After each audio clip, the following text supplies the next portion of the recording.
Alright, let's go to Picto. I had like 600. Yeah. You didn't even know that monster did that? There are reasons why you wouldn't know it does that unintentionally. It's because, one, you're probably properly killing it when you need to, or you don't see very many of them. And the reason why you die to it, A, you hit a luring trap. That's one reason. 2, you fight one, and then you hit like a toe trap, and you're like, oh, I'll just run away, and it doesn't do that much damage, and then all of a sudden it smacks you. Yo, what's up, Government Mule?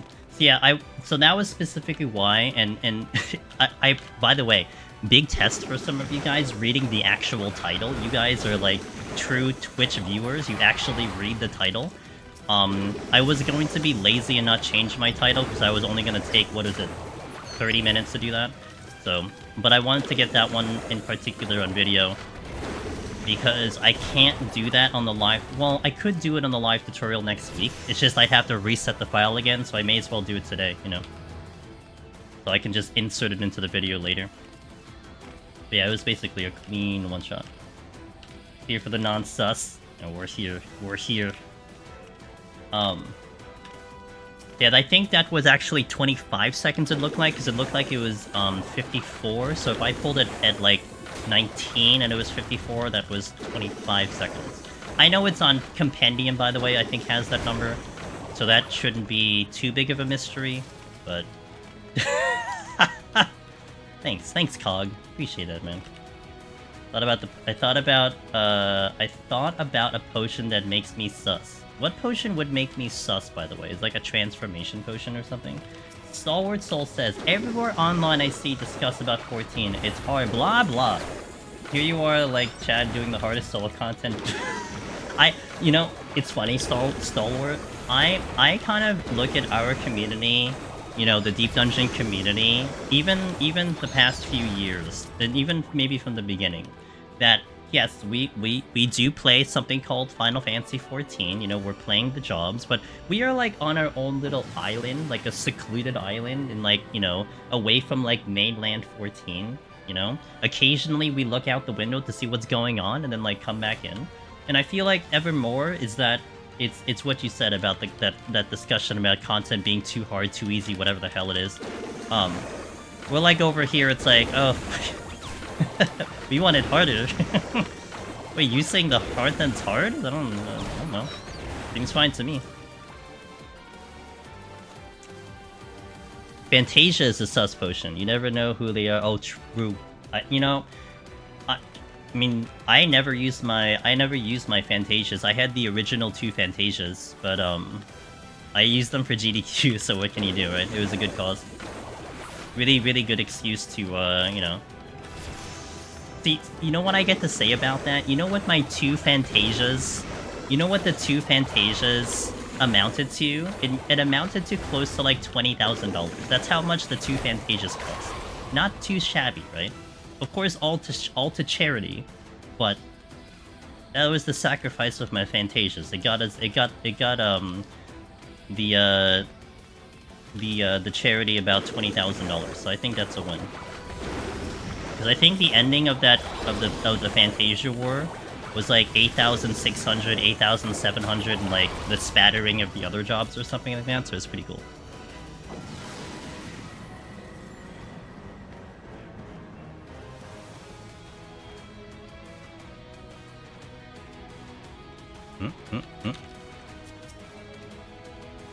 Yeah, I mean, I haven't actually seen too much of the discourse concerning the difficulty level of the content. I've seen spatterings here and there. I've just basically been just looking at it and just kind of just like shrugging my shoulders. Like, alright, you guys have fun with this conversation. And certainly I had my own opinions about how DT was in general, but in terms of specifically the difficulty of the content, I personally liked it. I thought it was great. Of course, that still doesn't indicate easy or hard, but I thought I had a good time. What's up, Raven? How you doing? Hope you had a good day. So yeah, just, I'm gonna probably repeat this a couple times so we can get the news out and you guys can know. I'm gonna be trying to make the new live tutorial next Thursday and Sunday, assuming those files go, you know, to the end. But I will be limiting chat combos. I will be limiting chat interaction on purpose, and we're gonna try to keep it strictly on telling you guys information about the run. Although, I'm gonna allow and have this ability to like highlight messaging, where if you wanted to ask a question very related to Deep Dungeon, and it doesn't necessarily have to be 1 to 10 or whatever floor we're specifically on, it could be anything about Deep Dungeon related. I'll interact with those, but I'll try to keep it like very much on the information vomiting towards you guys and towards whoever's gonna end up watching the thingy. I want to see how that goes, to see if that'll be a little bit better for the end time, for the end video. It's 3:25 AM and I should be sleeping. Your VODs are really fun to watch and inspirational. Hey, Stalwart Soul, I'm glad you enjoy the content. That's like all I could ever hope for. I'm just doing my thing, and thank you for watching it. I hope you have a wonderful sleep, assuming you're gonna get to sleep. DT was great content. Best 15-hour nap I ever had. You know, Loken, I know you treasure those naps, my friend. I'm glad to hear it. It's not hard once you know what to look for, but it's a lot harder than normal to pick up at first glance. And most. Yeah, I mean, I had like some interesting, like, it took me a while to get through some of the dungeons and trusts, which I was actually happy about. You know, like, wow, okay. As you ate, yeah, I could agree, man. I had like a 15-minute power nap. Usually I nap for like an hour, but it was still pretty good. I think they should include a button that makes Deep Dungeon harder, and if you do it, you can get a mount. Well, that's one thing that people kind of have talked about. I mean, I kind of would like that. I mean, something where, like, talking from a very, very, very ignorant WoW person who's never played the game and only is working with information that you guys tell me. But something like their mythic raids, right? Their mythic dungeons that they have, where you can just modify it and do something with the modifications. I mean, that alone would be insanely awesome. I feel like. I'm sure like the crazy runners will do certain challenges and whatnot, but.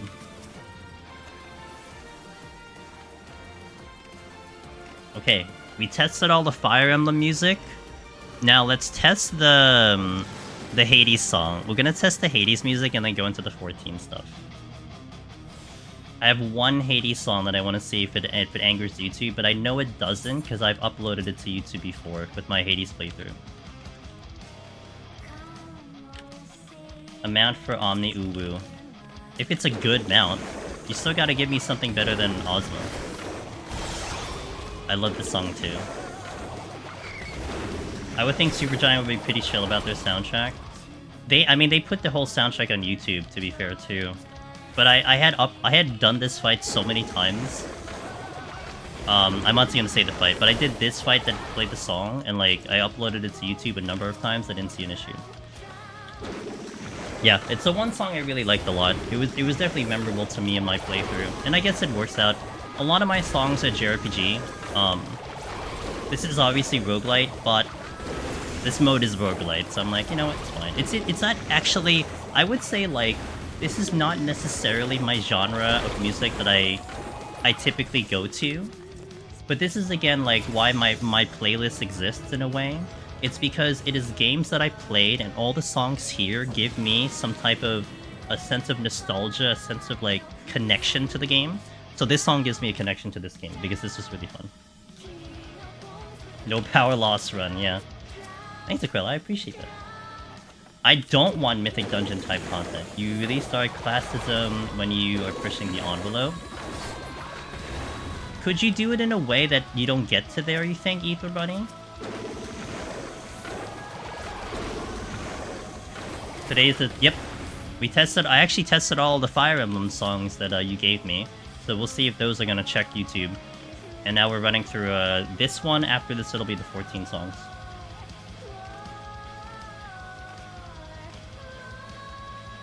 Is there a Dawntrail class tier list?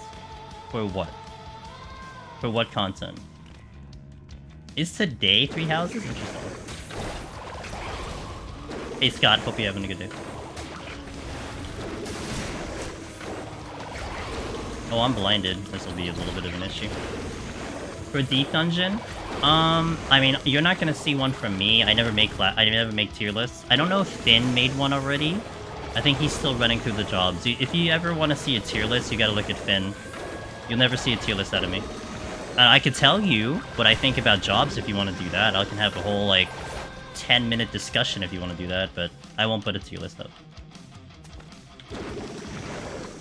As long as it is an endless scaling thing, then eventually that 1% survival damage is always going to matter. Okay.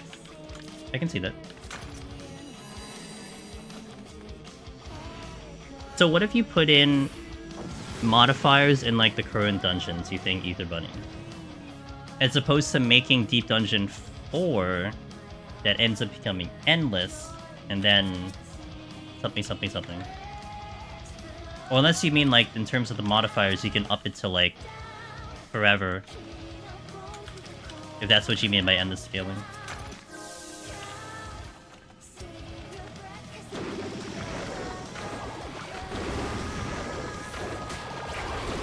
Apparently I've turned on emote-only mode for Sig.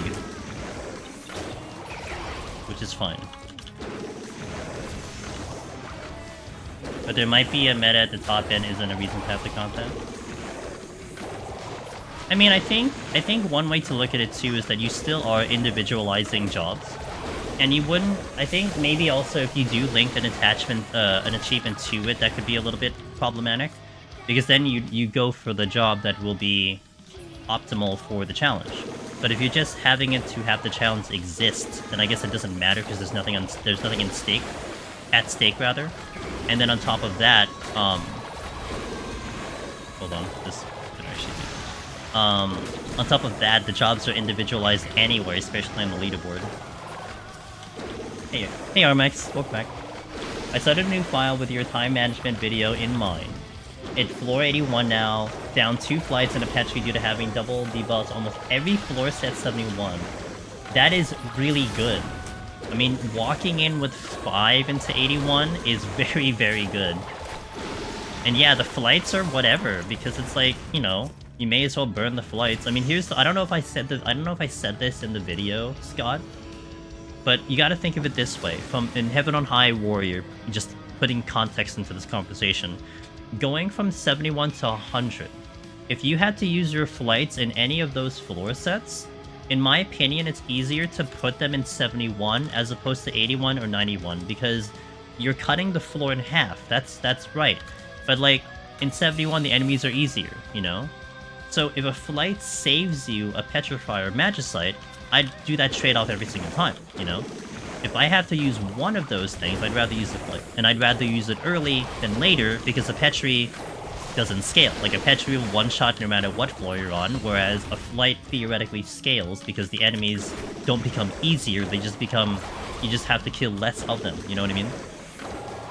And to me, that's kind of where I started to convince myself that, like, okay, well, you know what, it's better to use the flights early. Because you're doing it on floors that are with easier enemies to handle. I'm all for variable content. They just have to put an upper limit that is still doable. I see what you mean. So what you're saying is in Mythic you can actually keep going forever, which I don't know. Like I'm asking because I don't know. I guess I didn't really think of it in that detail too. I mean, I would imagine 14 would have a limiter, just because that's like a 14 thing. Like we always kind of, or I always feel like they stop it just short of like where it could get crazy. So they always have this, like, you know, like min eye level is like the limit of like the lowest level you could ring outside of actually manipulating your gear. But if content scales until you can't do it anymore, there will always be top performing jobs such as things. It's just how math works. But no reason to have that. No reason to not have that. Even in WoW, anything beyond like 50 now is nothing but bragging rights. Just logged into the game and saw I'm already 900 days instead of 14. Nice, a lot of days. Pretty good game, I heard.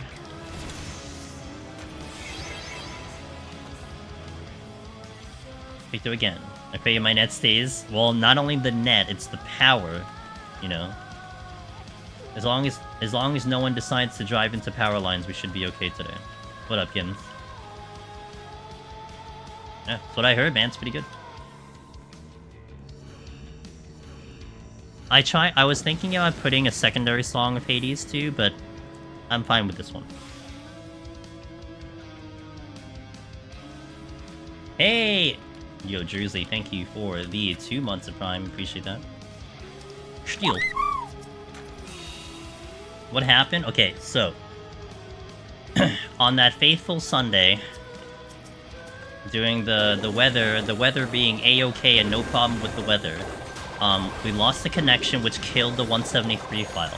I walked in again to try to set up the file before I ended stream, and then we lost power. Now, I don't know why we lost power on Sunday. We didn't get an explanation. However, the day after, we did Heaven on High Black Mage. When I was on 78, we lost power again. I didn't get it back for 30 minutes. But the reason why we lost power there was because someone, unfortunately, was drunk and drove into power lines. So that, what can you do? I mean, that's just a freak accident. That's why we lost power then. But we've been okay since then. Hades EM4 boss effing slaps. I kind of, like, part of me still kind of regrets I never got to actually play the game itself, Logan. It's just I won't play the game because I've seen too much of it. Maybe I should watch, like, another playthrough. But yeah, I mean, like, after playing Hades 2 Early Access, I can see why, like, everyone was pushing Hades on me, and everyone was like, you should try this, and everyone loved the game. It's like, I get it. Like, you know, I get it now.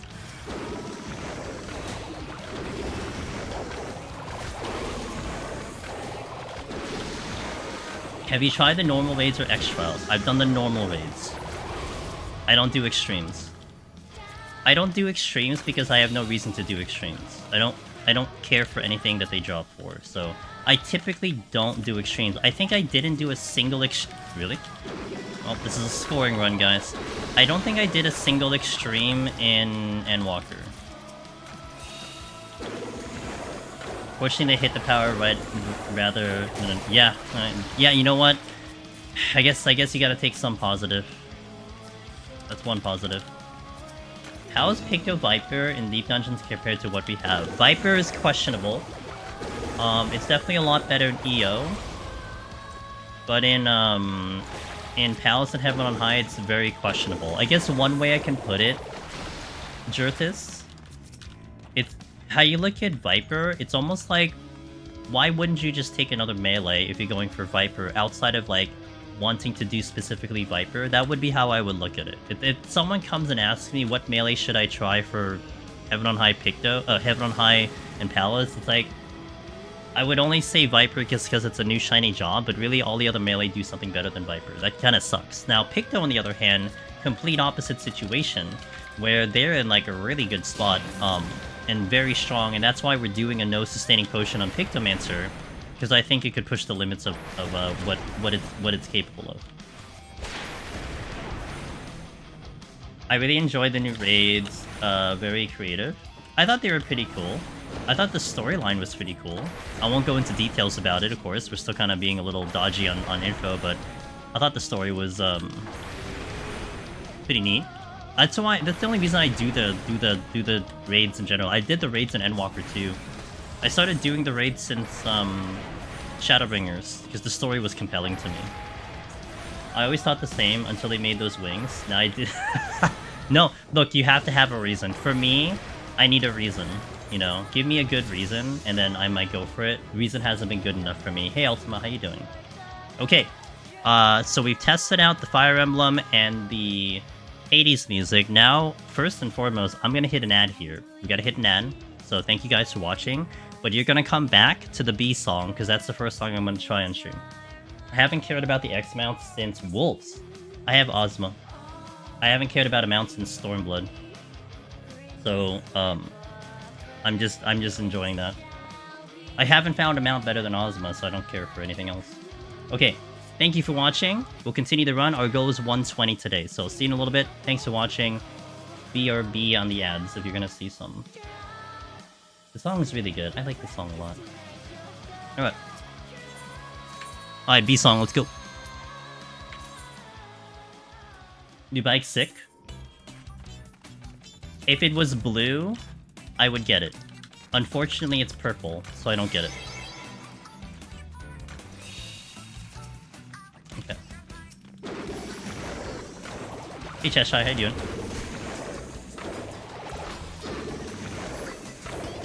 Hope you're having a good day.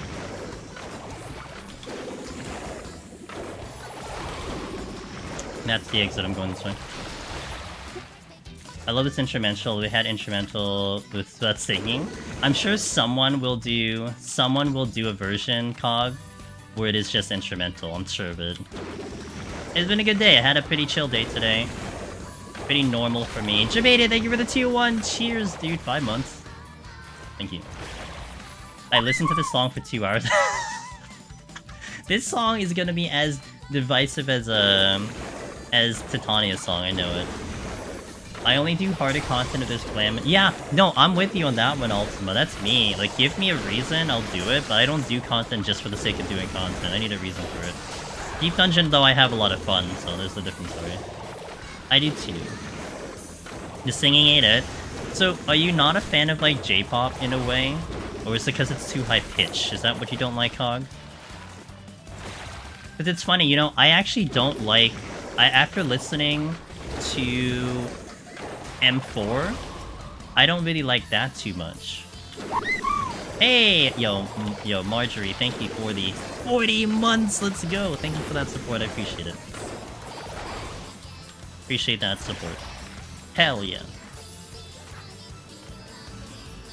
I was stuck in M2 for 30 minutes and had to vote abandon because of my party. The song drove me insane. This song will drive you insane. When I did M2, my first time, it was so... It's like it reminded me what I didn't like about running into party content. So, like, I think we wiped twice. And then one of the tanks goes, "Hey, is the healer here?" They say the name of the healer. They're like, it doesn't seem like they're moving. And then something like the healer gets, like, a little passive-aggressive, and then they vote abandon the healer. And the vote abandon goes through. And then the other tank's like, "You just vote abandon my girl." And then he stops playing, wipes the next one, and then he leaves. And, like, someone else leaves, like the red mage leaves. And then we replace everyone, and then we clear the next one. I was like, so confused of, like, who was the problem? Like, was it the guy calling the person out? I didn't vote. I was like, no, don't kick this person. I don't even know what's going on. I'm like, whatever, so I'm just gonna be here. Well, we cleared the next one, so I guess it was a problem. Like, it's like, I didn't see a problem with the healer. If, like, they're getting hit with mechanics, they're getting hit with mechanics. It was like day 2 or something. It's fine. It's whatever, you know? You'll learn. It's not a big deal. Yeah, there is so many layers to it. I didn't say a word because it was just so weird. I'm like, ah, yes, the party experience. I miss it dearly.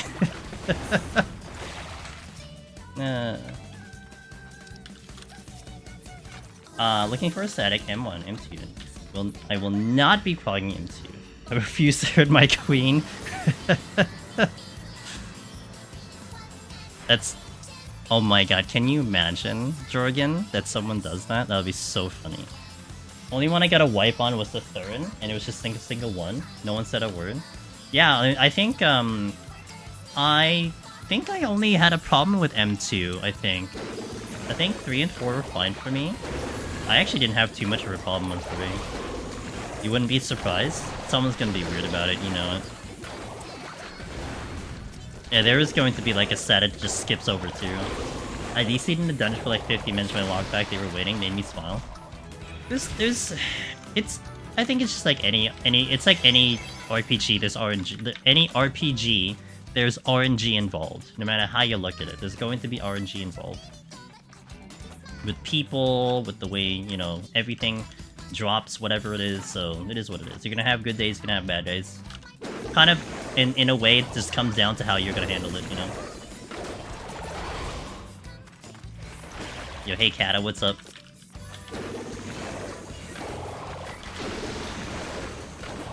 I like this song, it's good.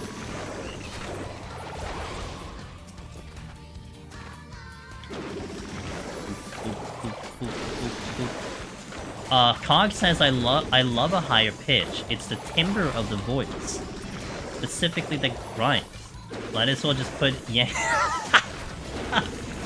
Okay, that's very specific, and I know exactly what you're talking about, so that's actually really funny. Cog, by the way, knows their music, like, very, very well versed in music, so I kind of appreciate their opinion on things. Okay, that is that one. Let's do... Actually, everything is more towards the later bit. We are testing music out, by the way. I'm testing some of the new songs today, so that is including some of the Dawntrail music. And basically how I do this whole process is that I play the song for a couple floors, and then later tonight I'll upload it to YouTube and see if YouTube gets angry. If they get angry, then I remove it out of the playlist. If they don't get angry, then I keep it on the playlist. Oh, I have a fresh one. Sounds like Tataru using a spoof cover of the actual song. We haven't heard the original song yet. Maybe you hear the original song in Savage. Maybe they're saving it for Savage. It's like you got the radio edit in normal, and you'll get the full edit in Savage. I actually really like the last song. The B song is just amazing for memes. I think it's fantastic for memes. Yeah, in both good and bad ways. I think it's fantastic for memes. Sounds like a 16 song they set out in the minute, so it can was like. I think there's going to be a lot of songs that will sound very similar to things. I mean, it is still the same composer, right? So there's a lot of like the current songs that I hear, and I'm like, oh, this almost sounds like this thing, but you know, it's fine. It still sounds different. Funny Night 4 song has vocals by lead singer of a band I used to listen to. I saw the post of the singer, and I think they did a short video saying like, "Thank you, I did this song, something something." I thought that was cool. And then my immediate thought was, wait, where's the singer for the B song? That was my immediate second thought after that. Wait, did they announce the B song singer? I'm just saying, I immediately want to yell Ifrit at the top of my lungs when I'm... Well, you should do that next time you do it then. You should yell Ifrit. Also, the third wave music is amazing too. It didn't, for me personally, it didn't resonate with me. Certain songs, like, will stick with me for whatever reason, and I know 1 and 3 didn't quite do it, but it isn't to say that I didn't like the song. It's just, there are certain songs that, like, once I hear it, it becomes very memorable in some way.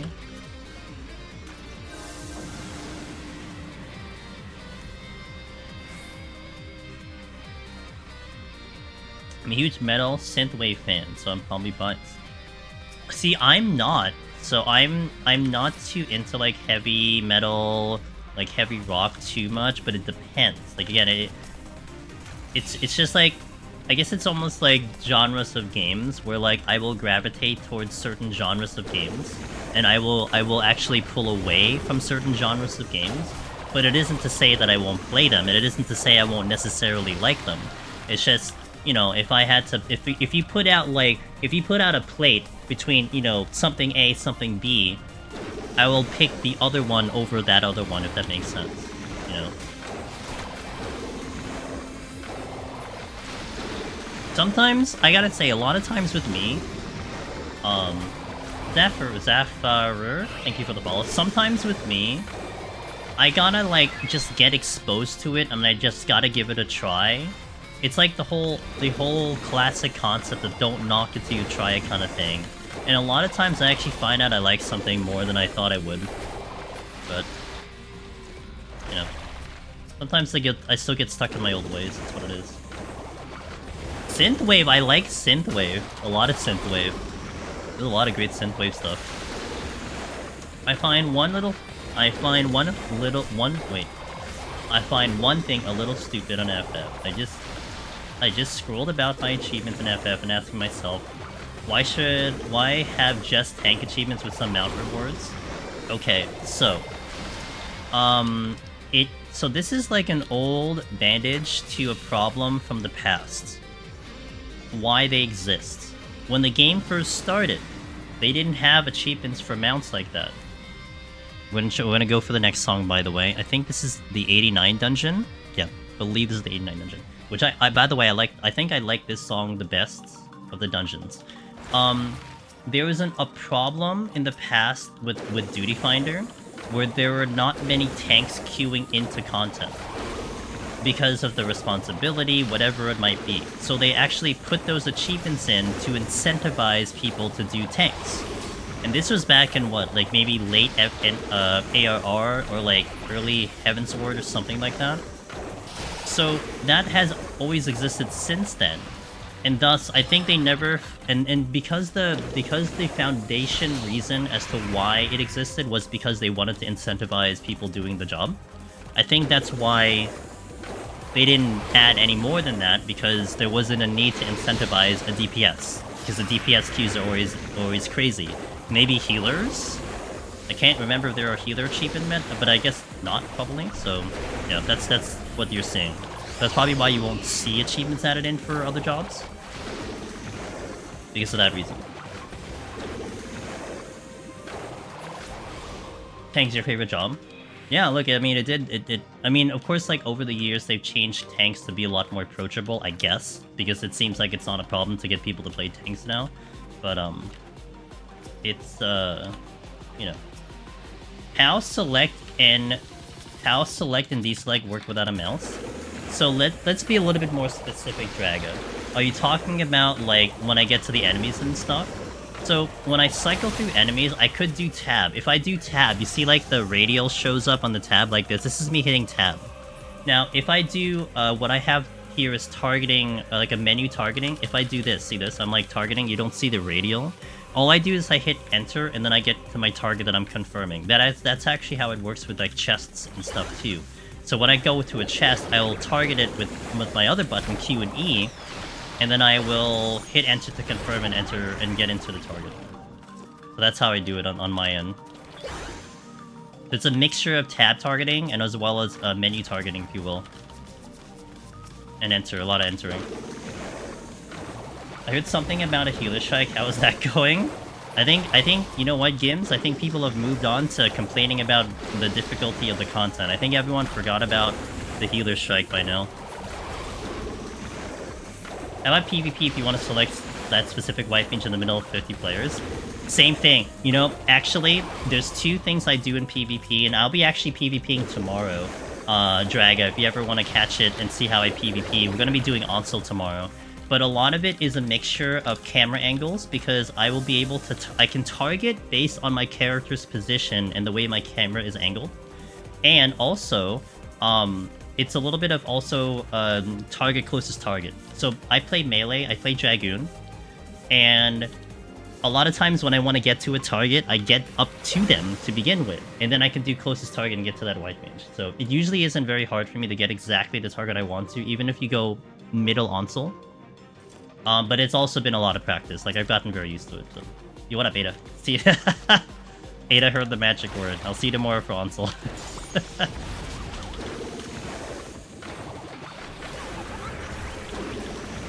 Did the healer strike affect Deep Dungeon? Yeah, absolutely. I didn't see a dude. Every time I queued in Deep Dungeon, I didn't see a single healer. It's crazy. Hey, no problem, Jaga. We actually just did a PvP stream 2 days ago. I don't expect you to check the VOD or anything, but yeah, we'll do one more PvP tomorrow because I should have enough to get the mount. I don't really care about the mount, but I'm like so close to it, so I'm like, whatever, I'll just get the mount. So here's the thing. You can join me if you want to, Cog. I'm not gonna say no, but I'm also like, don't expect me to pay any attention to you, really, because I basically just like solo. I can't even see where you are in the map. So yeah, it's like, if you're okay with that, you can join. That's all it is. It's just I'm not really a team player in the thingy. What content are people saying is too hard? I think it's probably the dungeons. I don't know, you guys probably know better than I do. Maybe the dungeons, I guess, I don't know. Maybe the raids, I don't know. You play with me, but don't expect me to play with you? Exactly.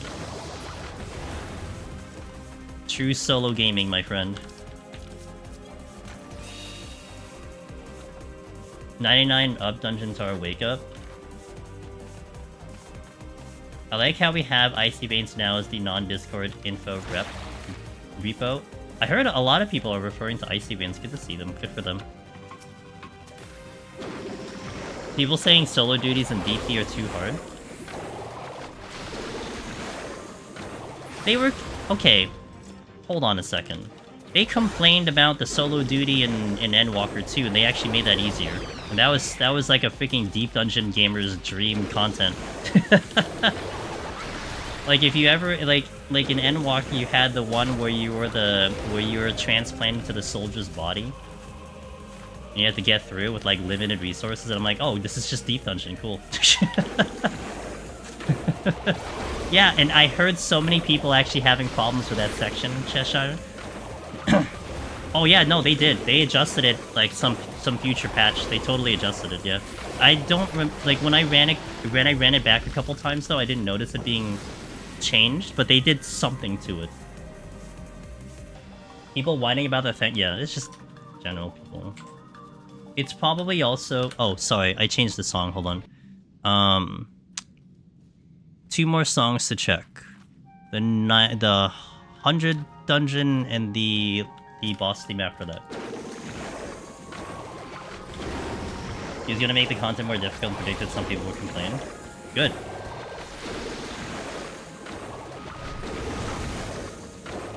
Now look, I'm definitely gonna be someone who would be totally game and like, you know, helping people get through the content. Like that's kind of our thing here.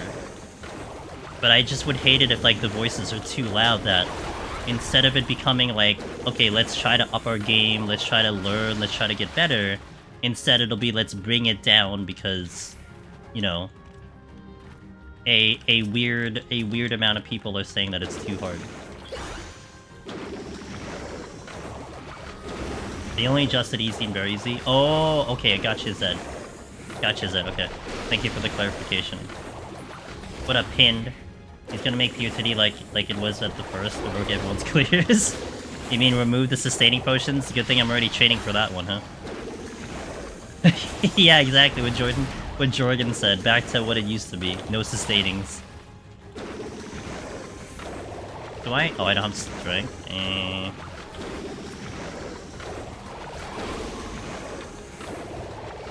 The wrong button. Oh. That's fine. Oops. While watching Conjure Run, would you try this kind of challenge? It's one of those things where it's not off the table, but it's not a high priority for me at all. I actually did try Conjure one time and I died at 91 and I didn't go back. I'm a weenie compared to Aurora.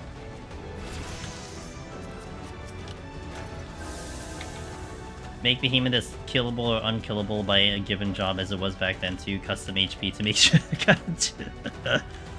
Pinned is gonna go and code it himself. That's Pinn's job. Cater it to the Deep Dungeon community.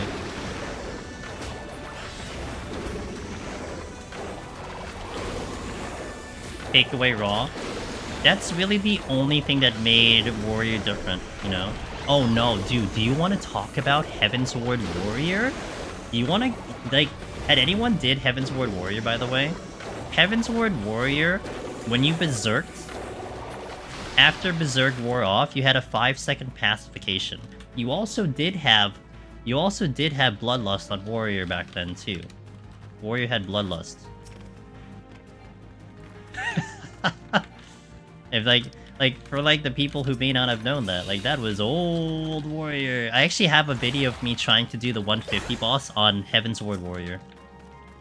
Those are wild days. You had a DOT, pacification on Berserk, the TP days, yeah, the TP days, that was great. Yeah, the Berserk macros, that's right, people made Berserk macros to tell the healer to Asuna them. Yeah, that was great. Oh, I didn't do this. My strength though. Ew. Yeah, that we're talking like, whoa, way back. Man, you know, I think this is where my repository of old videos is. It may actually come into like a really cool play. I may want to consider like a retrospective, because I still have some of those videos that are on the channel back from like, you know, Heavensward era of like the comparison of this and that. It'd be great to be like to bring it back, you know. Remember, I just remember half my bar changing where it didn't have an execute. Did it have an execute? Oh, I think it did. Because I think I remember it from... Oh my gosh. I remember it from PvP.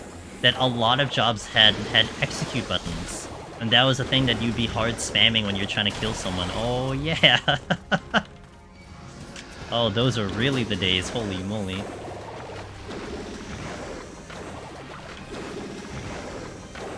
The bard in my static always got the wounds beyond real homie.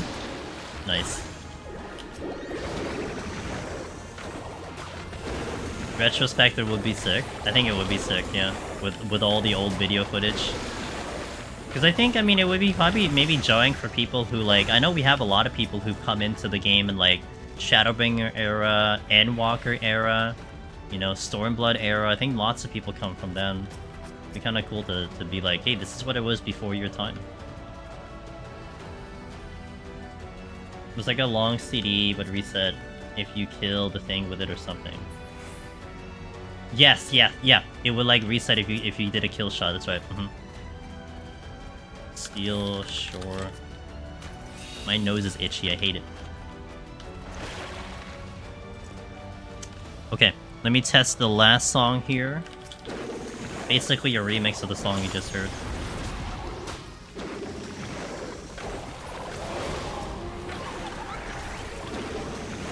Yo, what up, Wallen? You know, I thoroughly believed that we could have cleared Deep Dungeon back then. If we got better with Cleric Stance. I think it was probably possible. Maybe I'm wrong, but...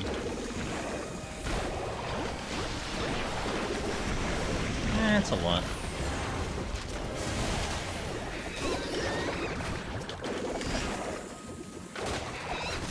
Multi-class got removed in 4.0? I think so. I don't remember. As someone in my work got into a conversation with me about 14 and told me he used to play when you had to play through 2 classes. Yes! And it's so funny because some people are actually still referencing that information when people were... We had actually people in chat, like maybe about a month ago. They're like, hey, so I heard you had to... The way you had to unlock Black Mage was to level Archer and Thaumaturs. And I'm like, and we're all like, whoa, that's old info. Like, that doesn't exist anymore. That used to be the case years ago, but you don't have to actually do that now. The same days when they... Oh, yeah. Oh, baby. Caster Machinist Bard. What a terrible era that was. I'm gonna lust. I'm gonna lust on the beat drop, it seems like. Not quite. Accuracy melding, you know. Nowadays, not even casters are casters. Well, summoners and a caster. But also sort of fun. It was really fun to have Stone Skin on Rogue, that's for sure.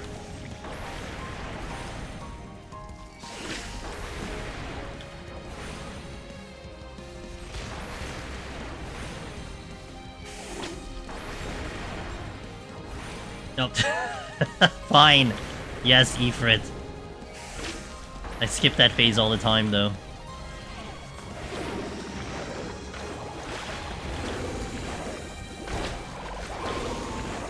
Oh.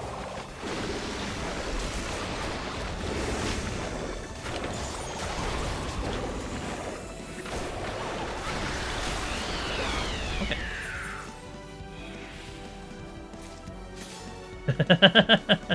It is tough life.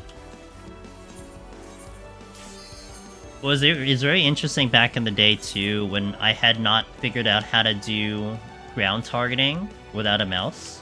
Because that was brand new to me. I didn't have to do that in Final Fantasy XI. I'm a lot better now, but I used to play on a laptop back then. So what I would actually do back in the day was, even for like a limit break, like a caster limit break, I had the touchpad in the middle of my laptop.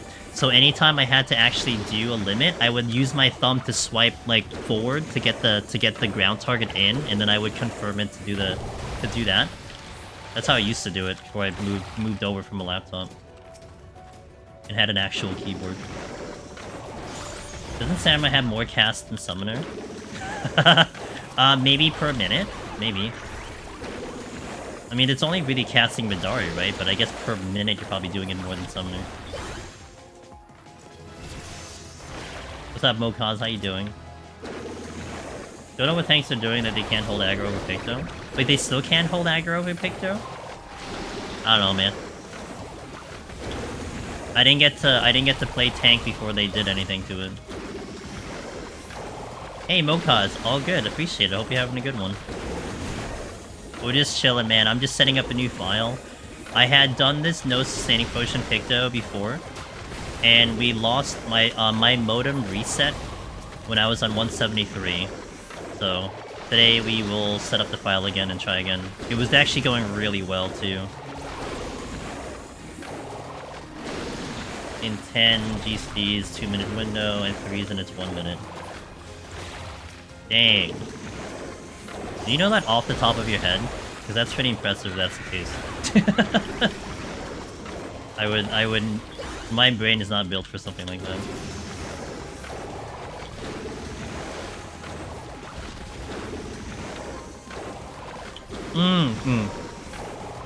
Okay, cheers, yeah. That would check out, yeah. That would check out. I think I don't know a job that intimately, but I don't raid, so, you know, you're not really, I guess it's not really an expectation I need to hold to myself.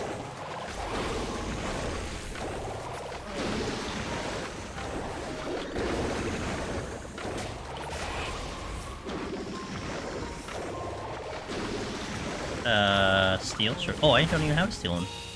Yo, what up, Turtle? Hey guys, by the way, thank you for sitting through testing out some new songs in the playlist. I'm gonna get it up on YouTube, at least temporarily, tonight, maybe.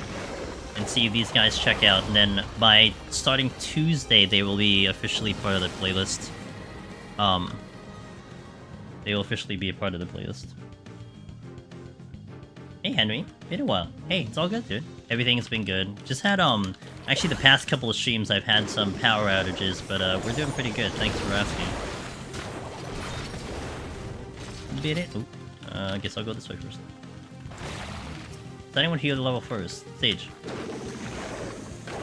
You know what a certain someone in this community would tell you. I will agree.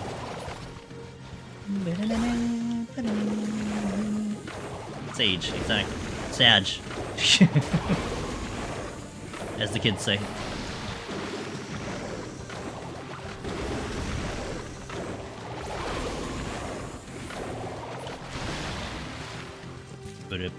Ba-da-bum. God, I hate when my nose gets itchy when I start streaming. It's so dumb. Remember my buddy Alchemy saying that it was streamer nose? That's exactly what it is. I don't know why it's just itchy for no reason.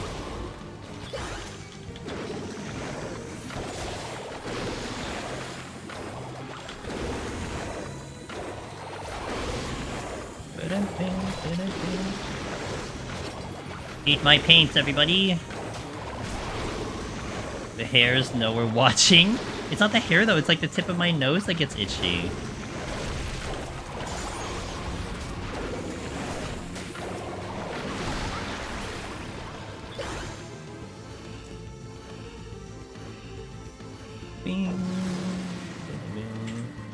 Hey, Gavindale, how you doing?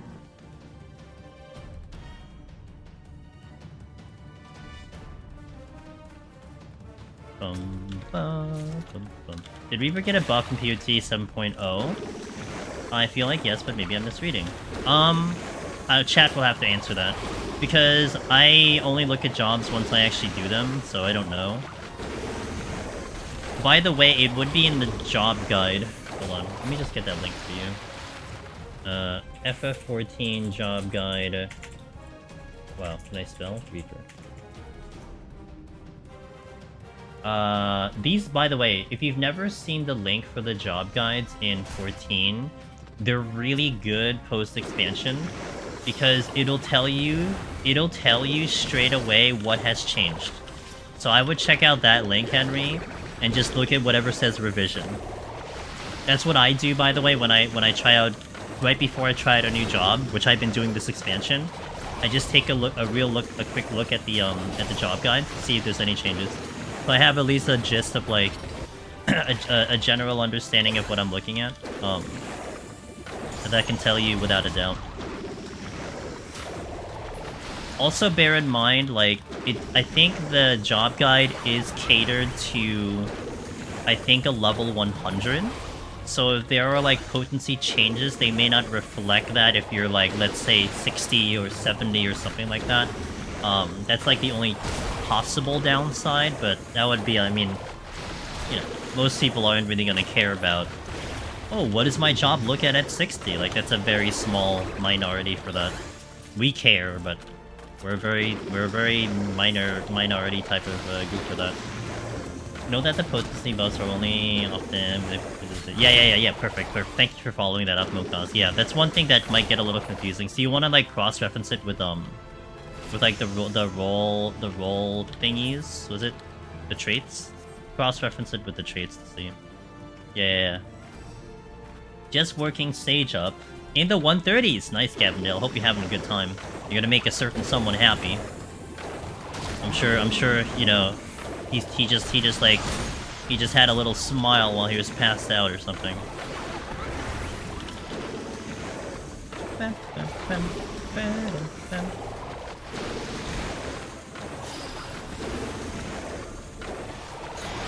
Oh no, it's a mimic! Oh! Actually, it's a small problem, because I don't think I killed it in time. Well, maybe I do kill it in time. I don't have my burst up. He will take a little longer to do the infatuation. Okay, I got it with the Swift. I had the Swift there. Slight. Time is only the challenge, doing lots of doubles and triple pulls. You got this, Gavindale. That's one thing I liked about Sage, is being able to actually do that. I can't sleep the Mimic, no. Mimics don't care about sleep. I think, at all. I don't think Mimics at all can sleep. I'm almost certain of that. Oh, my strength is dropping, rip.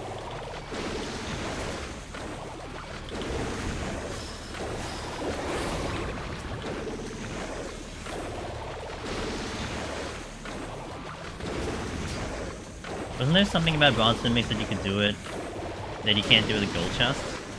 Oh, I could try to whip out a mimic now and I could show you. Yeah, stun is a thing, but not a sleep. If that's what you mean. Which I better couple of affluence with it.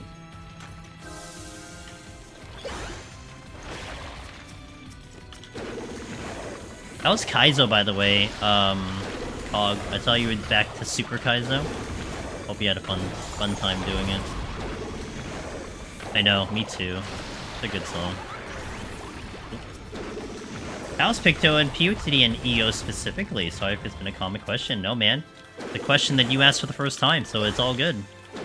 PoTD, it's very impressive. It's actually basically the one reason, expert, why we're doing a no sustaining challenge. Because I think Picto can pull it off, and not many jobs can do that. So, that alone gives you a good impression. In EO, I would still say it's pretty strong, but a lot of the jobs do start catching up to Pictomancer in terms of its overall damage. It's still a very impressive burst. From my experience, it did feel a little squishier than some of the other jobs, especially when you're taking hits and stuff. But it was still a very impressive and very fun job. I had a blast with Pictomancer all the way up. Like, I remember when I was working on, like, Palace for Pictomancer, when some of my buddies had got into EO, they were, like, praising Pictomancer because it would demolish, like, 1 to 40. Like, the early floors, which were always such a pain in the ass, it would demolish those floors because your AoE was just insane, and that was a lot of fun. I could see myself scoring a Pictomancer, in the future. But, yeah, it was great. I like it a lot. I'm a little biased. I do like this job. It was my first 100. So I would say I'm a little biased, but I had a blast with it. I mean, it's not what it used to be. Hey, it's all good. No, it's all good, Gims. Honestly, like, those are the type of questions that I always say that You know, you were the one brave enough to ask it. Maybe like 2 or 5 other people in chat were wondering too, and now it's like, okay, well, just like hopefully showcase it if we can get there. No big deal. We drop back into that today. Oh, seafood. I actually got a run going, which, for anyone who watches or plays, knows it's a rarity. We got past the HNs and stopped there to switch to... Nice! I actually caught up a little bit on Woo-Wah. I need to give another day to Woo-Wah. There is one of the story thingies that expires in 13 days. I finished the trial thingy, the event trial, and I did a day of that new one that came out today, the lotto thingy. I did those two, but I gotta do the whatever the story thing is. You think is it the same? Oh no, it's different. That's right. I need a fusion, so it's gonna take me a little bit. I don't really care. I'm just gonna go for 18. I'm really not trying that much. It's gonna take me a while to actually get like usable parties. That's kind of whatever. But I'm just hoping to keep up with the time limited stuff. I still have fun with the game in sparing time. How I handle Pox on the higher levels at Aria? Well, let me tell you. So I actually tried to do a full burst on a Mimic in 171. Like, I had everything wound up. We had both Mog thingies and the Wing thingy. I had Hammer. We got it to 0.2% before I actually took the Pox, so that kind of felt bad. But basically what I've been doing is we've just been doing a mix of Witching and Purity. Just mixing that, and like all of my Witching and all of my Purity are just gonna have to go to fixing up the Mimics. That's all I can do. It is going to be the biggest problem with the run, but, you know, I'll do what I can. And it's also double bad because it isn't so much like, I think you're already thinking about it, Arya. The Mimic in itself is not the problem. It's the fact that now I can't regen the Pox. So if I have Pox on, I will slowly die without... open sleep. I will slowly die without anything, you know? Yep, so they don't care about sleep. They do stun, though. You can't stun them. You just can't sleep. So there you go, games. Just as a confirmation. But yeah, it's gonna be a little RNG, in terms of that climb. I just have to hope I just don't see that many Mimics. Actually, there was one, I think it was 160 or something, that I legit popped the Mimic right as I was going to the exit, and I just raged it. I just popped the rage. And you know what sucked about that, too? I popped the rage to kill the Mimic, and to get to the exit immediately, the very next floor was no knockback. I'm like, fantastic, this is exactly what I wanted to see right now. And then I had to rely on the rostery, hoping that a no knockback means there was a rage on the floor. And on that specific floor, we didn't get the rage, but the very next floor was also no knockback, and we actually got the rage back on that one, I believe, so it kind of worked out to some extent.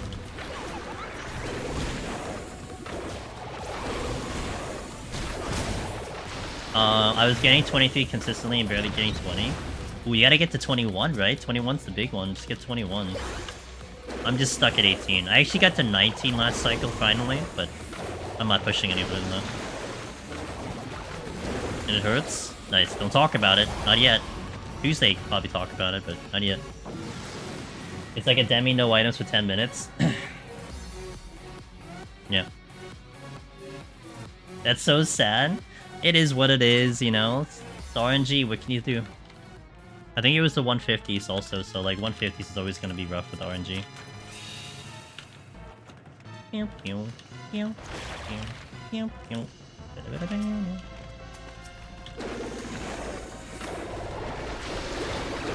Got him.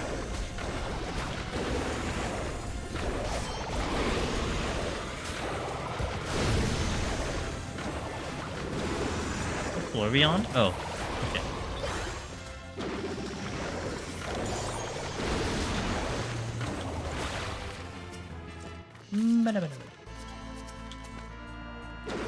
I purchased a really nice office chair today for seating pleasure. It was long overdue. I did hear that it is kind of ideal to go for actual office chairs as opposed to the gaming chairs, but I do like my gaming chair. Although I am sitting on a seat cushion now, which is one thing that the original purpose as to why I got this chair to begin with was that it was really nice for my butt. But I've had this now for like 6 years, so it isn't a surprise that now the butt cushion is kind of wearing out, but it's still a really good chair. I really like the chair that I have.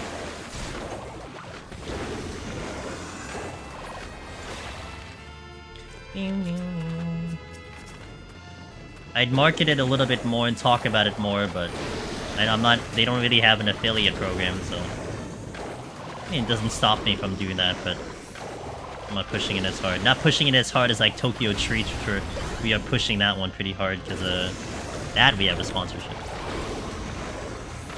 and that's really good.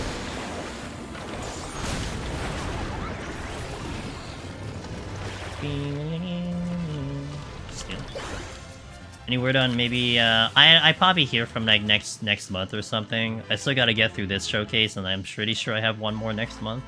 Again, I don't think so. It's okay though. I mean, having them for 9 months was like really good. Yo, what up, D-Buns?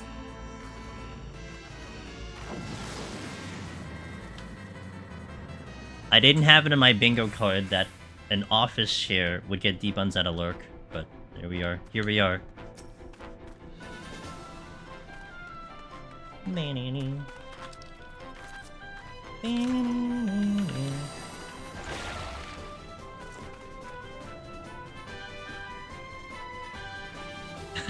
What's up, D-Buns?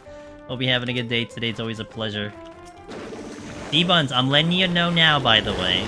Like future heads up. 'Cause I know we were talking about PAX East, the last one, but I had not gone. I am like totally planning about trying to go to the next one next year.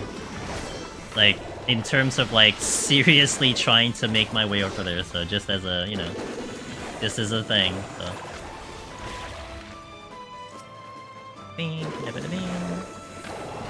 So we should totally like grab lunch or something, you know.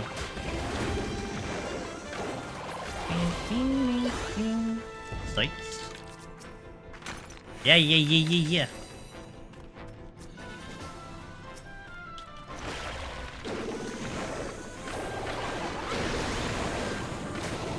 Like, I'm already making plans of, like, what, like, how many days I'm staying, what days I'm gonna do for it. Yeah, so, like, it's...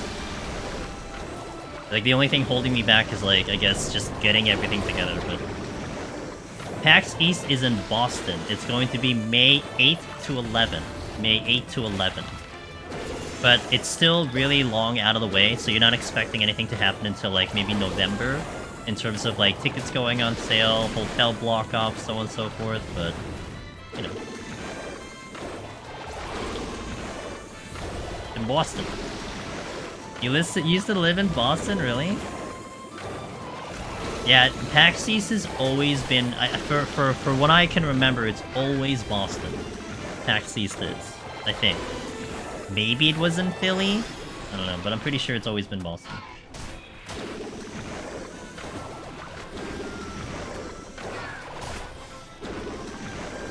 And I had such a great time. I went there last year. Really fun time. Got to meet D-Buns. That's where I met D-Buns IRL. She's amazing. Just as amazing as you see her on stream. Good time. Yeah, the Unplugged one is in Philly, that's right.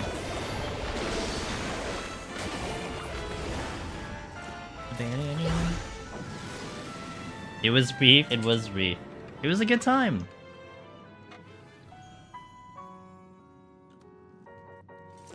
Smacking around that beach ball was pretty fun. leave it to sweaty nerds to be smashing around a beach ball waiting in line.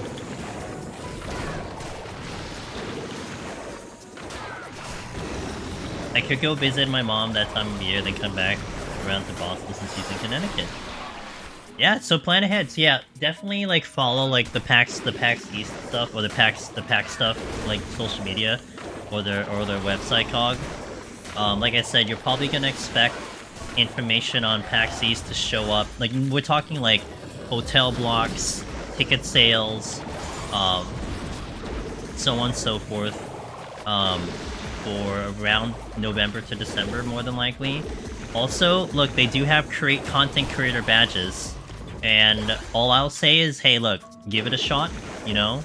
Maybe you'll feel like, you know, maybe your chances are low. It's fair. I don't know what the requirements are, but I would say for anyone who does streaming or content creation, just toss in your name there. Maybe you get lucky. But the only downside to that, this is the only downside to it, is that they usually get back to you after the tickets go on sale. So for me, it's like I'm gonna have to once again commit to buying tickets and then try to just sell them off again, because I don't want to rely on, like, you know, I'm going to get these tickets and then kind of mess up the whole trip because I end up actually not having anything. But yeah, it'll be fine. I'm sure I can get rid of them. It's not, it's kind of whatever.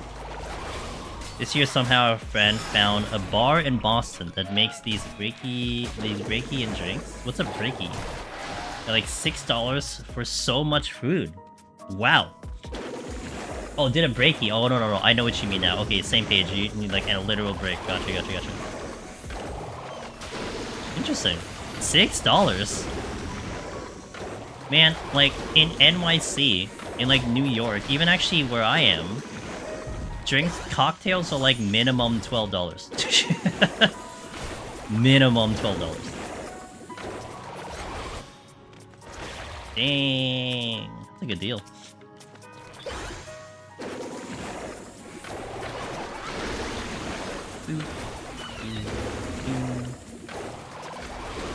Alright, I might get... Actually, I will get 50. Wow, our level is really high.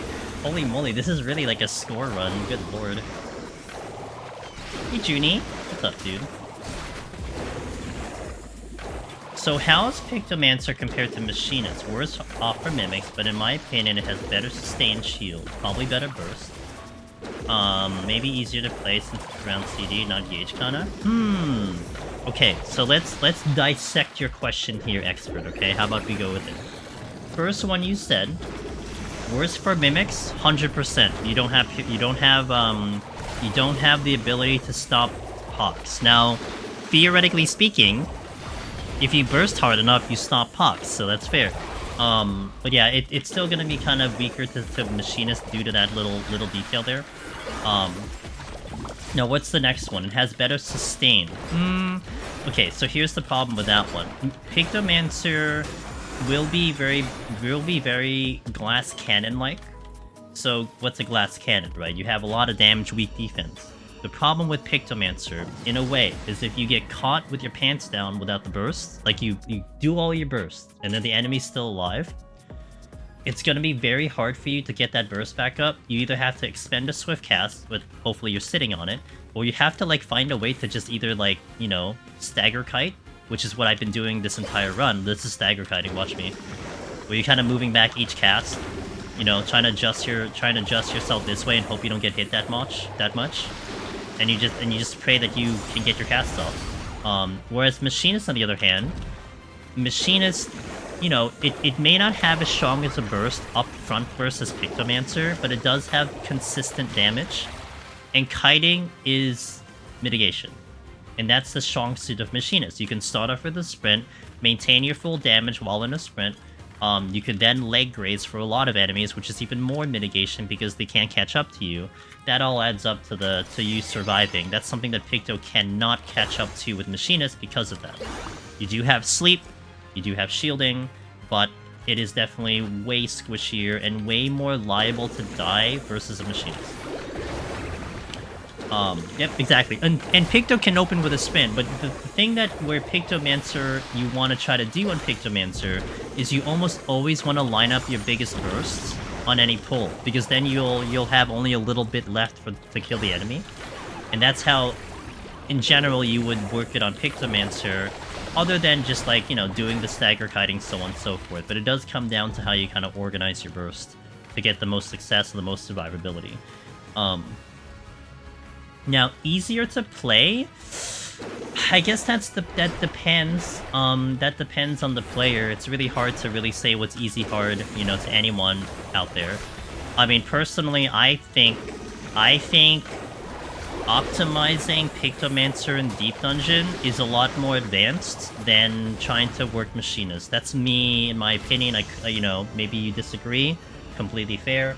But I do feel like Picto is harder to get the most out of it from like a new player perspective, as opposed to Machinist, where you can kind of just get all the rotation wrong, you're still probably gonna be okay.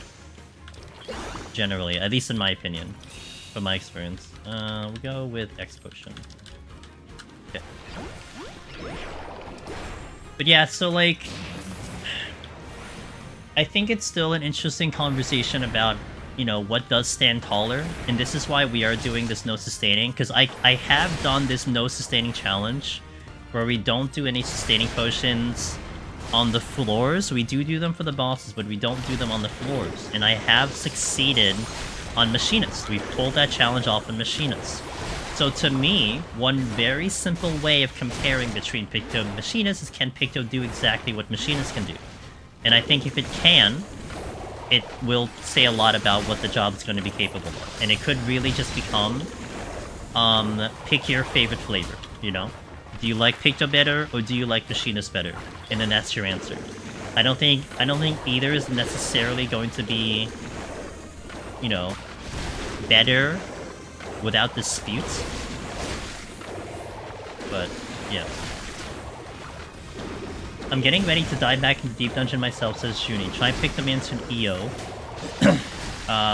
for a bit. I am for sure going to go for a clear with it. Picto's fun. I really like the Picto run personally, so it is a fun run.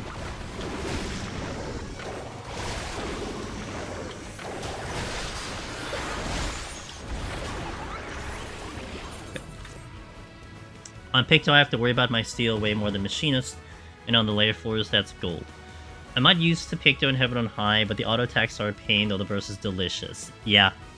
It's managing that stagger kiting that's huge on Pictomancer that will keep your survival, but you still have to think like a caster, and I think that's why I do like this job a lot, because that is one thing I loved about Black Mage. Black Mage, you always had to almost think like 3 or 4 steps ahead every time you threw a cast out, right? I'm going to cast a spell, I'm going to assume I can get it off. Pictomancer to some extent has that with the motifs. If your enemy is still alive and you haven't killed it yet, and you still need to do a burst, and your burst is ready, right? You have to kind of plan out, you know, when am I doing these casts? Whereas, again, Machinist, you don't have casting, it's just gun and, you know, run and gun. But, again, that could be a personal preference thing. It is, I mean, it's gonna handle pox, you know, no problem. So that's where it will stand tall. Do I find myself using sleep much? Emergency situations. A lot of times I'll use it in like a bad spot, or in a panic spot, or if I accidentally aggro. I try my best not to put myself in a bad spot, but if I am in a bad spot, I'll use sleep. My first instinct is to sleep. Well, usually it's to sleep. Sometimes I forget, but most of the time I do remember sleeping. But I don't use it that much. Like, I wouldn't say I go out of my way to use it, if that's a way to put it. So you don't need to, well, you don't need to smudge with the sleep, right? But de-aggroing with the sleep is always a good thing. That's usually what I do in the higher floors if needed. But a lot of times I do it as a reaction to a problem, as opposed to like actually opening a door. Sometimes I will actually sleep something just to get to a chest and run away, but I have to think about that strategy. Okay, next set of ads going out. So for those that don't see ads, I'll see you in a little bit, and we'll continue into this file. We're getting to 120 today, that is the goal. So I'll see you in a little bit. Thank you guys for watching BRB. YouTube gets some ads too, enjoy those, but you can skip them, you're special. Alright, good. Alright. I can almost go at speedrun pace. I just need to get to 60 and we're gonna start doing that. Ooh, that's a lot of fun stuff over here. I hit the wrong button. Rip Rooney.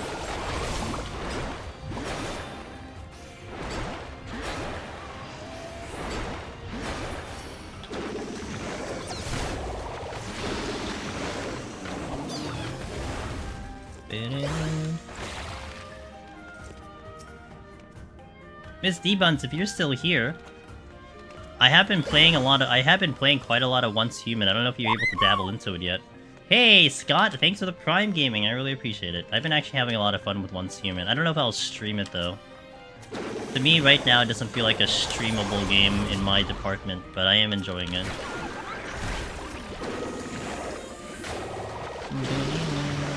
No!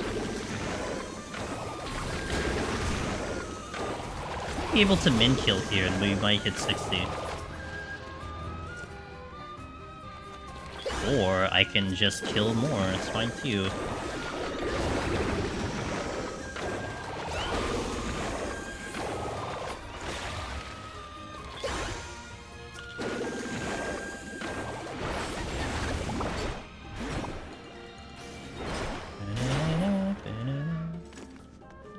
I guess I'll burn this one. Really? I didn't get that? I am upset.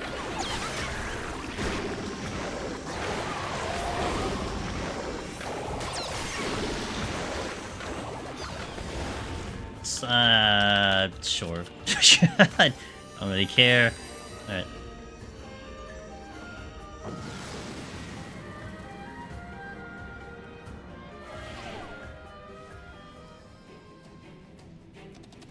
Ooh, good old Stranger Paradise. Still good music even after all this time. God, it still brings back really good memories. I did try speedrunning Stranger Paradise. We did actually a pretty good job. Never got rank 1, because rank 1 was way too good, but you just heard this song so much during that run. It was kinda fun. I like that one. It's the very first game I actually decided to legit speedrun.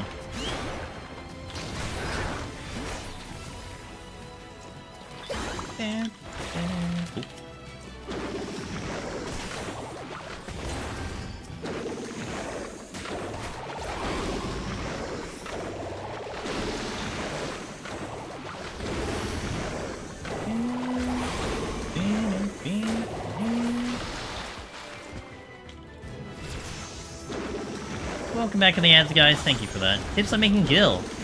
Do Deep Dungeon. I don't know. I don't make Gil in the game anymore. I used to, but I don't. I am pretty much, like, set for life with Gil. So I don't really care about Gil. But honestly, like, doing Deep Dungeon all the time, it makes you some pretty good money. Between some of the weapon glamours, between the dyes, between the mounts, of course. What's up, Hank? How you doing? It's, it definitely sustains me. I mean, it all kind of comes down to what you need Gil for to begin with. I mean, you do get a lot of passive Gil as you play the game. But if you're kind of going for those big ticket items, then of course you need a little bit faster Gil, but,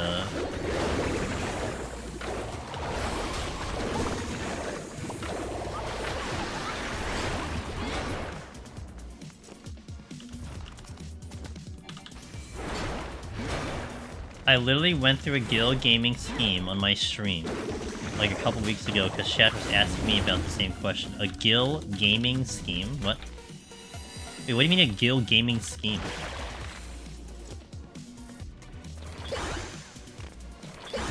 Oh, I was gonna say, I'm like, what the hell, dude? What did you offer that was for Gil making? Was it just do Deep Dungeon like I just said, or did you do other things? I don't know what the kids these days do to make money in this game. I mean, I guess selling, you know, probably selling the gemstone mats are probably going to be really good, especially for next week, because all of the raiders are going to make their gear. So you have, like, a very big window of time to sell all that. Well, that could be really good money, for, like, week 1. So it's something to think about. I mean, like, also materia, you know, if you're sitting on materia, selling materia, because that's going to be popular as well, since people need that to meld into gears. So stuff like that can be important.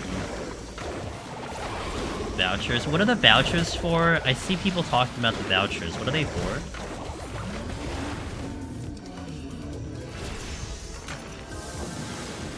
Got so much Gil from House Walls. 500 million! Woo! Oh, you can sell the vouchers? Interesting. I'm trying to get a lot of silver stacks in my run. Because if I get good die, it's a lot of gil. It is. Especially with 2 dies. And I guess something to keep in mind, probably, maybe worth the money. Every new patch, you can probably like sell dies again, because they should be introducing not just brand new items into the 2 die channel, but also some of the older items will get it, you know? So it could be worth your time to like maybe invest in that. Of course, again, it depends on what you're looking to use gil for. Do you need it now? Do you need it over time? Are you making investments, you know?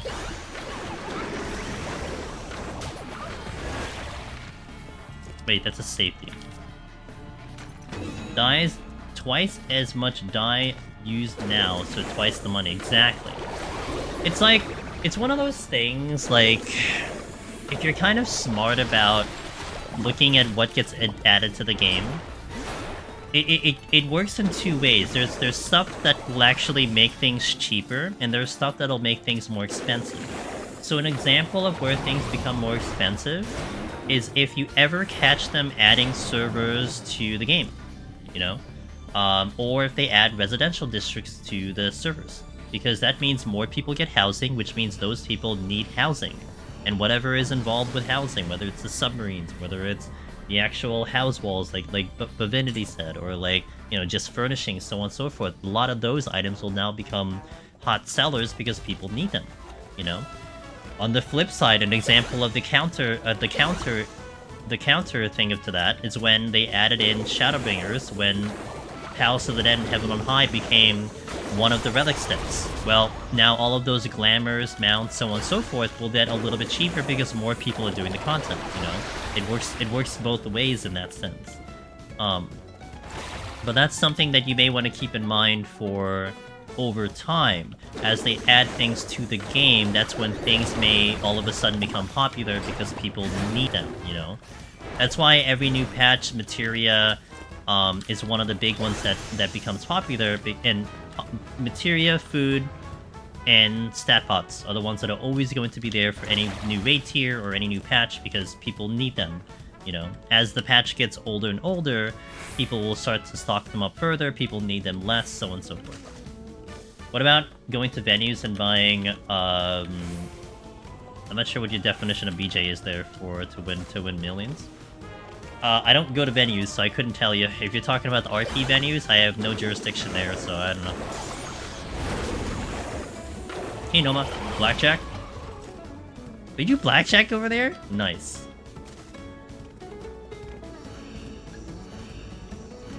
Well, I don't know, BJ, like, I mean, BJ, like, to me, I was also thinking of, like, maybe they were referring to, like, Brute Justice or something. I'm like, wait.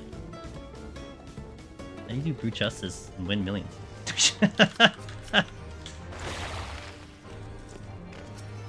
And BJ stands for a lot of things. Wait! Surprise monk. Brute Justice. Man calling it a BJ venue didn't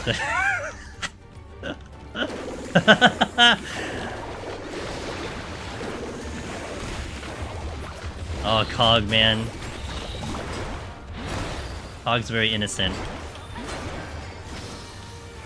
Cog is very innocent and pure.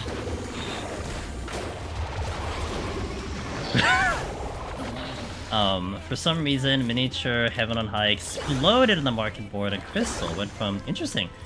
I know people were using the miniature Heaven on High because I think it was a method to get on the roofs of houses, but isn't there like a...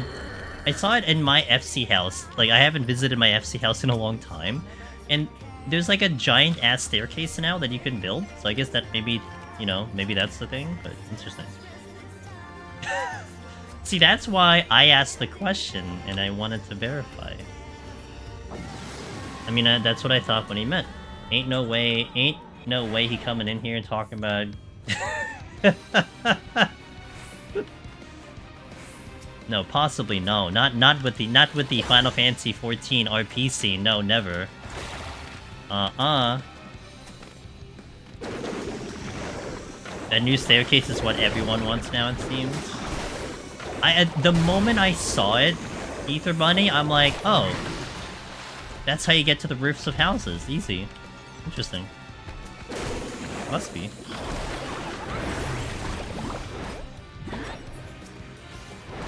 Is it a treasure room? That is a treasure room. Okay. Oh great, nice miss. This was when Housing Lotto was first added. It totally crashed back to Earth now. Oh, okay, gotcha. Still not quite guild cap. Gotta go a bit further. I hit a button. I didn't know I hit a button. Nice. Love it. Love that for me.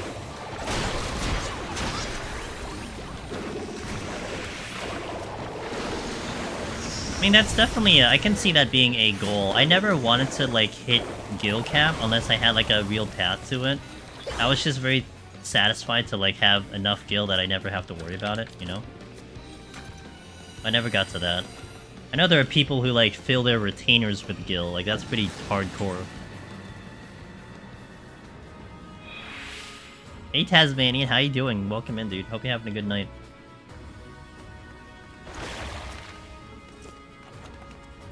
Still.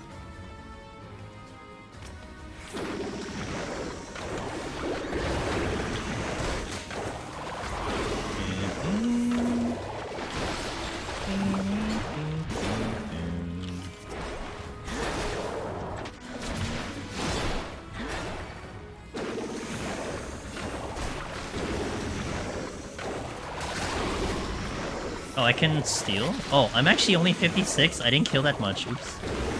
Not a big deal. It'll be fine. Not like I'm missing much anyway. Getting my Rolos done and might do exchange child. Get nice, so good luck. I hope you have fun. Most importantly, I hope you have a blast.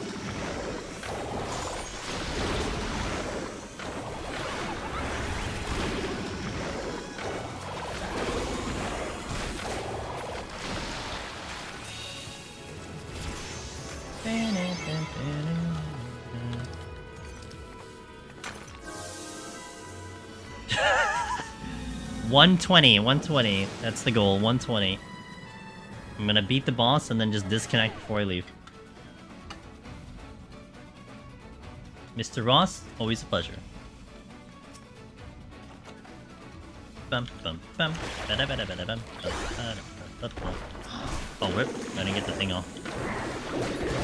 Oh, okay, it's dead. Who cares? Another steal. Guild sync purchases like the gold mounts are nice, but I wouldn't mind seeing more intervals. 50 million's too big of a chunk. It was a nice addition. Yeah, and that being the first one showing up, Junie. So trying to be... I'm gonna be a little dodgy about what I'm gonna say here.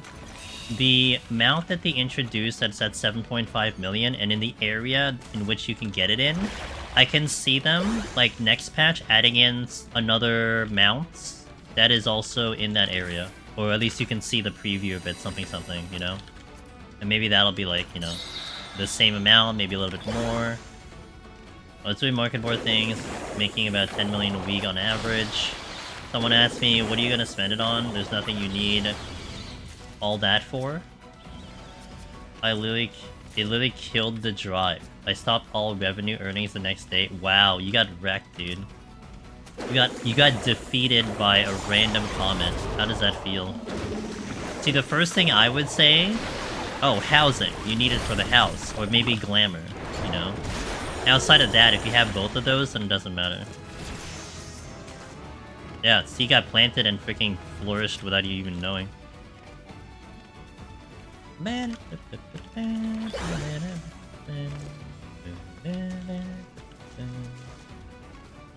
Buy the 15 million... Wait, what's the 15 million pet? There's a 15 million pet? Oh, unless you're talking about the market board. Guild is just like high score for me at this point, no underlying purpose really. Yeah, I mean, I'm at the point where, like, I got everything I want. I mean, I haven't changed my mount since Stormblood. I have the minion I kind of want, although I definitely am looking for a new minion. Yeah, I mean, I'm not too much needing guild, personally. The market board. What's currently 15 million for the minions? I imagine it's whatever the new one is. Oops. Did it break my shield? Did it at least break my shield? Because that would be great if it broke my shield.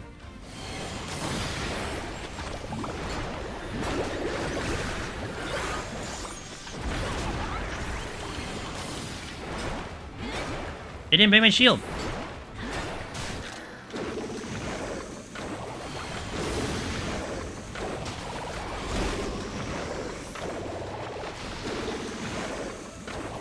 Submissible minion prices always plummet, don't buy them early. Yeah, but you want to be first, Bovinity, man. There's like internet clout when you could have it day one. I remember the last time I made good money doing a minion was when they introduced the primal minions. With Ifrit was the first one. And I was one of the first ones on my server to get to the cloud, whatever the gardening thing, because I liked gardening at the time. And I would stand in Idleshire with the minion out, trying to be like, hey, this minion's on the market, boy. I didn't say anything, but like, hey, the minion's on the market, boy. You should go buy it. And someone bought my first minion at like 45 million, I think. And then it plummeted thereafter. But hey, look, I got that first sale. Not really complaining. You know? Like, am I really gonna complain when someone spends that much money to be one of the first ones on the server to have it? No, I'm not.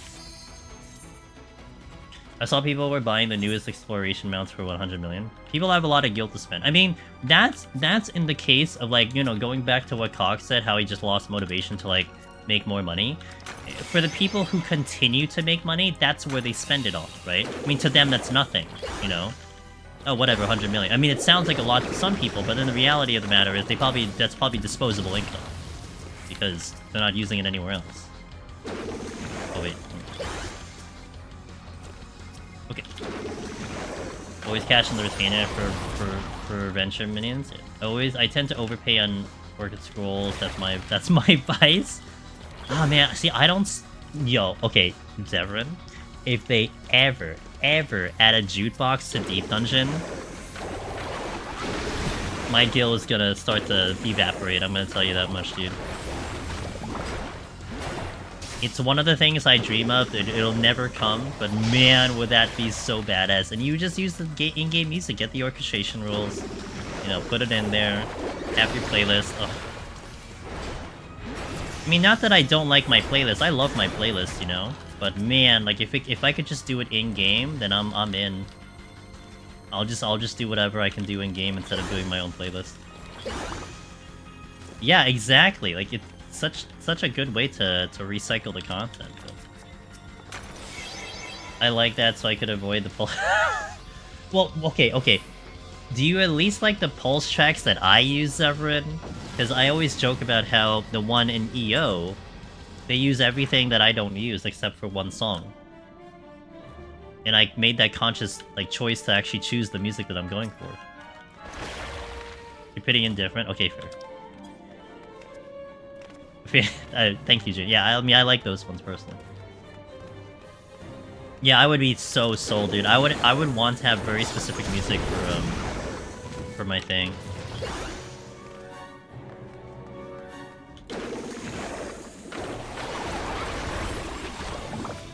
Did I get that off? I did. Okay.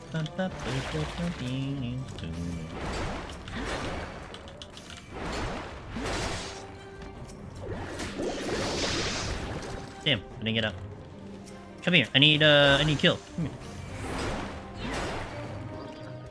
Oh, I ran out of hammers. It's no longer hammer time. Damn it!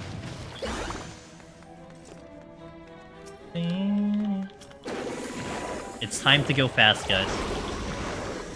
The only way to check it out inventory is... Which one is that one again? I'm trying to think of that song again. I don't remember what it sounds like. I know the dungeon, I don't remember the song.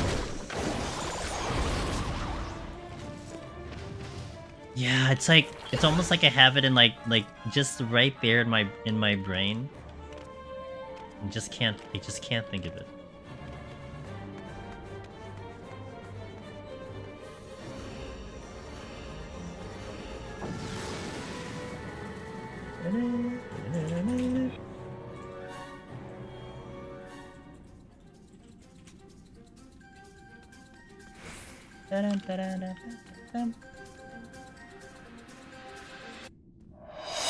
Ah! Okay, that one, yeah. Sorry. Sorry, my bad. I heard 2 seconds of it. I know exactly which one it is. Sorry, YouTube was at full volume. I apologize. Okay, I know the song now.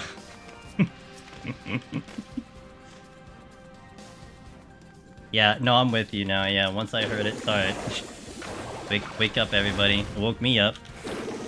I'm like, huh, I wonder what volume this is on. Oh, max. So great. Okay, cool. That's why I don't use YouTube. See, I gotta use my own thing. Oh, I'm gonna market that. I'm gonna tell Ada. Ada! We need a music edit. I goofed up.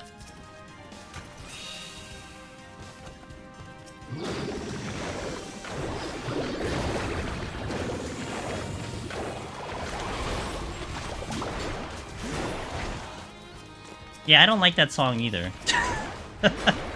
That's not one of my favorite ones that I want to listen to all the time. Although I do want to add, the one I want to add in, that I never got the chance to do, is the Cerberus Belly song. I want to put that in. That I want to add in. I kind of forgot about that song.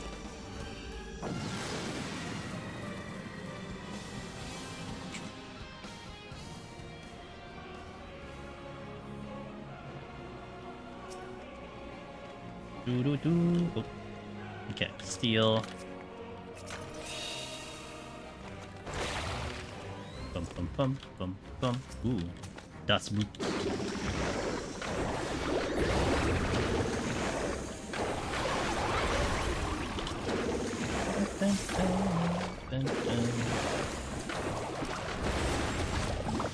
Rage. I love Endcaller. Endcaller's a good song. What's the quotes? Do you live to see the day? Is that what he says?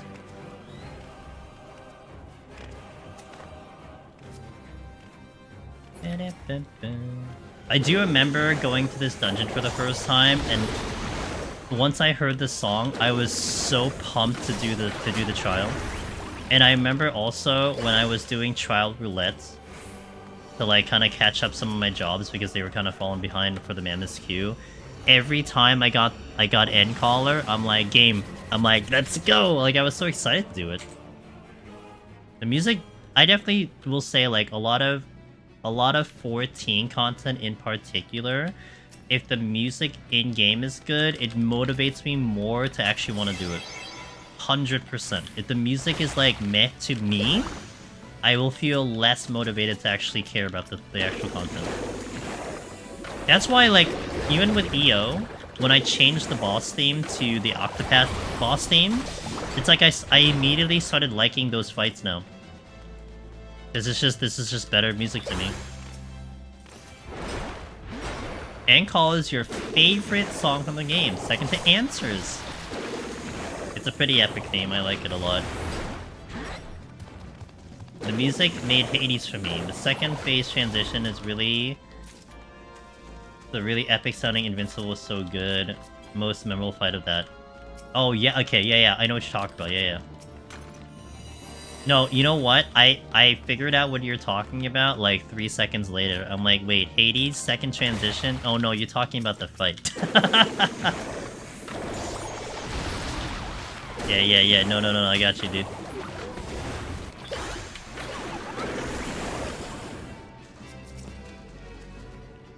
Mount Roncan Criterion has a song I feel that way about. Maybe enough to tempt me to try. Ooh, interesting. I haven't heard any of the new Criterion music. When I hear Daughter of the Dark God in the background, I was very confused. Was that the Fire Emblem one? Hold on.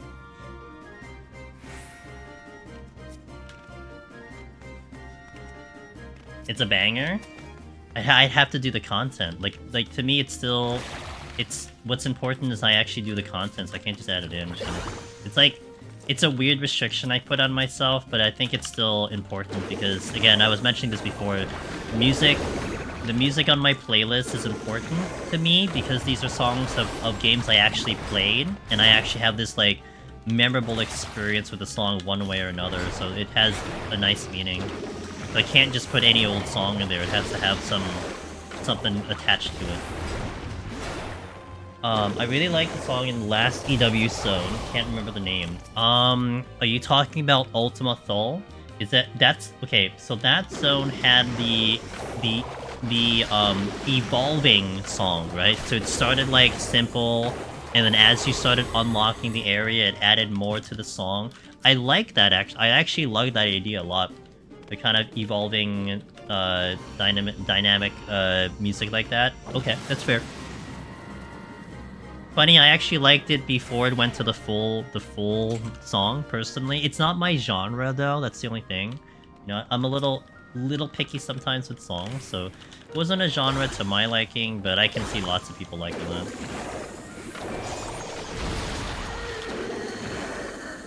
Goes in the distance, there you go. Echoes in the distance and Goes in the distance are amazing. Been obsessed with Echoism from Arc Knights, okay. I played Arc Knights for a little bit. I fell off because I remember that there was this one endgame event that was there, and I felt like I couldn't complete it, and I lost all motivation. It was pretty sad. It's like, you know, it's like, man, do I really have to, like, have better pulls? And then that's it. That's it. Did it for me. I didn't want to do it anymore. I got a little confused. I don't know if I want to check that chest.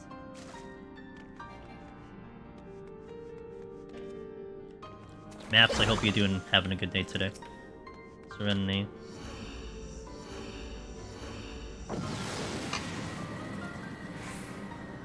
For dungeon encounter, says Go Not Gently. Stormblood Triumph is great. Our buddy Loken, my mod here, he loves that song. That's one of his favorite boss themes. He gets angry every time I say I don't like it as much. But it's not my personal favorite, but I know a lot of people who like that one. I did like 50 plus runs for another Mount Rockin' just because I like the OST. It's 4 AM, so are you trying to go to sleep, or are you just waking up? And if you're trying to go to sleep, I have heard that I tend to put people to sleep, so I hope you'll be the next person. Arc Knights has probably the coolest lore. It was pretty cool. Like, I did enjoy it for what it's worth. Like Expert, I had been looking for a turret defense game, much like back in my StarCraft and Warcraft days of, like, custom games. Like, I don't know if you play, like, Elemental Tower Defense, or, like, the tower defenses where you had to, like, actually create, like, a pathing maze so that they have to go through. Those were my favorite turret defenses, but I had struggled to find something that was actually close to it. But I still like the idea of a turret defense game. So that's why I landed in Arc Knights. The initial story was definitely interesting, but it still comes down to, like, me beating the content, and I'm a free-to-play gamer.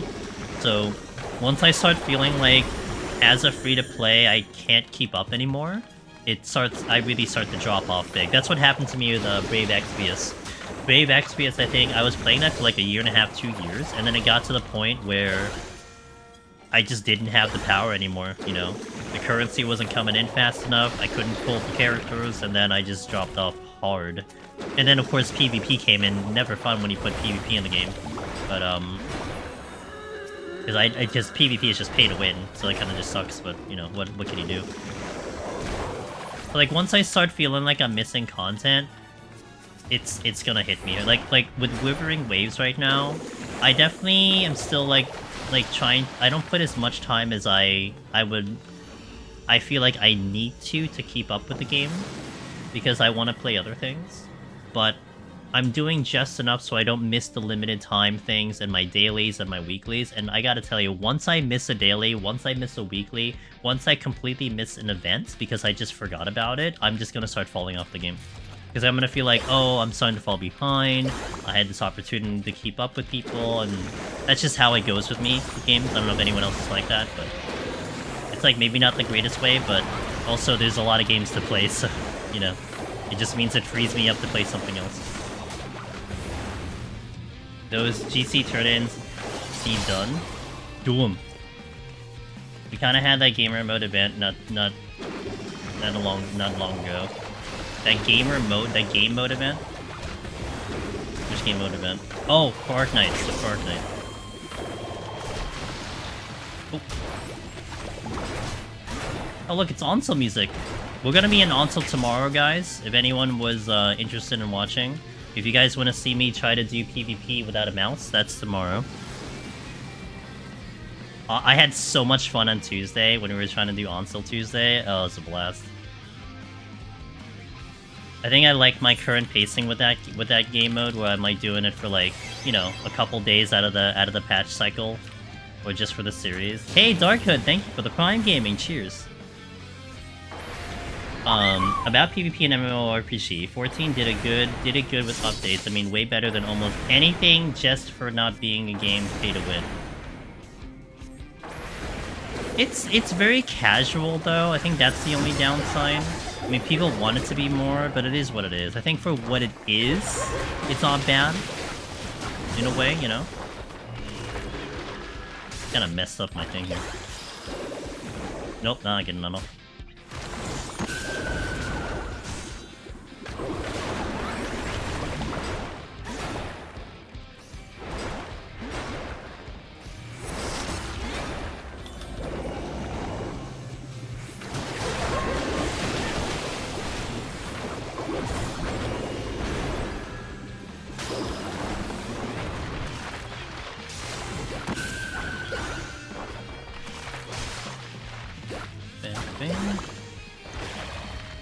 Okay, I didn't mean to do that, but whatever.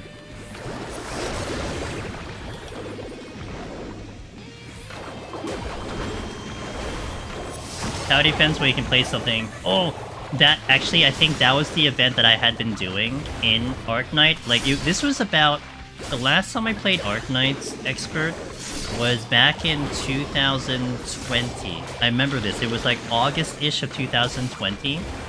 And they had that event too. And basically, like, during that event, maybe it's similar to what it is now. It's like, it had like a casual mode, and then it had like a challenge mode. And I started to get very demoralized because I couldn't do the all of the challenges. That's what started to get to me. Like, I felt like I could almost do it, but like I couldn't get the right thing, and then yeah. Not so casual when it goes to rank matches. I think rank matches are still pretty casual. Especially nowadays. I don't think they're very serious. I mean, the rewards aren't very serious either. I mean, you know, people will take it seriously, but like, I think the rewards kind of dictate how serious it really is, and that's also been one knock on the current PvP, is that the rewards are kind of just meh. I feel no motivation for Genshin and Star Rail.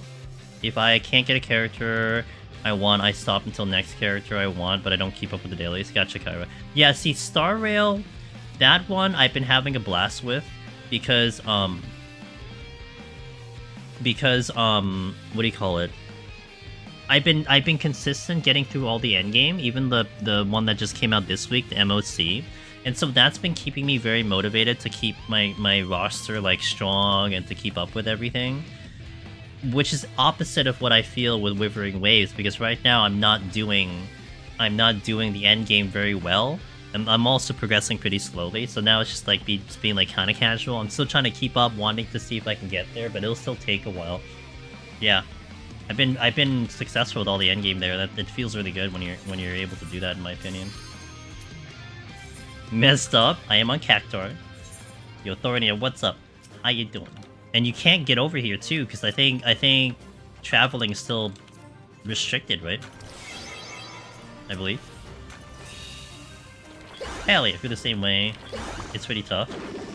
Yeah, I mean, I'm limiting my expectations, Cog, you know? I think it's still fair. It did take me quite a while to get to the point where I am in Honkai. Like before Jing Liu came out, I had been basically satisfied with getting MOC 7, and that's fine. And that was when MOC went to 10, not 12. I would just get the 7 and stop. I'm like, okay, that's it. I mean, I was doing everything else, so it felt pretty cool, and I kind of was just like, whatever with endgame. But now that I'm like consistently getting through endgame, and now it's like a thing that I want to keep going, right? So I feel like with Wuwa, it will be kind of in that same boat, is that once I get all of my characters up, and maybe get to like, you know, I'm like holding off to like level cap, you know? Let me get Union level to like full level. Let's get everyone to what 90, 100, whatever cap level is, and then judge it from there. And let me see what I'm gonna be looking at for free to play. Like, can I still do it? You know, and then we'll see if I keep with it. But right now, it's like I'm trying to like not be too critical on myself. It's just like whatever, you know. Yeah. Yeah, exactly. I mean, it is a little intimidating, Cog. When I look over to Meiji, she's doing some heavy content in Wuwa, and for the past 2 cycles, she's able to get 30 out of 30. I'm like, Jesus Christ, dude. But I mean, it is Meiji. Meiji's insane, so you know. The freaking fairy math gremlin over there. She's just full optimization, but I can't think of like, comparing us to like her, you know. She free to play? I'm sure she isn't, but yeah.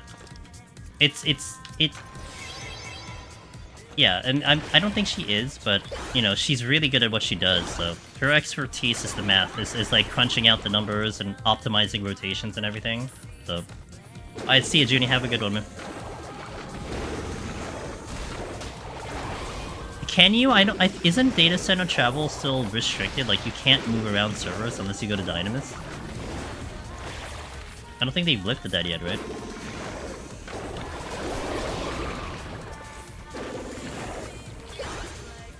Oh wait, I don't need to kill anymore.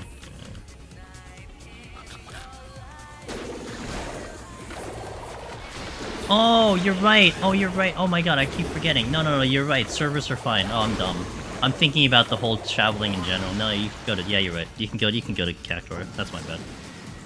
Also, B2 Raiden, thank you for the follow earlier. Appreciate that. You're right. You're right. Yeah. No, you're right. Sorry. I got the two confused. They're lifting the... They should, because teams will probably want to get on the same freaking thing. That pudding's not having a good day. That pudding is not having a good day, guys. I think I should just leave it alone.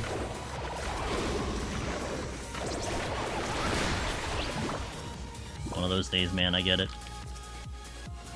Fake raid hype? Hell yeah, dude.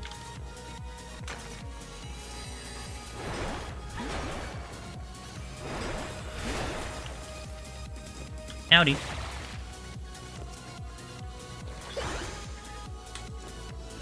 Although we're gonna cut through the song. You're not even gonna get to the good part of the song.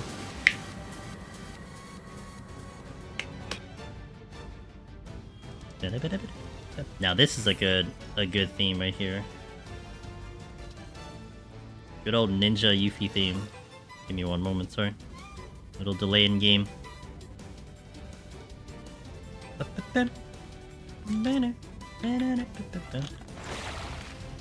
that a treasure room? No. Oh, they're all in the middle. Oh well, there was a treasure room. I heard rumors of one, but I didn't quite see it. Oh, I should use that.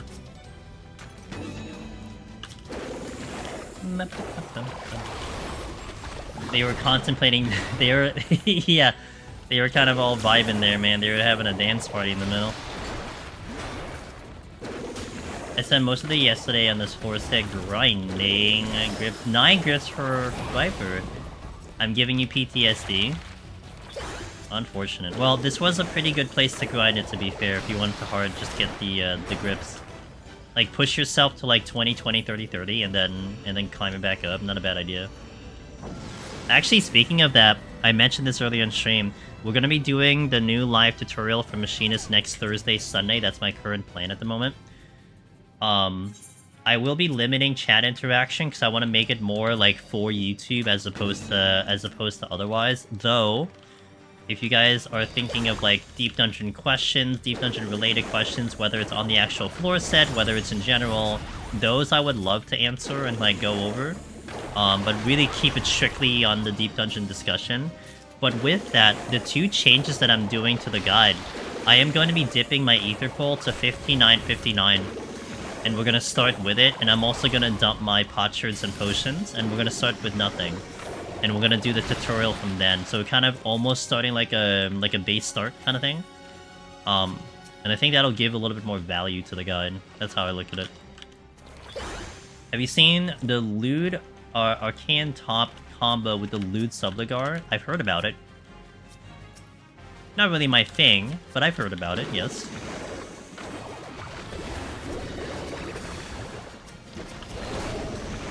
Why, did you get the set yourself or something?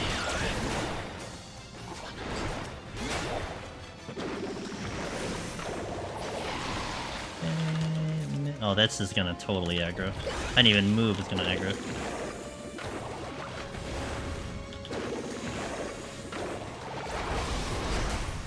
Wanna play, huh? You too.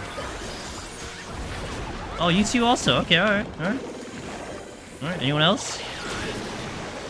My burst is down, it's a good time to attack me, I'm just saying. Oh, you too, huh? Alright, alright. Fine with me.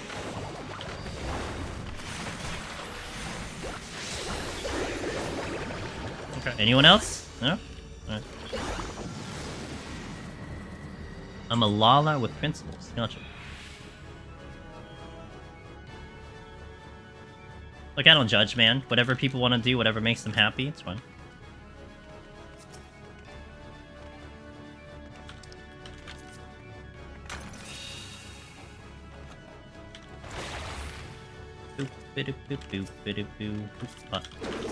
Ah! What am I hitting? Oh, I'm hitting you, okay. Check that. Perfect. I actually thought I would line of sight the pot there, but we did it very well. Affluence. Is this the exit? Nope, not the exit. Alright, let's go this way.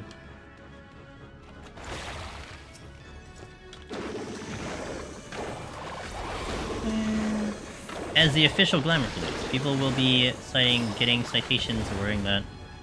Oh yeah? What are you gonna give them, like, minions or something? Temporary feature? You think they're gonna fix it?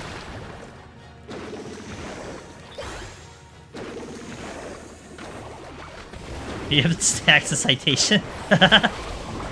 Like actual pamphlets, huh? Wait, is that a strength? Heading out for now, I'll be back tonight. Oh, I'd see it. Hey, Jorgen. Cheers, man. Have a wonderful night for the rest of the night.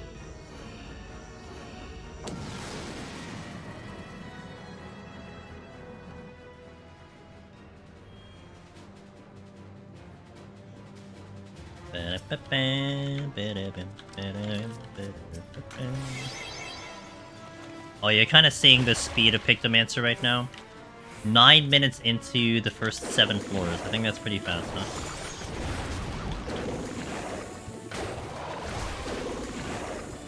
Abomination Orchestration Roll. Interesting.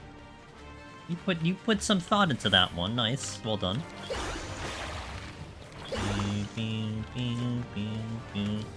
Picto high scores are gonna be wild.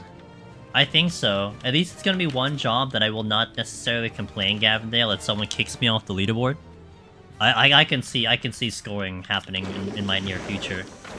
But I got other things to do at the moment, but you know, my rule still stands. Kick me off the leaderboard and I'm gonna do a scoring run. So I will be kind of happy if people do Picto. And I'm not gonna be surprised if they do. Of course, one could argue that maybe I should have already been doing a scoring run if people think this job's gonna get nerfed or something. But I mean, we're not talking. Even if they do get nerfed, it's not gonna be a big nerf. I don't think they're getting nerfed, but hey, look. Time will tell.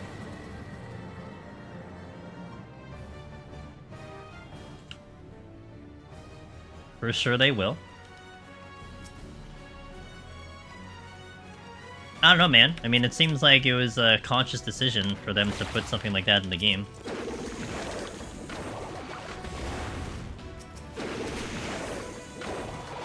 I mean, I don't think you just create gear. Like, I don't think you create gear in the game for a character model and not know what the result's gonna be. You know? Especially when you're talking about glamour like that, I don't think you just accidentally have something that like that exists. So now whatever that means, you know, you can interpret that whatever you need to, but I mean, you're not talking like an interaction where you change something in like some piece of content, and then unintentionally it affects some other piece of content because it just, you know, it's just all of a sudden it's just the codes crossed or something, you know? I mean, put it this way, they have glamour contests in like artistic glamour contests all the time to like get ideas from the community. I believe that's like a 6-month process or something like that, that they get the actual idea, they get the winners, and then it takes them 6 months to actually put it in the game. So there's quite a bit of like designing and all the details that go into it. So yeah, I'm pretty sure like you just don't kind of accidentally have something like that happen. People will always do that, Wallen. I mean, we're in the internet, you know, and people are 12, so they're going to do that. But you know what's funny? I actually think that comment of how people say I'm 12, because like maybe I don't hang around enough actual 12-year-olds, but they kind of don't really talk like that. Maybe like more like the 14-year-olds and the 15-year-olds do that, not really the 12-year-olds. I'm just being like, you know, a little more realistic with the age there. Maybe younger does it. I don't know. I could be off. Maybe it depends on where you live too.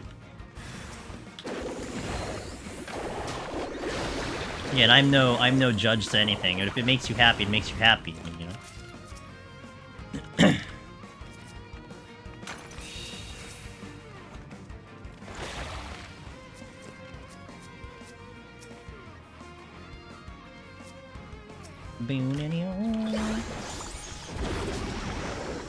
Oh, the exit's in the opposite direction. I think I came here to get kills though.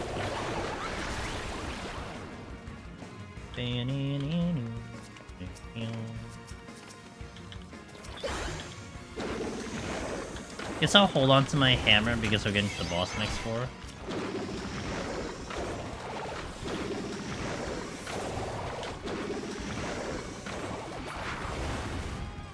Hope we have enough kills from this opposite one. Or we just get a respawn, that's fine too.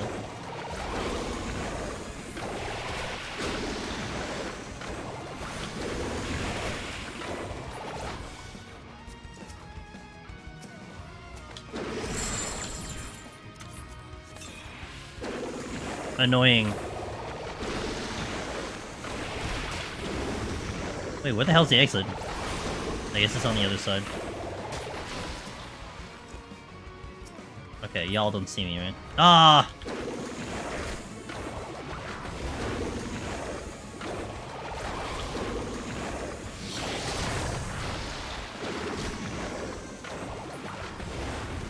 The young people nowadays have a weird way to think. Is it a weird way to think, or is it just a non-understanding of the way they think? I mean, one could argue that people older than us think we think weird too, you know?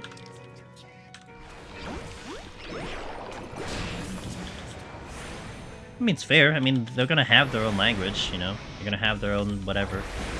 As we did when we were younger. I mean, I try to pick up as much as I can from that generation. Some of them I just kind of question, just like, I get it, it's just, I think it's dumb, but whatever, it makes you guys happy, you know?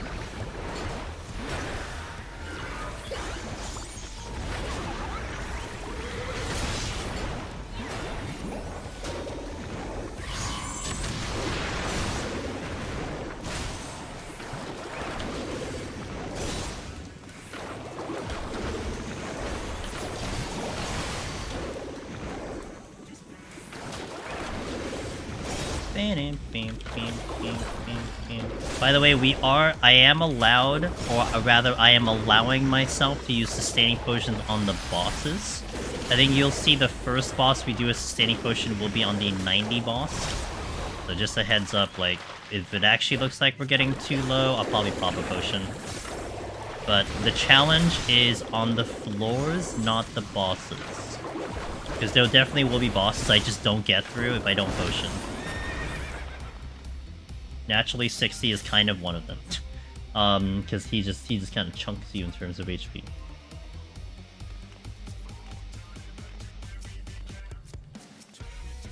You don't even understand people your own age. I don't think that's an introvert issue though.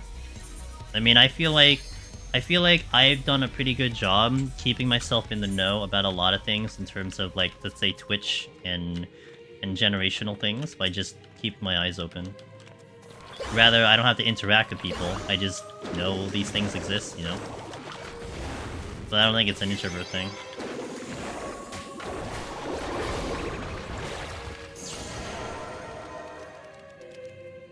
As a registered introvert, I don't think it's an introvert thing. It just all comes down to how you're sourcing your information.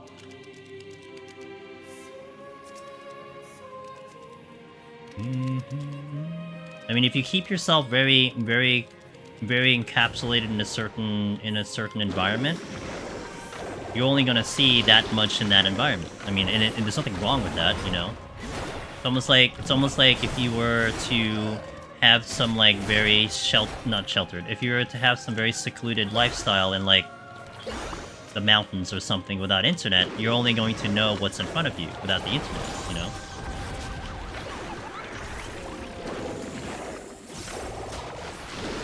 And it's only when you start opening the doors to, like, other places and exposing yourself to other information, should you want to, it's when you kind of see what things are going. But again, you don't have to. And sometimes, not gonna lie, like, looking in certain directions could be a little bit more detrimental to your health than not looking at it. But, yeah. Yeah, and that's completely fair. I mean, sometimes ignorance is bliss, especially with society, not gonna lie. It's just on my end, like how I look at it, I always want to know as much as I can. It's one reason, like, with 14, as much as I basically only do Deep Dungeon and the occasional PvP, I don't do Raids, I don't do, like... Honestly, I don't do 70% of what this game has to offer. 70 or 80% of this game has to offer.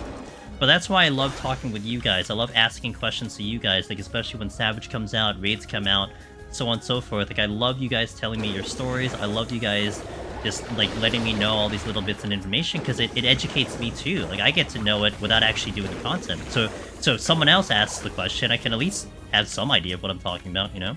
Especially when a new player comes around.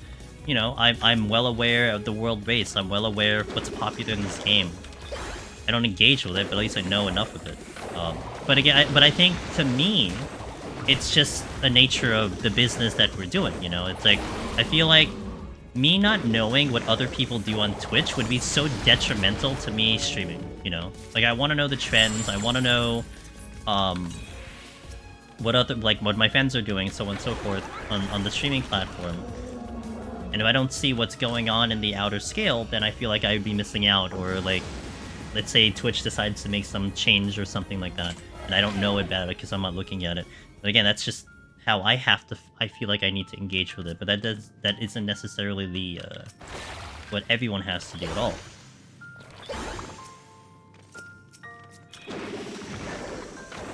You're dying, bloated conjurer. Aw, they remember who they are! So sad.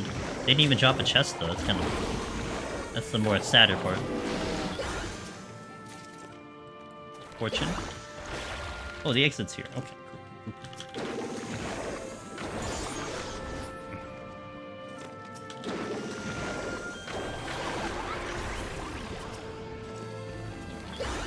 Didn't need it.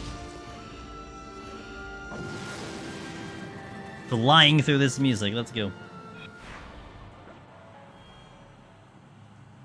The saddest when there is a Lala in the lower levels, that's where I am, where are the others, and he falls over dead. Yeah, I mean, that's the whole... Isn't that... I don't remember where they're from. Isn't that the party, the light party that went into, like, Empara? I mean, they're all NPCs from something. I just don't remember where everyone is from. Yeah, I mean, the codes are pretty, like... Some of them are pretty kind of rough, you know? Yeah. Yeah, I mean, like, I feel like when you see a boss, an actual boss, or a a story NPC that you actually defeated in some quest line, definitely feel maybe a lot less sympathetic.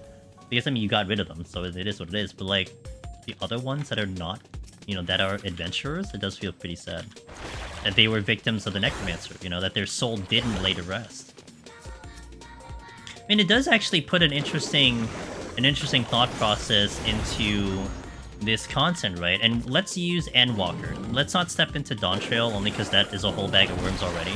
But using Endwalker as the basis of the conversation, how, you know, when you die, your soul goes to the Ethereal Sea and all that stuff. But the Necromancer essentially doesn't let your soul rest because he re-raises you, you know? So they're stuck in this. They're stuck in this content or in this area because they didn't go to the Ethereal Sea. Pretty rough, man. You know, kind of a rough existence, you know. Maybe it's yeah. That is interesting. That I think she is also in Endwalker. Oh no, she is because she's the boss. It's interesting that she's also there. So you would assume that like. Maybe you free her from Necromancer here, and then she gets brought. She finally gets to the Ethereal Sea, and then she's there. Go heavy into that area too. Oh man, I didn't pay attention to the alchemy quests. I don't remember any of the freaking crafting quests. Rip, dude. Unfortunate. I only really started caring about the story by like Shadowbringers. Is it Tearjerker? Dang. I feel bad. I feel bad about that. I do like the story a lot now. You think their body is here. But they respond like they get like once you kill them, it's almost like you free them from the possession of the Necromancer, right? So would that not imply a soul or no? I'm stuck in this content. I'm still here. I didn't shed a tear for the alchemy one, but it does have a more touchy story than most of the others. Hog's just a stoic human being, that's it. Not much makes the man cry.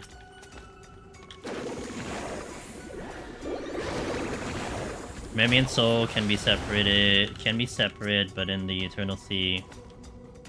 But in the Eternal Sea. Yeah, right. Yeah, so like you would assume like... Yeah, it's interesting, right? I mean, of course, you throw a little bit of a wrench in the whole thing that this is side content, so this I mean, would you consider Palace of the Dead canon? Probably not, right? In theory, you wouldn't really consider this canon storyline, probably, but... Or maybe you would. I don't know.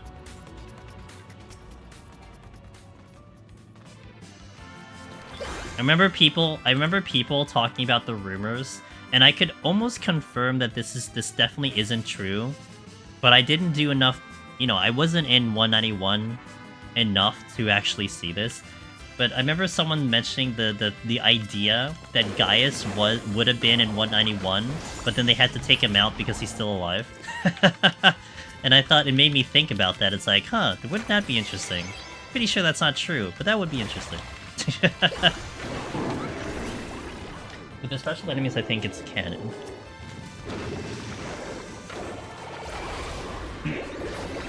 So then you'd be implying that Livia, who's here, is just in this part of the story, like Heavensward, I guess, and then later on, when you see her in Endwalker, it would be because it's just fast-forwarding time.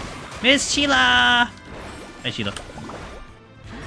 How you doing? I'm pretty good, thank you for asking. I hope you're having a good day.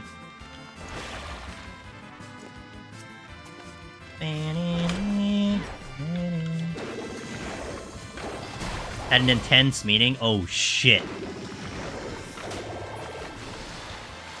Did you like do like an intense stare down and stuff? Was there like hammers thrown and everything? Like people sweating bullets, you know? NB Leon, NB Lion. Hi, I've been watching your videos on Machinists and I have a question. Is there a reason to use Ricochet over Gauze even on a single target? Which is just less keys, so does Ricochet have a better animation or something? Is there a reason to use Ricochet over Gauze even on a single target? Like, was I commonly hitting Ricochet over Gauze just, like, by my first GCD or something? No? I would, like, in my head, I would say not really. I mean, I know, like...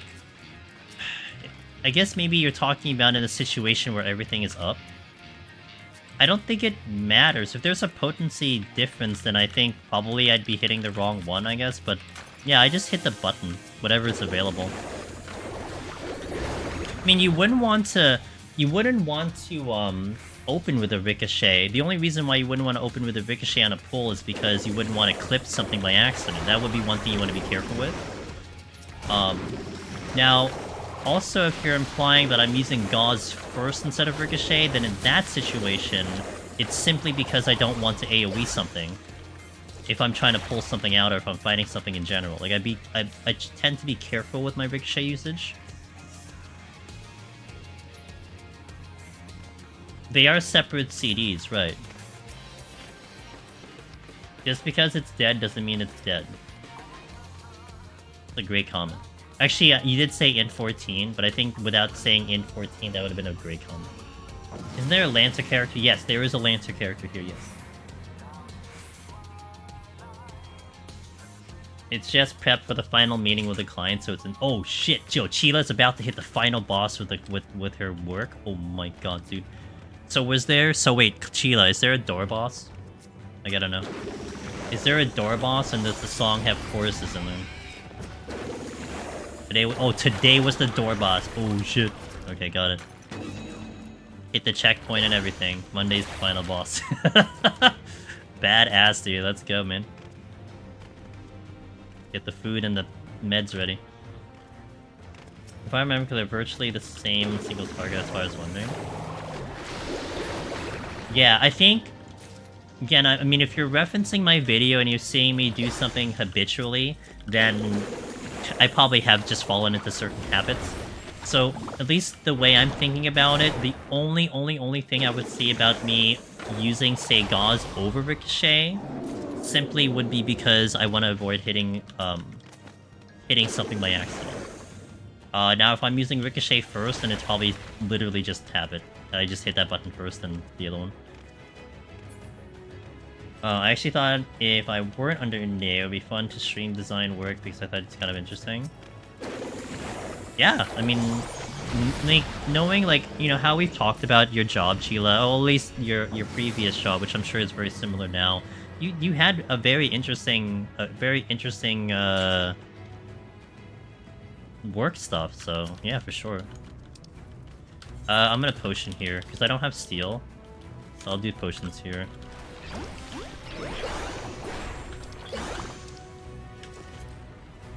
It's a world not a lot of people do. Yeah, I started a scoring run, a PoTD on Picto, and the other day. I'm not targeting the fucking boss. I should finish it. Hey, Pauline. We're actually just talking about potentially scored runs for Pictomancer. I would be interested in doing it. It's just not my priority at the moment.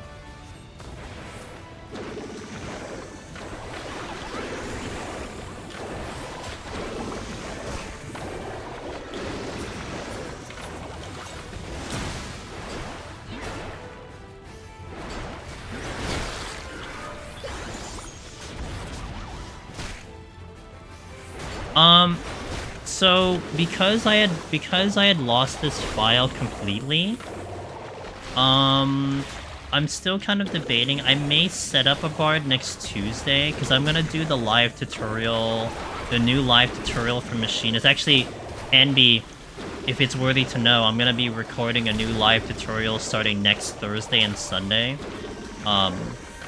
But I'm kind of figuring out what I want to do on Mondays. I'm sorry, what I want to do on Tuesday. So maybe I do a bard setup Tuesday. I'm not sure. Picto's fun, man.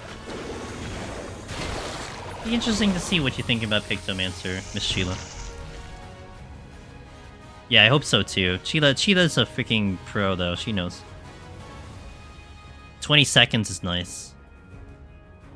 From Tuesday. Me too, because from Tuesday I've been devoting my whole life to Savage Frog. Oh yeah, that's right. Yeah. Look at you. Getting the last bit in and then boom, onto onto bigger, better things. Yeah. It's gonna take a little bit to get it on YouTube, NB. Because we're gonna be doing quite a lot on the. Let me pause the music for a second. We're gonna be doing quite a lot with the next live tutorial. Aside from really like talking about everything as I had been, there really isn't any changes with Machinist, but some of the things I'm going to adjust to, I'm going to be dipping my ether pool to 59. So we're going to start with the lower ether pool, and I'm also going to start with 0 potsherds and sustaining potions. So I'm going to kind of give this impression of like, you know, even if you start with base, like you can still climb your way up kind of thing. And then we'll go through a little bit of the explanation. We're also going to make it a lot more catered to YouTube as opposed to it being just like, you know, oh, by the way, YouTube is here. Like we're gonna be limiting chat interaction, although I'm gonna be open to people asking specific Deep Dungeon questions and related to potentially information that people can use. So it'll literally be like a YouTube recording, except it's live. Smush is a horrible skill. I leveled Picto all weekend a while back and died repeatedly on my red mage because I kept trying to surf out of everything. My fat cat attire is 1 out of 10 on Brazil's minimum wage at the moment. Dang. Okay, I gotta hit an ad here. So thank you guys for watching. Ads going out. And then we shall continue the run. We're stepping into, I think, 71. So I'll see you in a little bit. BRB. Let me actually refresh my water. Hell yeah. Beep, beep, beep, beep, beep, beep, beep, beep, beep, beep, beep, beep, beep.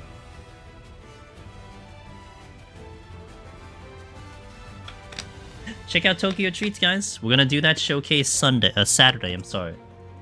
Saturday, as I'm currently planning that Tokyo Treats showcase. If for some reason I lose power again, we'll do it Sunday. If I lose power again, I'm going to cry. And I'm going to tell my representative I am cursed. And I am so sorry.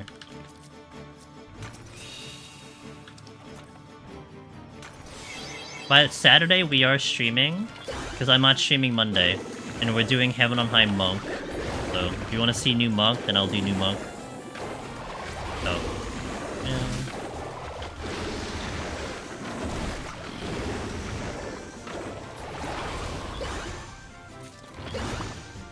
New Monka. Ooh, rage.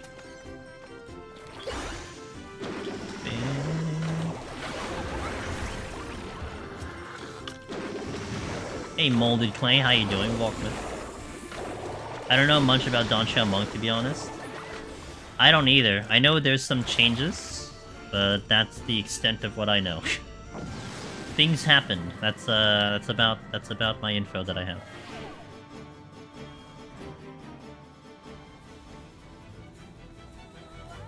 I wonder if that Final Fantasy IX song will now give me issues, since they did put it into the game. Sometimes that happens, but I guess I'll find out.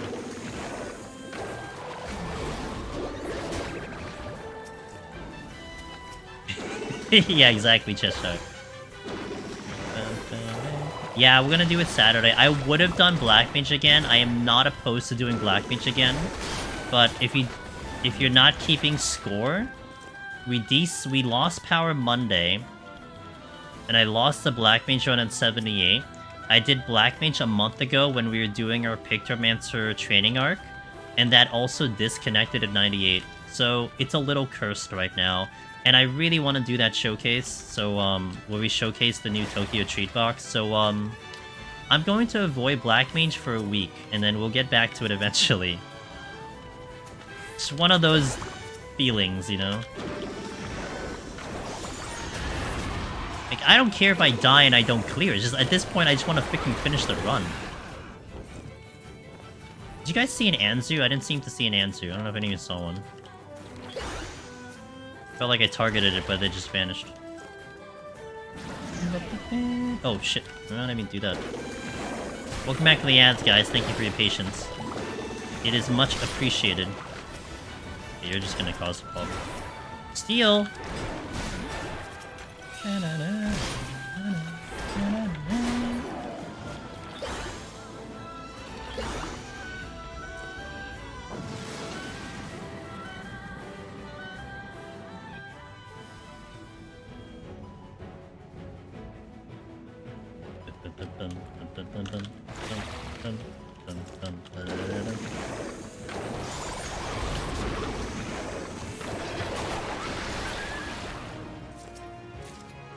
They're waiting for mid 170. I will probably avoid them though. I can delete Nanzu on Pictomancer. That is actually not a problem, but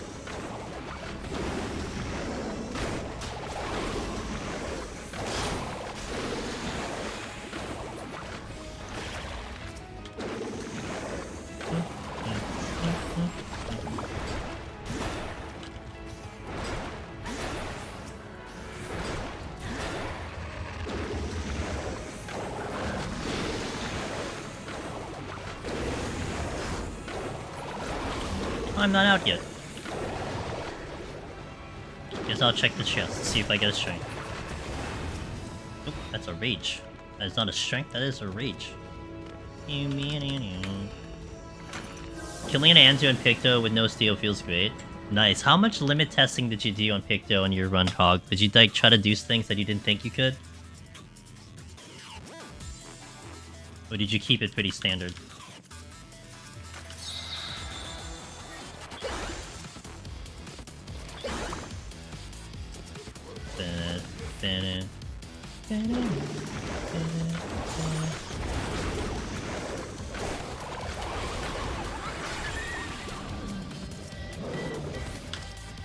Another steal. That was one I did all 170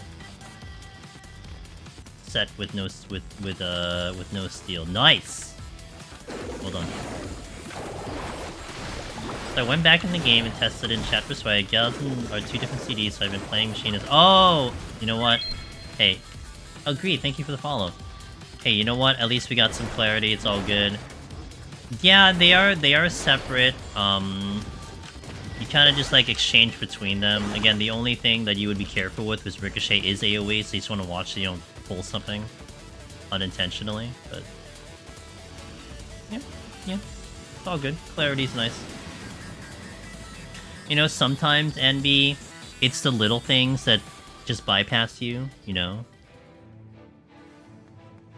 Nothing wrong with that. That's why asking questions is pretty nice. By using one or the other. Gotcha.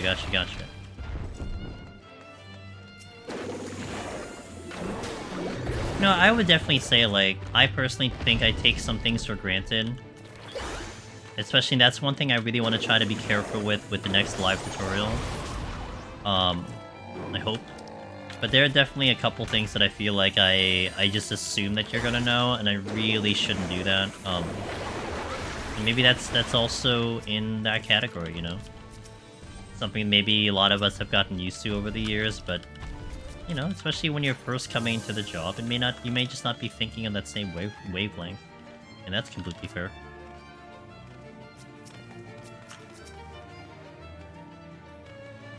Sure, why not?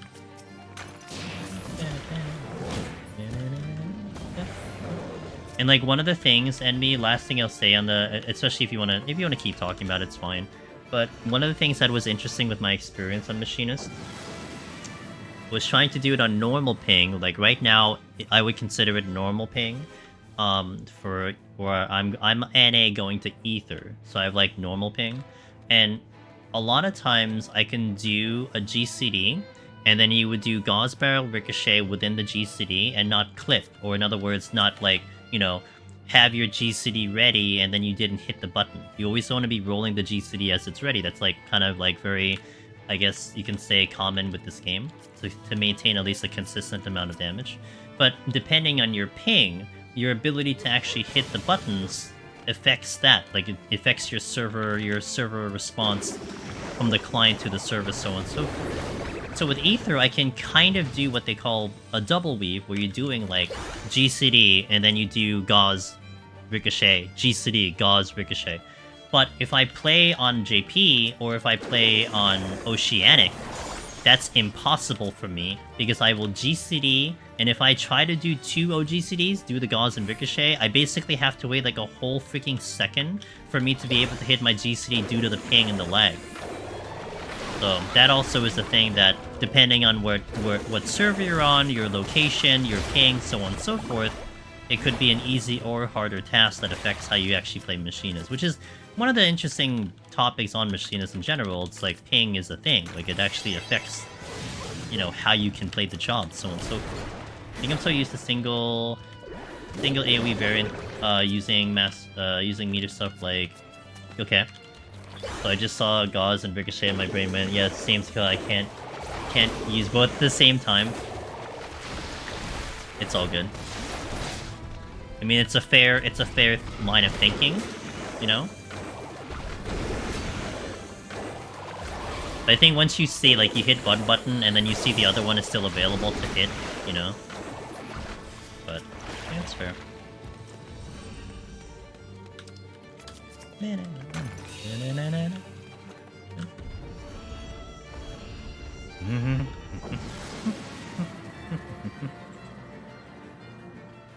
And I think it does actually say that in the tooltip, right, Cog? When for Heat Blast, it actually says it recovers 15 for both Gauze and Ricochet. But I think if you're still thinking in that line of thinking of, like, you know, you think both buttons are like, you know, one and the same kind of thing, you probably still interpret it as such, but it's fair. It's fair. Yeah.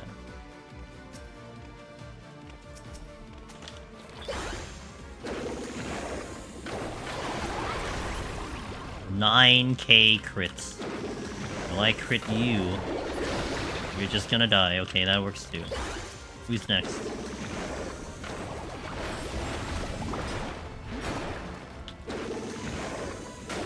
I swear, man, every time I change away from Pictomancer, and I go to any other job, it feels like everything is dying so slow. It's not even funny. It's just crazy how much Pictomancer brings to the table.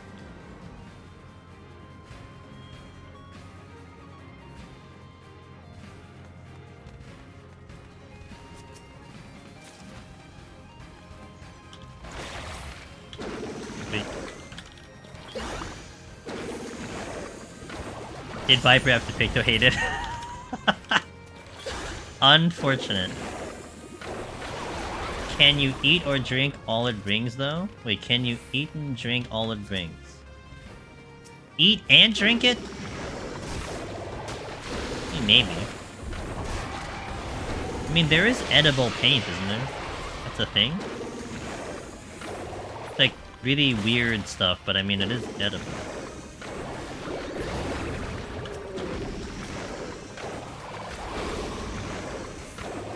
Yes, yeah, it does bring, I mean, you could draw food, so easy. I have a macro to switch back and forth from multiple to single target hotbars. I never had both skills in this. Oh! That's so interesting, Envy.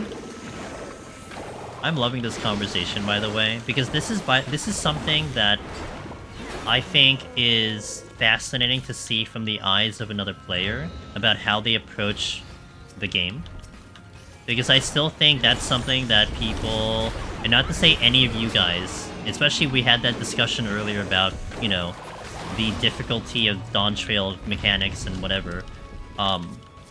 That's the thing that, like, some people get so close-minded about, is how people approach anything. But like this game, in just completely different ways. And so your line of thinking is how that ended up being a thing that you didn't notice. It makes complete sense that way, you know? I sure love casters. I mean, look, okay, to be fair, it was, you know? I mean, if you look down the line of Summoner and its history... Man, did I do Summoner in Stormblood? Oh man, that would be such a cool retrospective. Summoner from Heaven's Ward to Dawntrail. I don't think I did much Summoner in Stormblood, though. Hope you're having a good day, Puzzle Hoop. It's always a pleasure, man.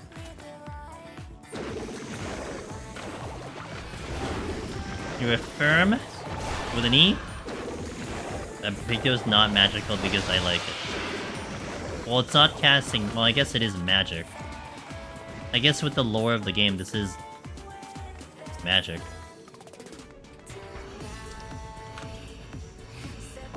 I love Shadowbringer Summoner. My favorite summoner was Heavensward, and I got so bitter about the Stormblood. It took me a long time to recover.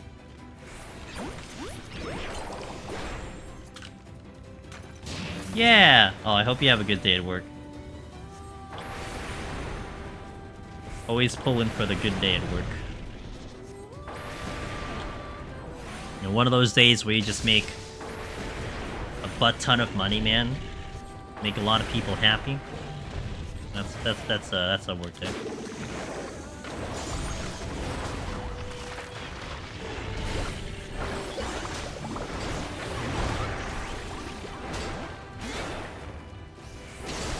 Do you know if Echo Jobs still work to remove science from passive? Yep. I was actually just doing it earlier. 100% still works. That's right, Moldy Play. Heavensward Bard, never played it. I did a tiny bit of Machinist in Heavensward. Couldn't do it. That job was way too complicated for my brain. I think I distinctly remember trying to do 51 to 60 on Machinist in Heavensward and dying to 60 because I didn't know how to hit my buttons. That's how bad I played the job.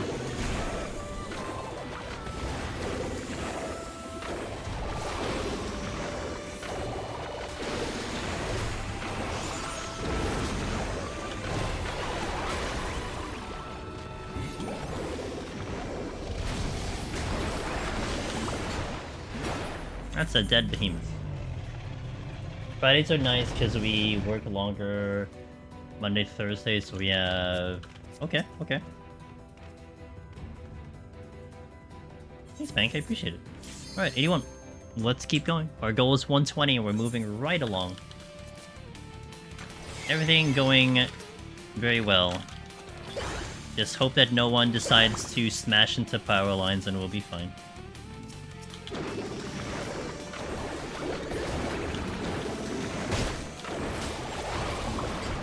I will definitely say this. I'm not necessarily someone who's too superstitious.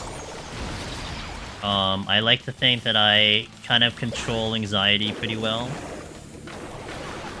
But if I were to lose power again today, for the third time in a row for a deep dungeon run, I'm going to start to get very superstitious and very paranoid. I'm just saying, man. If it happens again, it's not going to be good brain juice.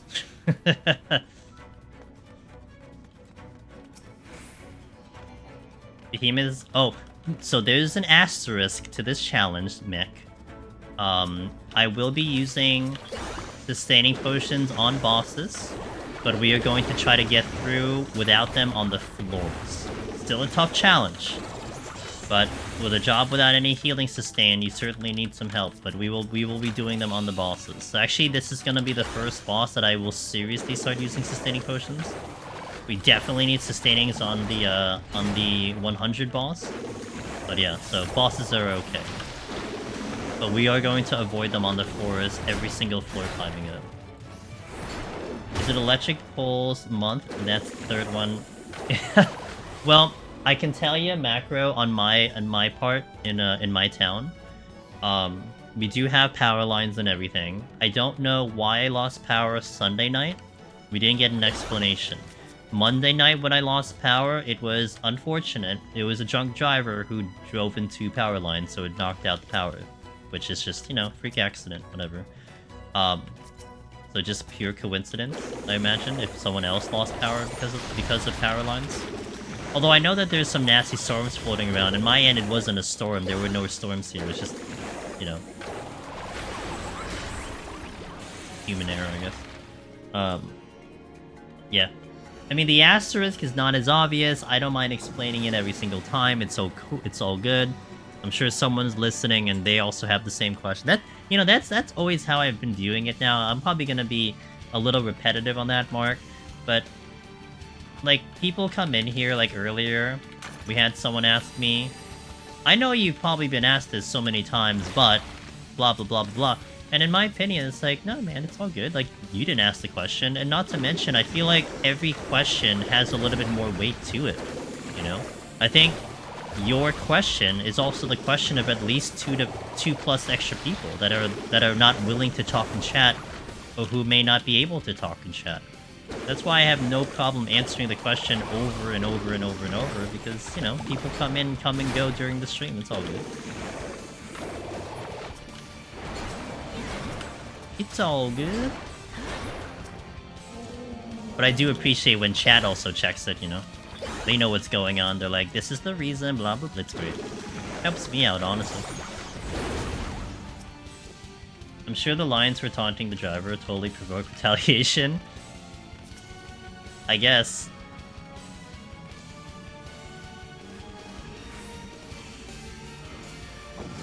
But it is so weird that it happened back to back.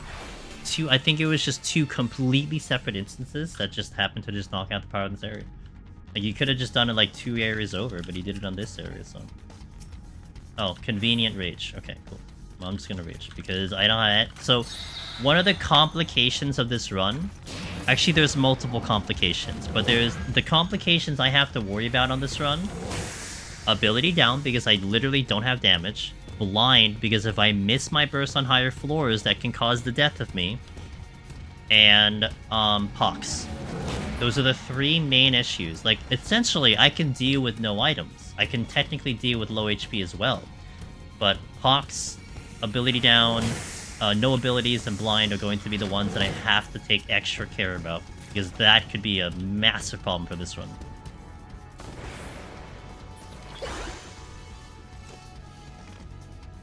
Playtime Fairy, thank you for follow, welcome in, as well as Christina. Oh, that's a... Oh boy, I want to try to get this name. Christina Tiana. Christina Tiana. Thank you for the follow, welcome in. Didn't even think it... Oh yeah. Mech. The mimics are going to be terrifying. Because it isn't about the mimics. I can kill the mimics. It's the Pox that I don't have a regen on because I'm not running a sustaining potion. That's the complicated part of it. So, you know, I made it to 173 and we were on cruise control, but I lost my internet when we hit there. You know? But I think it's gonna be part of the fun of the run. It's just seeing what we can do about it. And Everly, thank you for the follow as well. Welcome.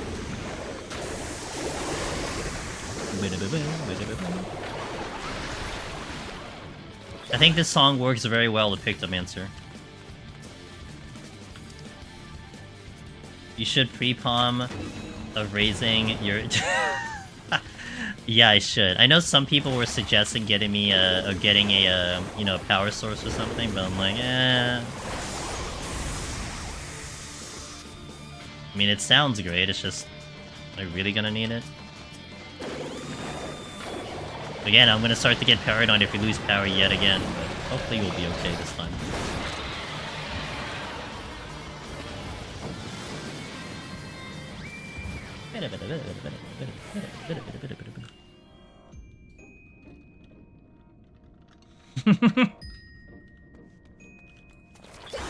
Poor D-Buns. Dude, I've been so impressed with D-Buns. Her reaction time in Deep Dungeon has been stellar. She sees death, dude, and she gets that raising up like a freaking pro. Holy moly. It honestly makes it more exciting, to be fair. Oh. Did I kill her with my melee? Are you serious? No. I have learned to save myself with...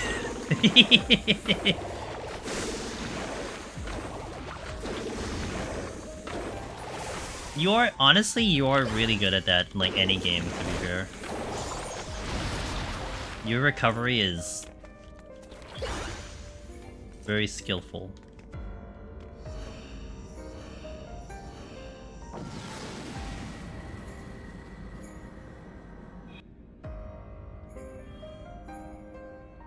We do need to do something about you entering a floor set and then, like, nearly immediately dying. We need to do something about that one, though.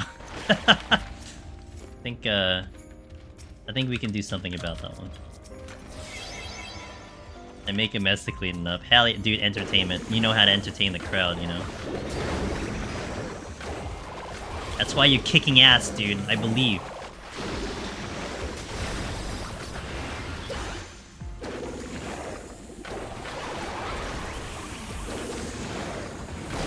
You don't have to answer this, by the way, Devons. You can just kind of just, like, leave it blank if you want to.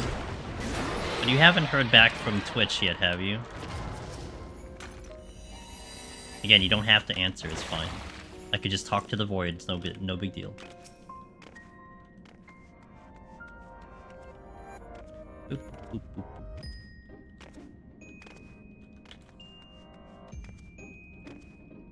You waiting? Damn. I guess it's that time of year where it just takes a while, which really sucks. I still have my fingers crossed for you.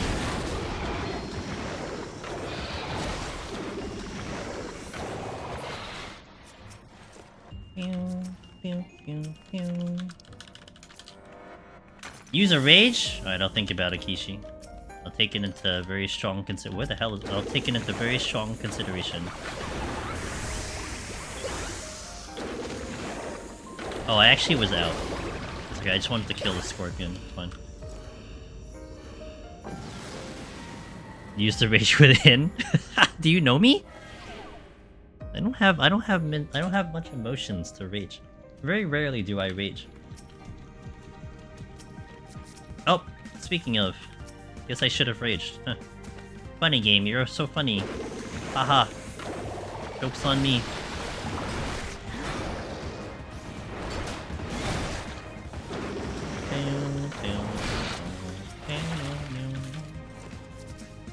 Yeah, Kishi knew from the very beginning. Bam, bam, bam, bam, bam, bam, bam. Yo, what up, Dragon? How you doing? Eat my paint. Oh, I'm missing raising. Oh, there's another rage. Oh my god. I don't have raising. Huh.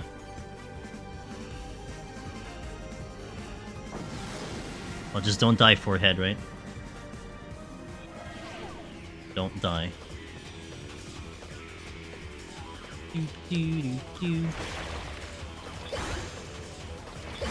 Man, 11 minutes to the score. Yep, 1+. Oh, hello, friend. Didn't ask you to come along, but you're here now, so...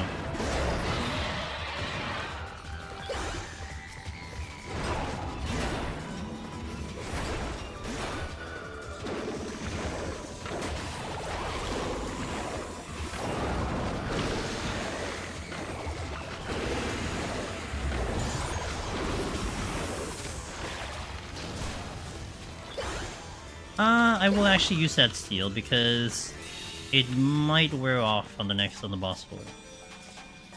Gotta try it in here. It is... I would say... Like, I don't know if you've heard me talk about how, like, certain jobs feel like they're at their peak at certain deep dungeons. Like, for me, like, Ninja, Black Mage are definitely peak performance in Heaven on High in particular with their kit and everything. I would say Pictomancer feels like it's at its peak in Palace, in my opinion. However, I do want to return to Pictomancer Heaven on High because I think I may have lost some of its efficiency because I was still learning the job. And I didn't quite know how to correctly play it as well as I do now. I would love to return to Pictomancer Heaven on High, but at least from my current experience, I feel like Pictomancer Palace is probably at its best. Like, its best form. It's almost like Reaper. Reaper Palace of the Dead, in my opinion, is kind of in that same category, too. It feels like it's at its strongest performance in that content. Which sounds weird, right? Because it does get more stuff in later floors, but if you just go, like, comparatively speaking in what it could perform and comparing to all the other jobs, man, powerful.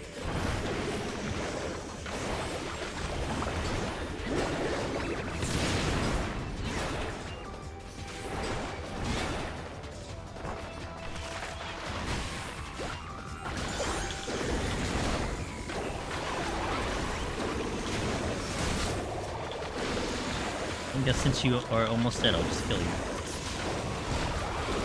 Did I not get the potion?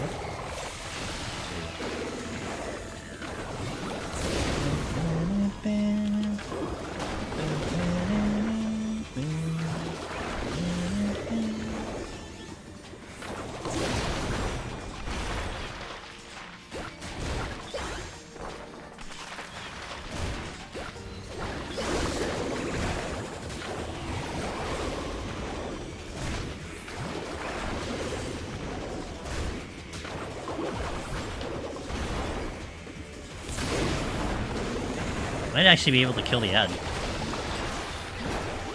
Nah, not quite. Oh, I did! Dang! That is funny. Man, this is faster than Machinist. Hands down. Goodness, dude. I really am thinking about doing, like, seeing what time we pull off in a 1 to 100 speedrun for Pictomancer, because, man, what it brings to the table is just really impressive. Really, really impressive damage. Alright, let's keep going.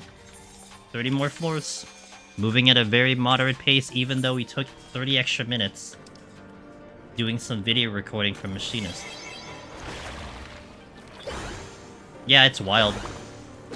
I think it's even more wild because if you look at, like, Reaper and Sage in the last expansion moving into Deep Dungeon, I almost felt like there was the trend that each and every new job was going to be, like, very powerful going into older content. But man, when you look at Viper and its current situation, it's so different, you know? It's like, damn, like, Viper really kind of got the short end of the stick there.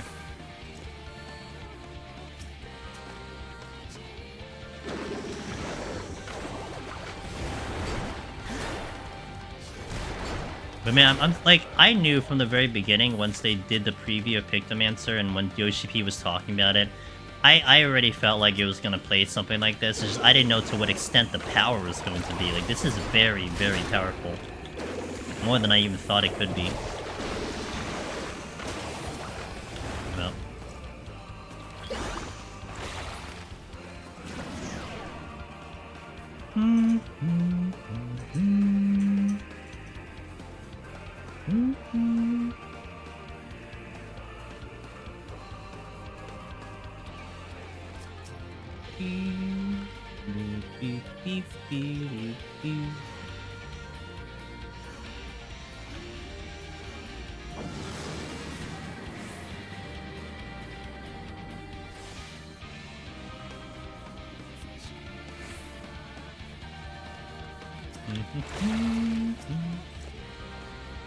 Steal? I shall. I like the steal. Okay, we're going this way.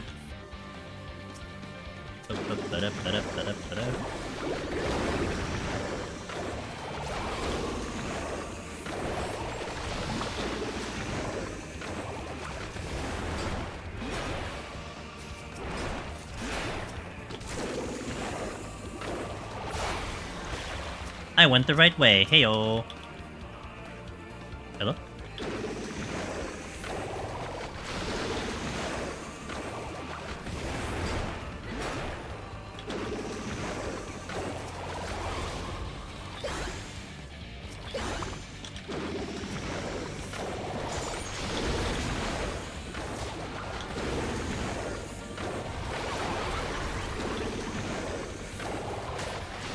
Got an extra enemy if I needed it, but we're good.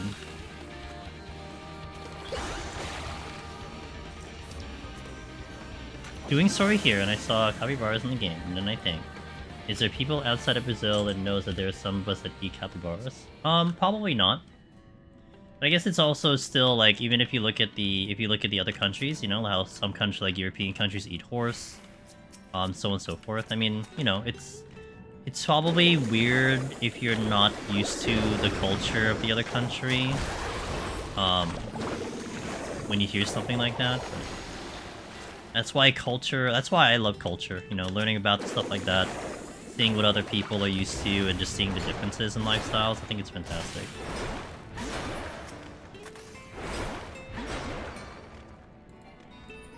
Yeah, I mean, also, like, I remember in Iceland they ate the penguin, no, not the penguin, the puffins, the black and white birds.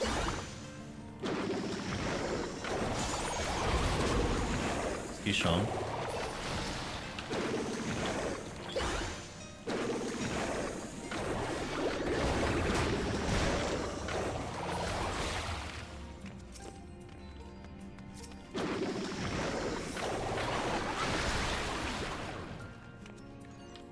I guess you know what I would be more curious about Gabriel to some extent is if someone would be more like maybe horrified is a strong word, so something not as strong as horrified, but like something along those lines of hearing something that they never heard about that is something that you eat like commonly in your country, where it's an American hearing it and like anyone else hearing it. And I wonder if like it's a similar reaction or if it's not a similar reaction or if it's more accepting of it. Like that I'm curious about.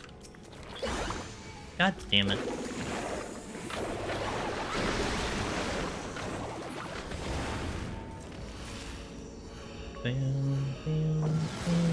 I'm sure it's been asked you 100 times. It's okay, because you're asking 101 times, and it's not a problem.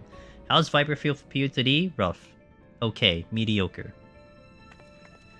I think something that I've been using as like a method of explanation for how I describe Viper in Palace, and also this applies to Heaven on High 2 Wombo. A little different than EO. EO, it's a little bit better in EO. But how I've been kind of describing Viper, think of Melee in Deep Dungeon solo having this like list of criteria about what its strengths and weaknesses are.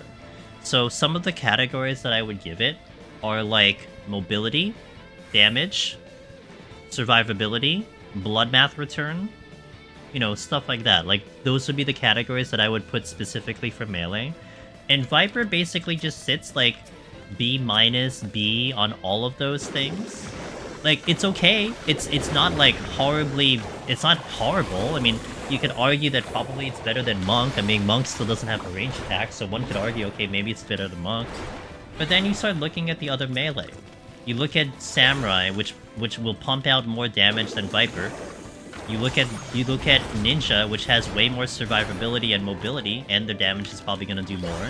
You look at Reaper, the damage is going to be superior as well as mobility versus what Viper can pull off. And you look at Dragoon, which has a really, really good bloodbath return, and honestly a little bit of a better defense overall. So like, all of those other jobs do something better than what Viper brings to the table. Viper is very simple. It has a very limited rotation, very limited buttons. So, that's it. I mean, that's the best I can give you. I mean, again, it's not horrible, it's just okay. Whereas Pictomancer, on the other hand, is like freaking godlike. How am I? I'm doing great. How does Picto feel without sustaining so good? I mean, we made it to 173 before I lost my connection last time, Be Nasty, you know? So yeah, we were on cruise control going up to 173. So everything was going well. Resubbed just a bit ago, want to get back to PoTD, Viper looks fun. Yeah, I mean, I would say like, if you were looking at Eureka Orthos, you definitely would have, I would say, a more standard time with Viper. Like, I still feel like something like Samurai felt stronger. Some of the other gamers actually felt like Viper felt stronger than Samurai. I personally felt like Samurai had more oomph to it. But again, it could just be a personal thing, you know, just something to consider. But yeah, Heaven on High was definitely a rough experience. It can do it, just there's not much going on for Viper. And no problem. No problem at all. The only plus is the potency on the range attack. That's true, what Arya did say. I always forget about that. Viper does have the strongest ranged attack, relatively speaking. Now, you can argue potency to potency, Reaper has the strongest ranged attack. However, Reaper's, unless you're doing egress, is a hard cast. Whereas Viper's is mobile, and you can just move and shoot, and that's, you know, you take what you can get, right? It doesn't propel the job to, like, something better than, say, Ninja or something, but hey, that's something going for it.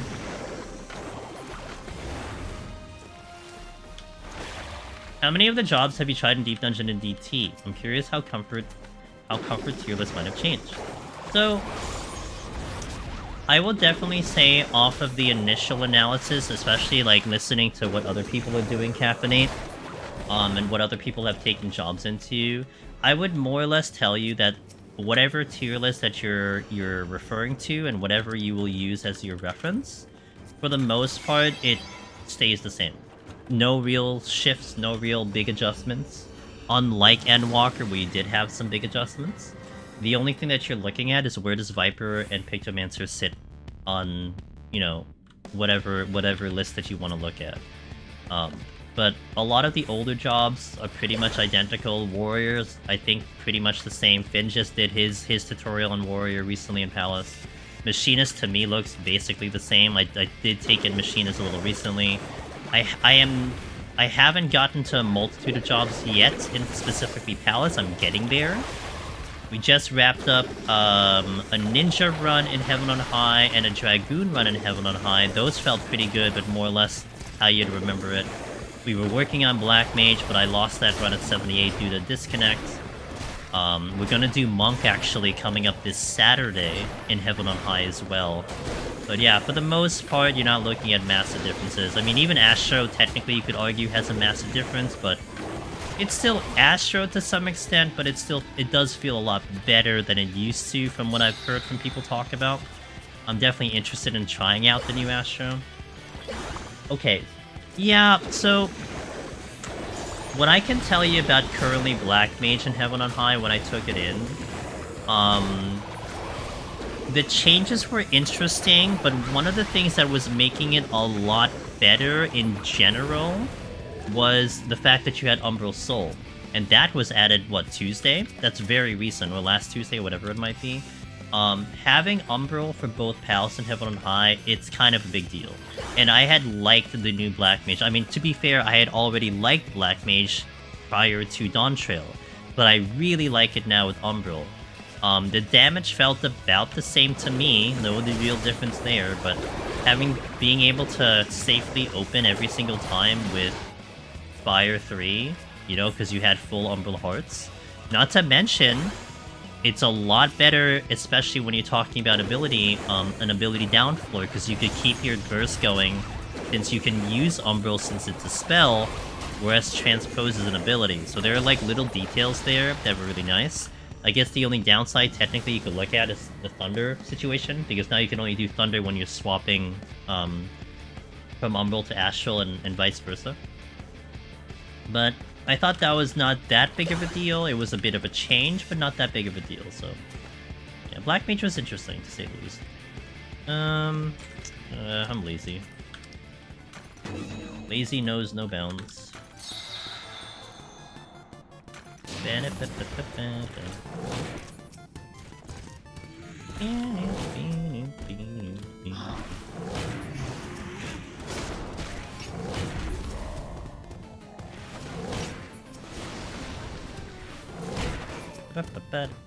Double Lightspeed in EO has been great. Yeah, I did hear the double Lightspeed was very nice, to say the least.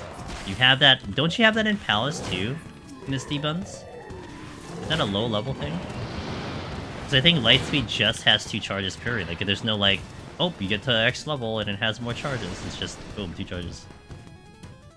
That's huge. Huge. Considering how useful Lightspeed is. I mean, like, you could do like a... you can do a Lightspeed Lust and then pop out and do Lightspeed Gravity. That's so big. Oh, I'm out.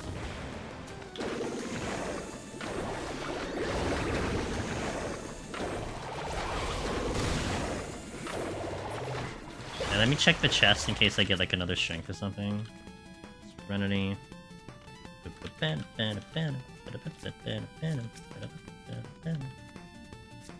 Serenity, steel. I'll take that steel, that's nice. And we'll get the reach back. Just like it was planned. Anxiety! Hey, thanks for the follow.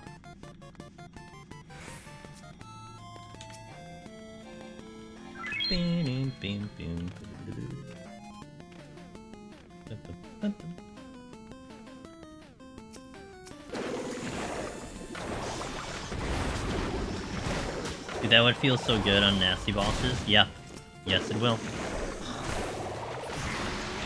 Yes, it will. Nice remix. This song? This song is the original version of the song. The original one from FF3.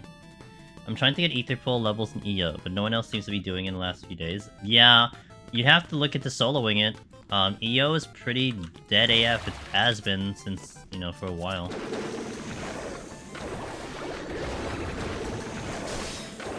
End Lust, Repotion, Regens, do it again. Yeah. Actually, that's also a good strategy too. Like, just in general, you know, just to either kill a pack of enemies if you really need to or something. Double Lust, yeah, 100%.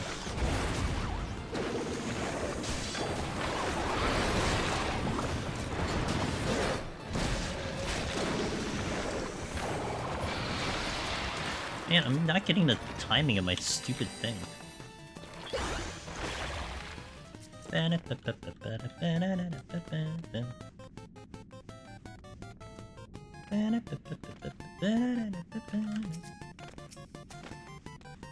See, this being like, I don't remember when FF3 came out. Must have been like 1989, 1990 or something. Every time this song comes up, this version, the original song, man, this song is a banger from the original, you know? God, did Uematsu make some good music. Holy moly.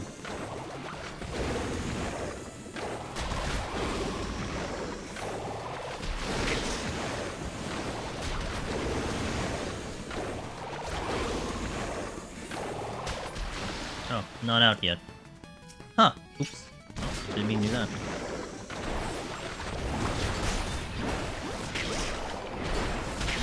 Come on, guys, break my shield, for the love of God.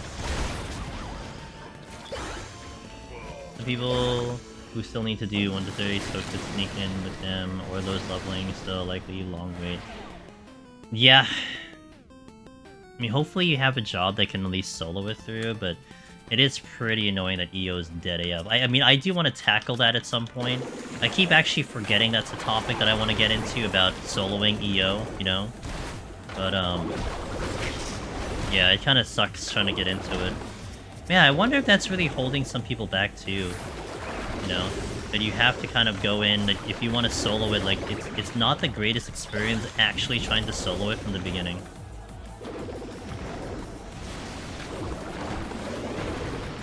Yeah. I mean, I would argue it's probably better soloing 21 to 30 than going in with the party, because the party could be like janky, just with how messy that content can be with people who like are not experienced, etc. But I haven't tried to go in with parties, so maybe I'm underestimating the ability of DF over there. Ooh, got a reason. About time. Yoda quad, I would imagine doing 1 to 10 EO with no ethical would be doable solo, but...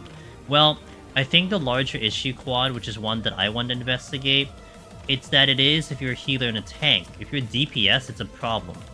And I don't know if that's changed by now, but like, the floor 10 boss has hands, man, and that thing hurts like hell if you don't have any passive healing going on. And like, okay, could you hope for Une? I guess, but the only, I mean, it's so rare to get a Demiclone 7 to 10, you know? But I still want to see, like, what's going on with that. Exactly, and that's the larger issue. It's that you don't have pots, so if you're going from a fresh start, that's where DPS will have a large issue. Like, if you have pots, it's perfectly fine, obviously. It's almost like, you know, it's almost like all of us trying to do solo. But it's the fact that if you're starting, like, okay, I just unlocked, I unlocked Eureka Orthos, and you queue up 1 to 10, and you realize there is no queue because no one's doing the goddamn content, well, what's your solution? You know? Well, you try to, like, you know, most gamers won't think about going in solo, but even when you go in solo, even with our experience, I mean, that's still a really rough run. Like, you have to have selective jobs for it. You know, you have to kind of know what you're doing. Kind of tough. So what happens with the EO? Like, what, do you do a PF? Do you, like, try to get your friends to do it? Like, I imagine the experience is actually gonna be tough, so... And the more I talk about it, the more I actually want to get into that topic at some point. See what we can do about offering information on the topic. Hey, Graha. It has been a bit. I hope you've been doing well. Good to see you. Back in the day, Black mages had to stack under 1, 2, 3 during a 10-second Umbral Ice phase. I did more black mage when I was in Shadowbringers. That's when I first started really doing black mage molded, so I don't remember what black mage prior to that point was. But we are using potions here. I gotta start soon because I want to do this in the steel. Miss D-Buns, it's always a pleasure. I always love having you around, but, you know, you give them right back on your stream, so I'm happy to do the same.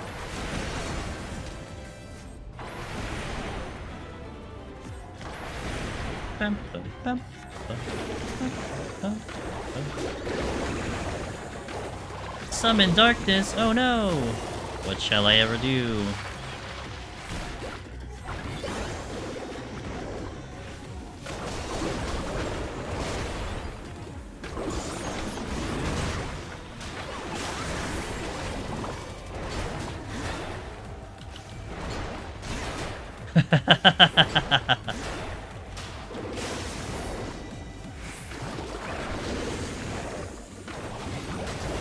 You and I are old enough to know who sang that song. We're old D-Buns.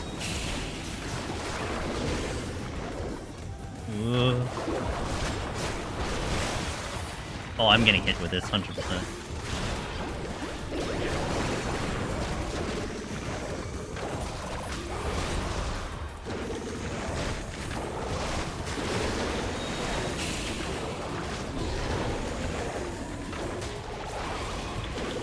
This should be enough to do the rezo.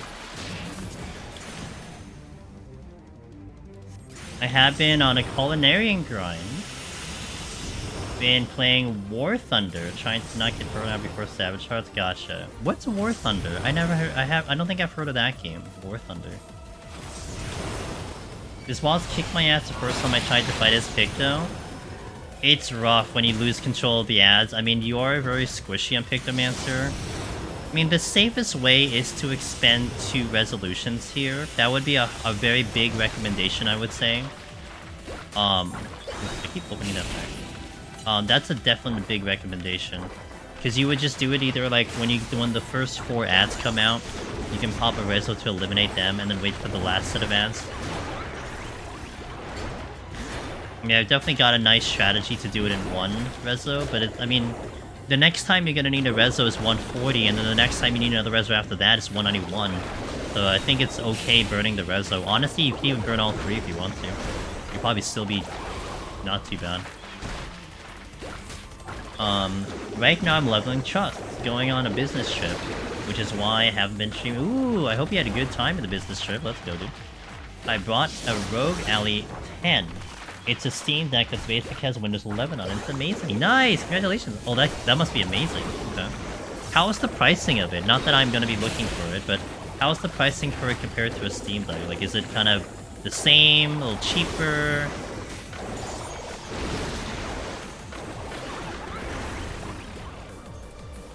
Hey, Arton. Let me catch up in chat after we get the score screen. Let me get into Query Mail, and I'll catch up in chat here. Oh my god, best score ever. Let's go. War Thunder is a military vehicle combat sim PvP game, is, I think, the best way to describe it. Oh, interesting. Okay. It's a tank game. You basically play either tanks, airplanes, submarines, and basically just try to win matches. It's very interesting. Very, very interesting. Is it real-time combat? Or is it like, another way to put it, is it basically just like RTS, kind of? Or is it just like, just, I guess you just, is it like deathmatch almost? Like I'm thinking, like, I have this picture in my brain of what this game could be. But I'm almost thinking, like, is it teams? Is it like Battle Royale? Is it deathmatch? Basically any Windows application where, oh, that's kind of nice. You capture zones with teams. Okay, okay. Neat. I've been binging on Once Human at the moment. It's definitely keeping my attention off stream. I've been having fun with that game. It just hits an itch right now. I love base building. I love all that stuff kind of associated with it. Only thing that sucks is that the Windows looks clunky on the gamepad, but you can add a mouse keyboard if you need to. Oh, is it like slow? If you plug in like a PS5 controller, is it slow? My friend's trying to get me once human. I've been playing solo, you know. It's been fun solo. I just don't want the obligation of running with people. Typical solo gamer. Ugh, humans. But I'm sure it's fun with people. I'm sure the co-op experience is good.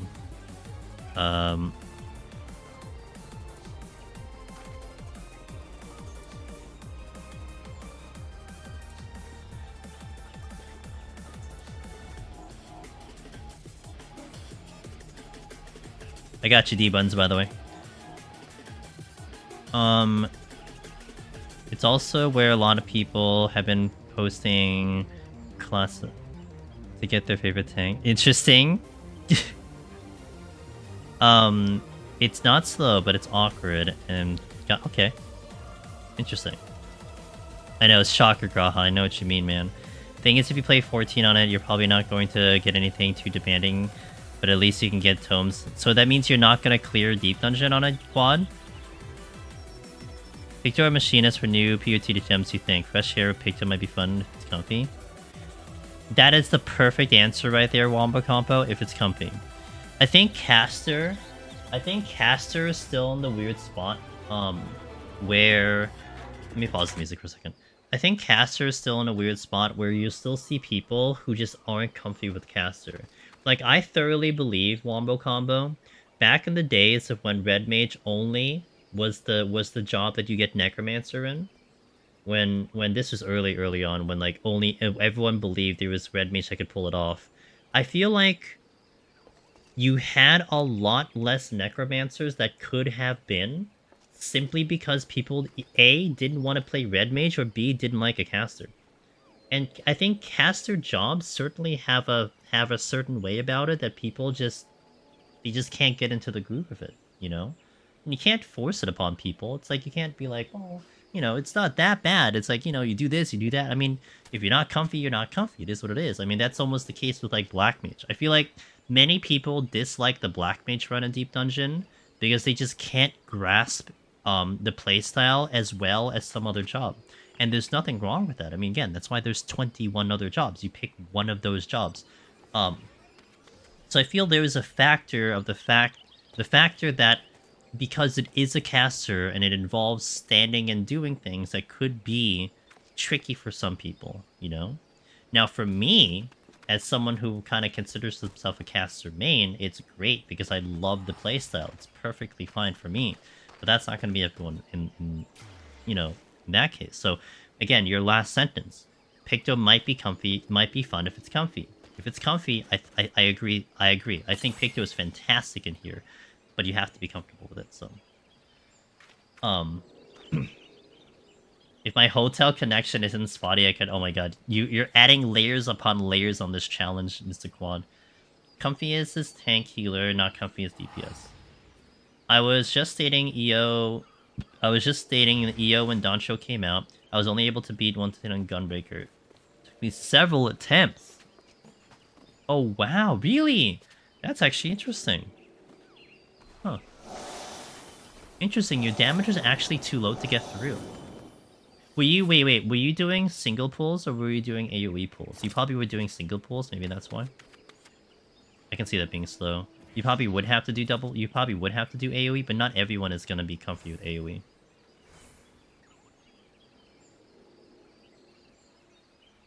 It's interesting, because, like, I was watching another stream earlier that was discussing, like, big pulls, small pulls, and dungeons. And I guess that's still the same idea in, like, say, EO, where you have this, like, decision of either doing, like, small pulls, single pulling, or, like, wall-to-wall. But you have to be at a level to be comfortable with it. Like, you can't just hop in and just do it, you know? I mean, I guess you can ease into it, but it does... In EO, it does save you a lot of time when you do kind of bigger pulls.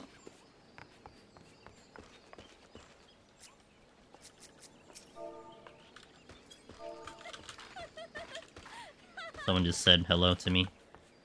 Floor 11 to 20 took me several... I read that already. I mean, jobs are usually up to the people's taste. I don't like tanking, but I like healing. Yeah, exactly. That's exactly what it is. And And like people just need to be, I guess, also to some extent, you need to be kind of open to that thought, right? You know, I think again I was talking a little bit about how sometimes people are a little bit closed-minded in terms of how they think and how people interpret information and whatnot. But it's like, you know, it's just people will just do it their own way, and that's perfectly fine. So whatever gets you to the victory, that's all that really matters. Yeah, no problem, Wombo Combo. Okay, I'm gonna hit an ad here. This will be the last ad for the stream. And we got 20 more floors. We are, again, on cruise control. We are flying on Pictomancer. So let's try to get to that 120. Thank you guys for watching. 20 more floors to go. And then this file is set for Sunday. We're going to continue this file on Sunday. So BRB, thanks for watching. I'll see you after the ads. Alright, let's continue.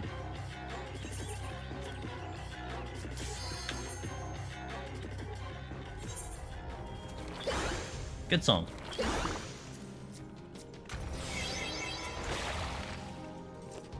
Come here, Yarzon. You caused me a lot of grief in the past years. I'll blow you up.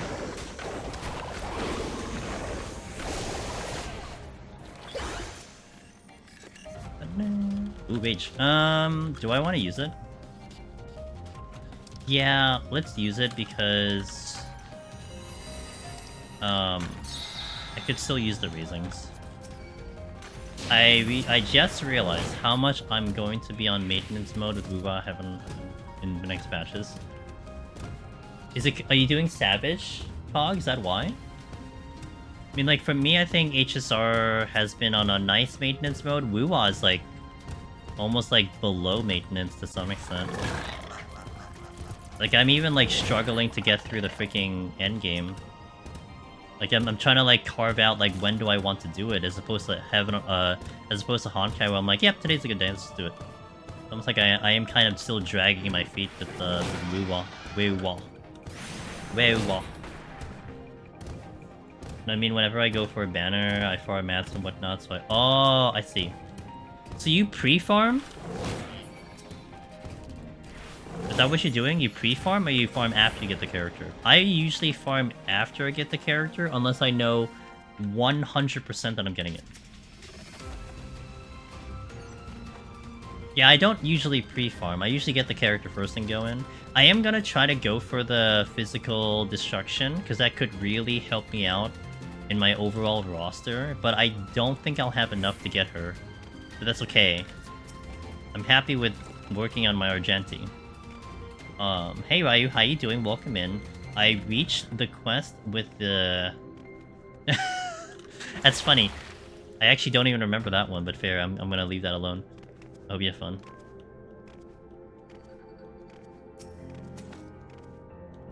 Did you respawn? You did. Like jerk.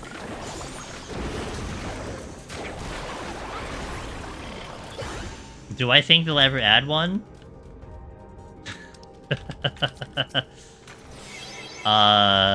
My honest response? No, I don't think so. I think if we talk about it more often, though, maybe they will.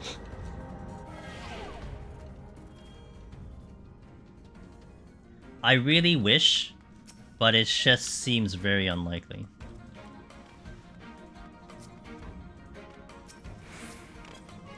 I will continue to wish it, I will continue to will it into existence.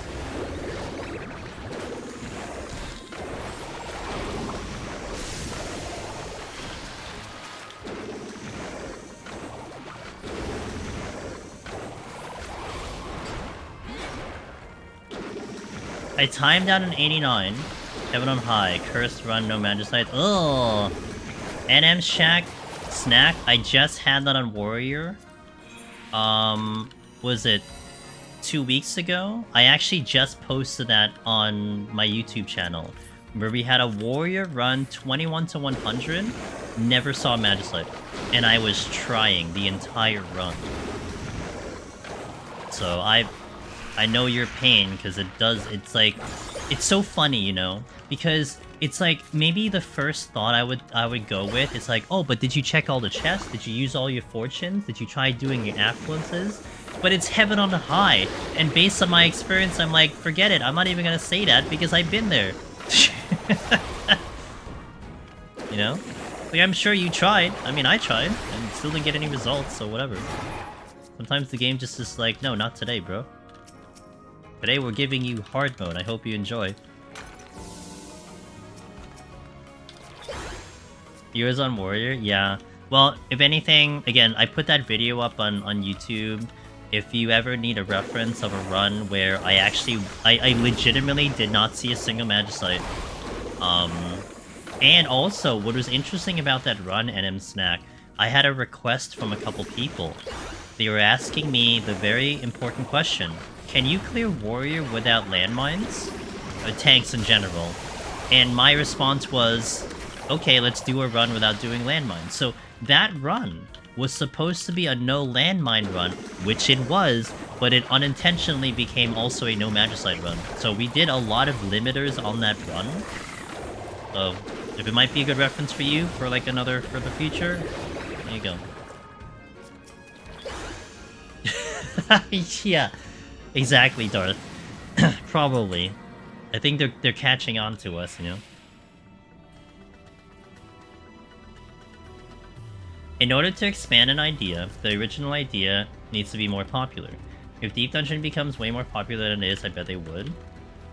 Well, the other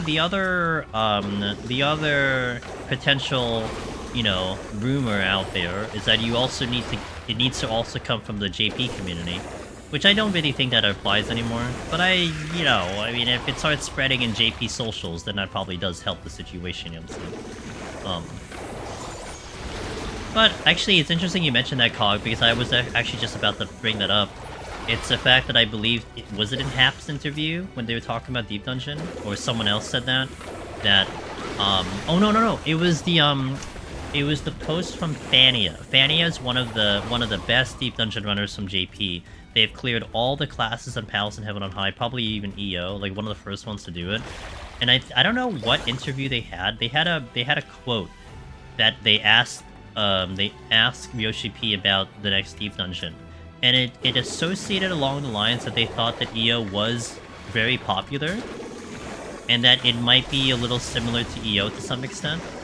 That was what that quote had said. But the only thing is, I don't know where the source was, because I don't think Fanny posted the source. But I don't think they're gonna post something that was just kind of BS. They're not that kind of person. So I kind of took that as actual legitimate thingy. So yeah, I mean, maybe it becomes more popular.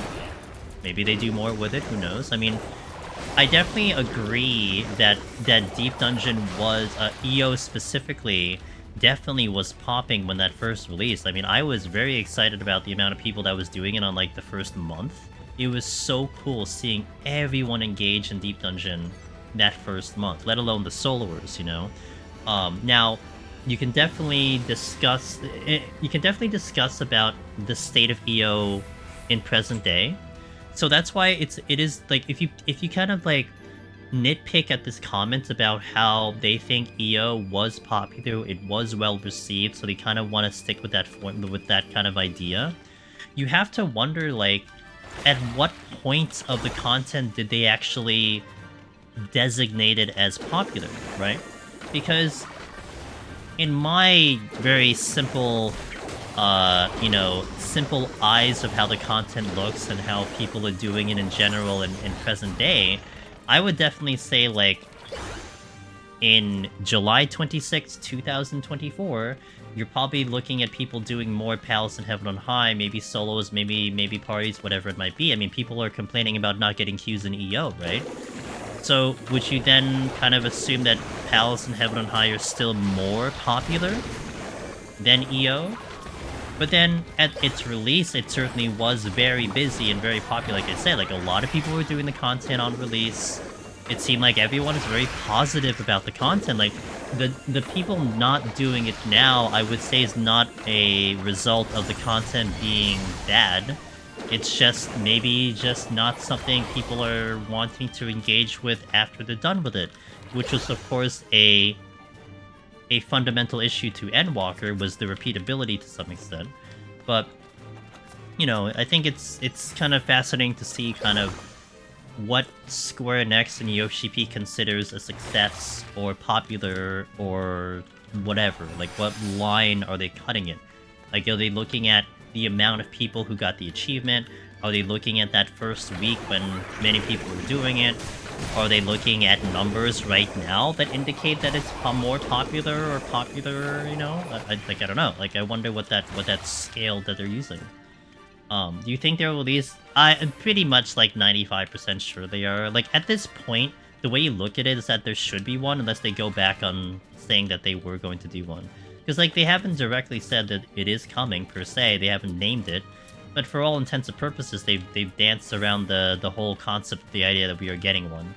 Or we're getting something that is related to Deep Dungeon in some facet. So, it's just what is it? Basically, how our community is looking at it, Pank, it's more like, what is the Deep Dungeon? Not so much, are we getting a Deep Dungeon? Does that make sense? What kind of version are we getting? That's kind of where everyone's kind of curious about right now. EO was in fact very popular, just not among the veteran players. Well, again, I think that's still split. I mean, was it unanimously amongst the veteran? No. But it certainly was still a good one, I think, in the grand scheme of things. Right? I mean, you could have opinions on the content, but I mean, a lot of us did the content, to be fair. EO is too slow for people to use for leveling and stuff.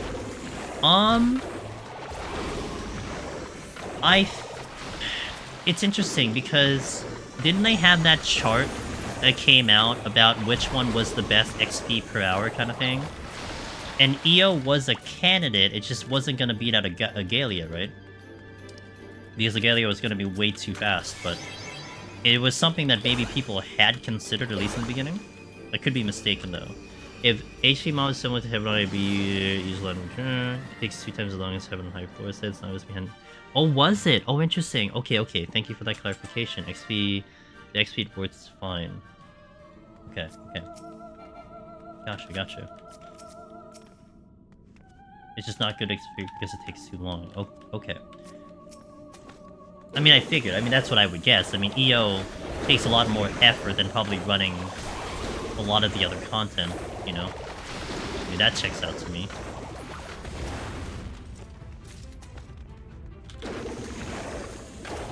Hey, Ultima, thank you so much. I hope to catch you next time. Have a wonderful night. Sleep well.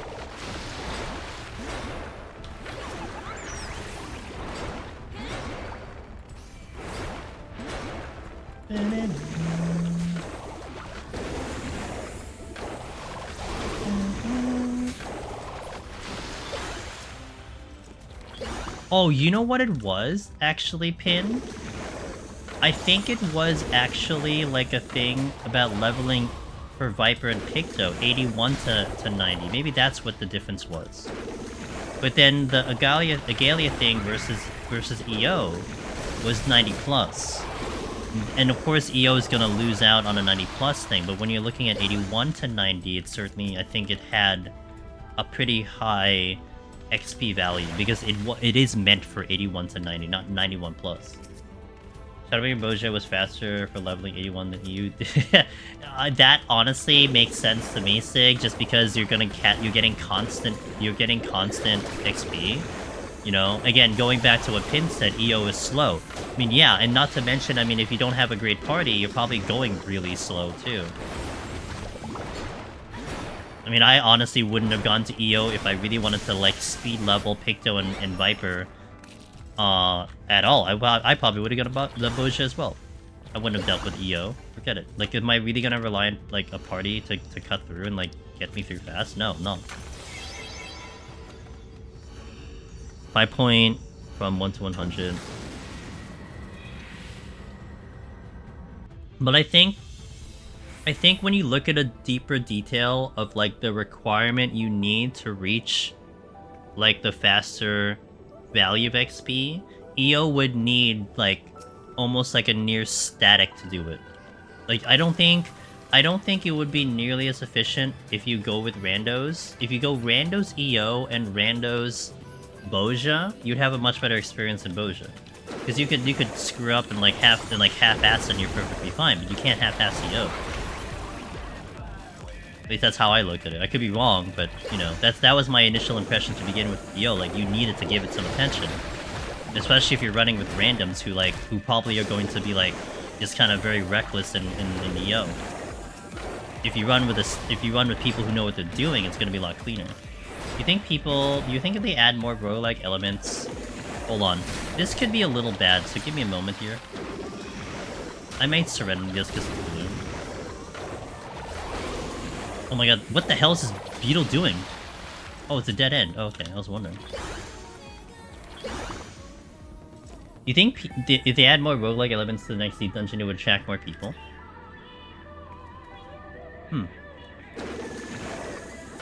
My initial gut answer to that question is no. The thing about it though, like the sentence you bring up, Mozaz, is a very loaded question in a good way, because it presents a lot of interesting points.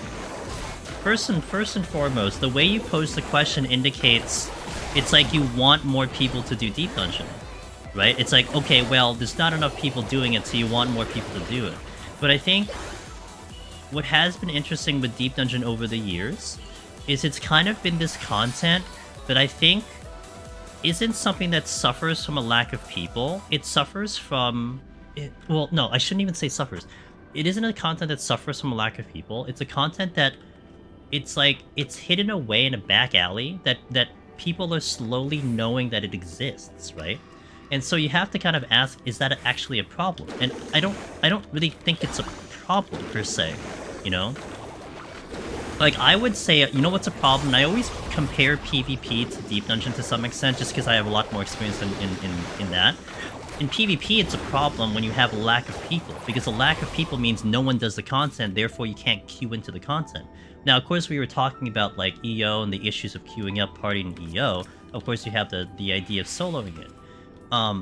But I don't think if you're indicating EO and the queuing up for it and not being able to get people is a problem that needs to be solved, I don't think a solution would be to add more elements to it. I think you'd have to find a different solution to then get more people to do it. Like, whether it be rewards or time of completion or something like that. That's where I would look at it. But then, of course, in the grand scheme of things, like, let's say the process of getting more people to try to solo the content or something, I also don't think making it, I guess, in a way more fun is a solution, if you will, too. I mean, it would be great, but I feel like that's... It's like giving a solution, like an incorrect solution to a problem that exists. I don't know, it's hard for me to kind of explain it that way, but I don't think that would be the way you'd want to approach it as a priority. You'd probably want to look at a different method. You would need a group that knew the content. Boja is just a well-oiled machine at this point. Yeah, I mean, they had the whole timer set, right, Sig? I mean, they got the fates down to a set. It's almost like as well organized as like a freaking hunt train. You know, I know Eureka has like the whole system of like, this is what's gonna spawn here, this is, you know, blah blah blah. Yeah, I would imagine it's just follow the train and then, you know, it's like a hunt train. People hate Deep Dungeon DD RNG already. It's not even that bad compared to other games. The only way to make it a roguelite would be to take away the permanent progression. Which means no more Ether Pull, I guess. I don't know if people... well, no, you would have the Ether Pull cog, it would go to 0 each time you start. That would be how you kind of look at it. Which I think that would be a really cool addition. Like, I was kind of proposing it almost like a Hades, where, like, you know, it's almost like you get 2 exits, and one of them levels your Ether Pull, or one of them gives you power-ups or something like that. I think that would be kind of cool. But anyway, that's a different discussion altogether. I didn't realize how much I loved Deep Dungeon until I played my first roguelite, which was Risk of Rain 2. I love the genre now. Yeah, roguelites are so much fun. I think this was definitely my first exposure to a true... Not really a true roguelite, but the idea of a roguelite. And anytime I've played, like Hades was actually a really big one. Like, man, it's like I really like this whole idea of, like, you know, starting back at the beginning, you know, doing it all over again. Add reward to EO, Palace, EO, Heaven on High, you probably mean. Well, you know what's the one thing I wish they would add in freaking Palace and Heaven on High is the goddamn portrait thing. You know? That's a real simple addition, in my opinion. Watch your Ether Pool farming video. Hey, Nerdika. Can you also farm it in groups, or do you suggest it solo? So, Ether Pool farming. Okay. Based on the video that you're talking about, Nerdika, the reason I put it out there as a solo was because it was kind of a counter thing to if you can't find people. Aether Pool farming will be far superior with other people in terms of like leveling speed and so on and so forth, because when you get a silver chest, it applies to everyone in the party. It's still RNG for each individual, but more people checking chests, more people going through floors, so theoretically speaking, you are going to do it faster in a party, hands down, versus solo. Of course, you know, we're kind of in this discussion about, like, you know, it is older content, people might be done with the content, might be hard to find people.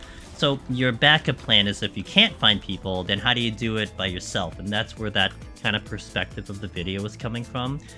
But again, to answer your question directly, it's going to be faster with people. If you have like a group that you go with, if you have a bunch of friends that you have and you want to do it together, oh, hands down, you'll do it so much faster. These potsherd drops, potsherds are much higher here. This is why I suggest people to get to, you know, it might sound weird to get up to 101 and get your potsherds, but it is very common to get a lot of potsherds in these sets. You know, this is where you start to really farm them. Only thing wrong with Boja is there's no penalty for instance hopping. There's no value in forming long-term groups and even investing in the same instance. Constant hopping ruins the entire grind. It ruins the grind? In what way? I am an instance hopper myself. If I see a instance dying, I will try to find another one. Also, like, if you're hunting down specific fates, like, if I'm going for the duels, that was the benefit to me instance hopping, was to find the duel. So I thought it would be not too bad. I mean, I could see if you wanted to, like, hang with the party for a long period, and then, like, people were just dipping out because they're gonna try to find a new instance, that kind of sucks, and you have to go find a new instance. It's like an inconvenience, but I don't know, I personally don't think it's that bad. I love Hades as well. Yeah, I can tell you, Grimmy, without saying too much, you know, Hades 2 early access was very good. So I'm definitely probably gonna play when it actually fully releases, but what I got to play for early access was great. So if you're waiting for the full game, you're in for a treat. I had such a good time.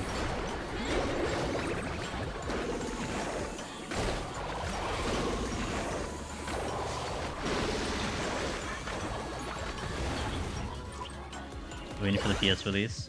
Yeah, you guys, like I mentioned this before, so many people when I was kind of asking for like game ideas to play on stream and stuff, everyone said Hades 1, Hades 1, Hades 1. Like, first thing out of a lot of people's mouth, Hades 1. And it's in relation to Deep Dungeon and stuff. And for reasons, I can't really do Hades 1. Nothing against the game, it's just I saw too much of it already in like other people's streams and whatnot. But Hades 2 I jumped on, and like I basically was like, everyone is right. This is definitely a game that I thoroughly enjoyed, so. And coming from someone who didn't play Hades 1, knows a little bit about Hades 1, I had such a blast with that game. What a good experience. Great game. I'm ready to get all the achievements. See, like, the thing that it made sense. The early access doesn't have achievements. So, you know, once the full game releases, you'll get the achievements, and I would totally love to go achievement hunting in Hades 2, provided I have the time for it. Anyway, Mozaz earlier, if you're still here listening, I hope that gave you an adequate answer to your question.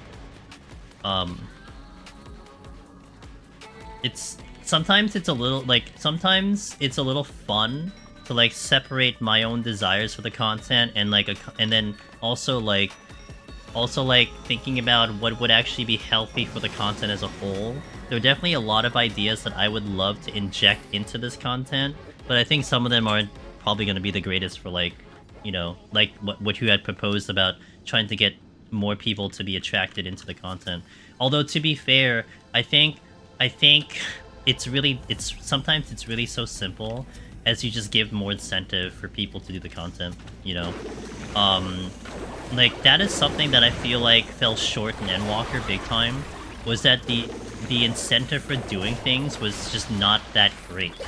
And that would probably be what I would look for first. I appreciate the lurk, by the way. That would be, like, what I would look for first, is, like, giving more reasons to do the content. I mean, look, one of the biggest examples I can give you is back in Shadowbringers, when they added the step for the relic for a Shadowbringer, and they're like, oh yeah, you can do Diluvium Regine, or you can also do Palace in Heaven on High randomly. And like that content became busy, like people were outside, they were farming it. Boom, you just gave them an incentive to do the content. I mean, they didn't have to go to the high floors, although you do get a higher rate of drop for those relic items on the higher floors, so there is a little bit of an incentive going higher than, you know, 51 to 60.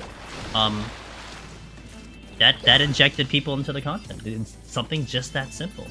So I feel like, although also in my head, it's like that's a really like a too simple way of doing it. Like you would love to add mechanics to it. We were talking about modifiers before, like something similar to like WoW Mythic or something. I mean, that would be interesting if like by adding modifiers you increase rewards, you know? Maybe something like that could do a thing. Of course, you have to make sure that you don't get a little too crazy in that department, but I don't know. But I will say, like, maybe I'm gonna be sounding like a purist in some way in this respect, but I do feel like Palace in Heaven on High, and you can argue EO, although we still want some adjustments for EO, you know, for the better. But I do feel like you don't want to touch the original ones too much. I think the original ones should stay preserved as they are for till the end of time. I think if you're going to start injecting new things, you do it into the new ones, not the old ones. Or, you know, someone mentioned PoTD at Gabriel, PoTD Savage, PoTD Unreal, or something like that. You do something along those lines if you want to start injecting some new things. We still leave the original as it is, and then try new things. Really loved the previous Moton event that had people do. Yes, that was great. That was fantastic. You know, it definitely gave people motivation to do it in. I think that's the first time they gave an incentive of doing Deep Dungeon to that high of a floor, I think. So, yeah. I mean, you know, it could be them testing the waters to see what people think about, you know, when they do that and all that stuff. On the top floor for the unlocks. Bro. Yeah, I mean, there's so much that I feel like, you know, would be cool for them to do. It's just, I'm personally keeping my hopes and dreams kind of tamed at the moment, you know? But it's fun to talk about them. Maybe someone's listening and this is like, there you go, you know? This is a setup. We got 10 more floors after this. We're gonna be doing this on Sunday. Sunday. But yeah. It'll be a while till I do another 1 to 200. If I do a 1 to 200, then I'm starting a lot earlier in the day, not now.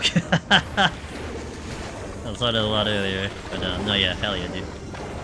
Hopefully we don't disconnect and lose power again, and that'll be, you know, a lot better than the previous runs, that's for sure.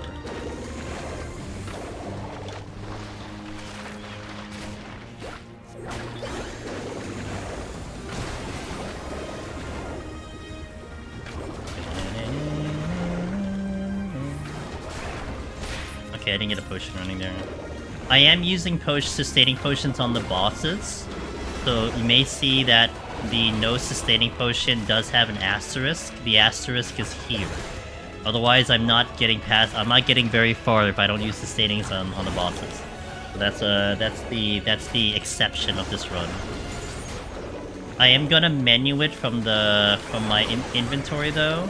You're gonna see me put it on my hotbar on Sunday when we go into like 160, because I'm gonna chug them a lot more. But for now, I'm just gonna menu it, just keep it simple.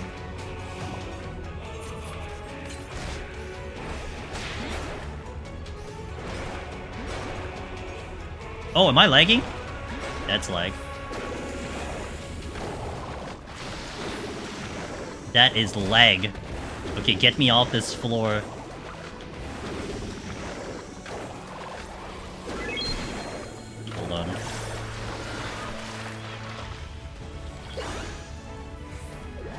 I'm not, that's not me, because I'm looking at my bit and it's fine.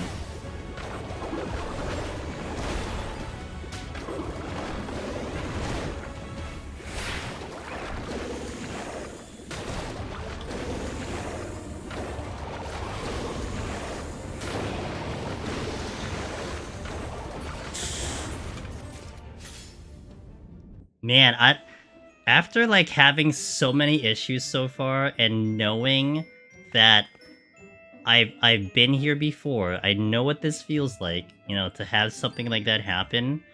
Like, it kind of does make me want to hold currently. So, I'm not sure. I'm gonna think about this. Hey, Digita? Thank you for the follow, Walkman. Sig sent the hunt train into my instance. How dare he?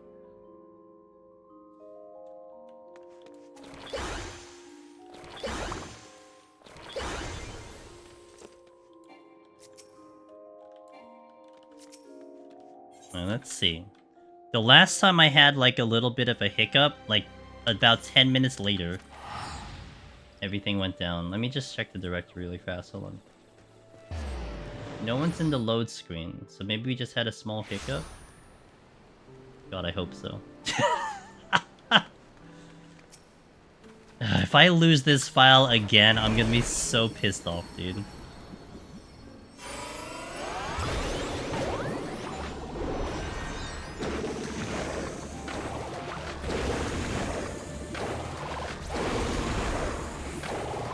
It's okay to me. Alright, I'm gonna wait and continue. Let's continue. I enjoy the Pictomancer V pose when it paints. Oh yeah, well, you know what I like it? I think that isn't the V pose the one with the blue paint?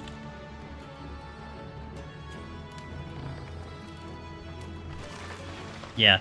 Well, it's a paint, that's for sure. Because I think the other one's red. Isn't the battle stance like red or something? Battle stance. Yeah, it's red, so that's why it's inferior. I like the one that has like the blue paint. Or the paint of the brush that I'm using or something like that. Okay. Okay, I'm gonna roll the dice. We'll just go in. Let's get the last 10 in and hopefully nothing else happens. We'll just call it a hiccup. Going in. Last 10. Come on, I get 10 more floors. Come on, we can do this. Come on, game. Hold together.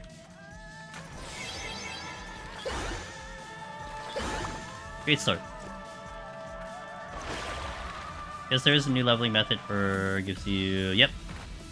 That is, Agalia, I believe is the... Wait. Unless it changed?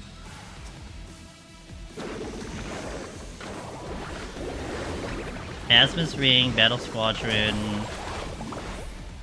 Yeah. Agalia is the popular one at the moment because everyone's doing it. Yep.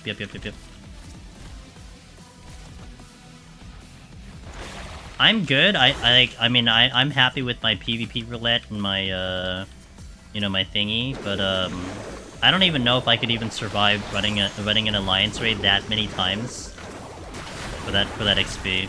I don't think I could stand it that long. I could probably do it once and then I'm good for the week, you know. That's me personally, though. I'm sure people have a blast with it.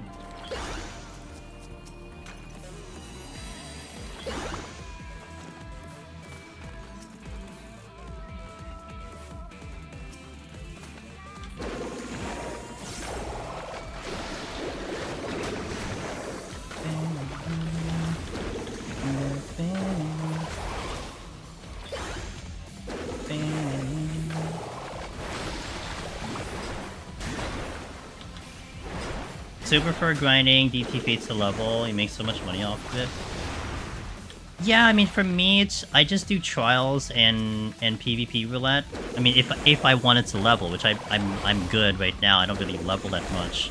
But yeah, like, I would have done trusts because I would love the glamour for the trusts, you know, to finish off the trust thingy. That would be where I would go first, even though it's slower. I'm going towards the goal. I also would prefer, like you said, the DT fates because you are going towards the goal. again, nothing wrong with doing that. I mean, if you want to get fast into the levels, then hey, there you go. There's your answer. But yeah, it's like, you know, I would kind of prefer to do other methods personally. Yes, tomorrow I am doing Onsol. Tomorrow's Onsol. We're gonna do one more day of Onsol because I am close to the mount. So I will try to just go for the mounts, and then I am done with PvP for like the season probably. And I've been having a blast in Onsol. We did Onsol on Tuesday, and I was having so much fun. And yeah, the limited times I do PvP, I have a blast with it, so. What's the value of trust during versus duty support? Trusts you can level. Because in trusts, like let's say you start in Dawntrail, your trusts will start at 91, and you actually have to kind of spam it to level your trusts up. But you do get, I think, an achievement by getting them all to 100, and then you also get like a special glamour for said trusts. Duty support is basically just you. You're just getting the spot filled, and you're just running the dungeon just for you. But the trusts, you can actually, like, you know, go through the process of leveling those NPCs up and whatnot. That's like the main difference. Nice. Is it everyone to 100, or is it just one of them to 100? I imagine it's everyone to 100, right? All of them. Okay, thank you, thank you.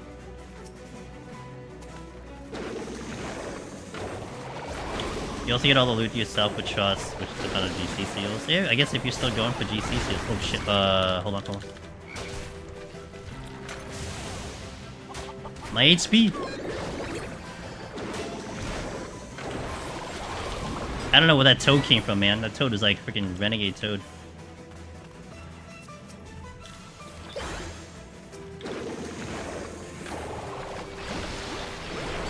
So this is also the problem, by the way.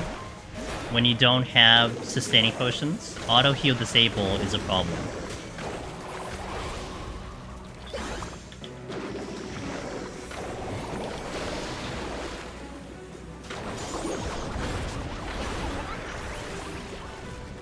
Bro, I'm still on out. God damn it. I'm gonna wait for my burst here. It takes chances to move on to the next one, so 691, 93. Since GC loot boxes can drop something expensive, it's worth trying. Fair. That's fair. That's fair. That's fair. Wait. Hey, Blackie, how you doing? Yeah.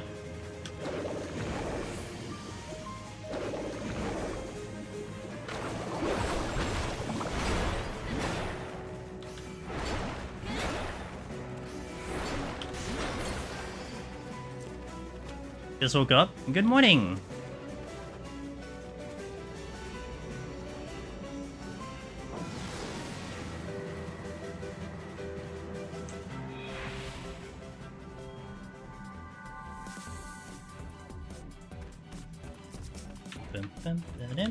Okay, nice steal here. We are blinded.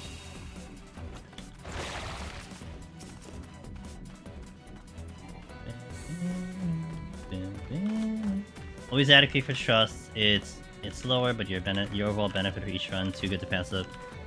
I mean, I'm a little. I can get a little lazy. It's Mocha, and there was definitely a point in time when, as a Picto or a Viper, but as a Picto, I would just do a lazy trust and like go in, get to the first pack, let my tank and healer do their thing, and then AFK and do other things. So it was efficient. It was efficient IRL.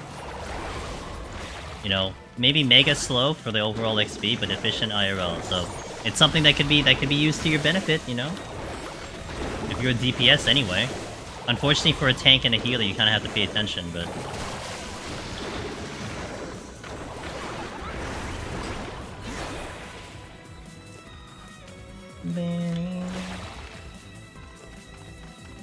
I kind of want to get off these forests as fast as I can before that lag spike happens again, you know?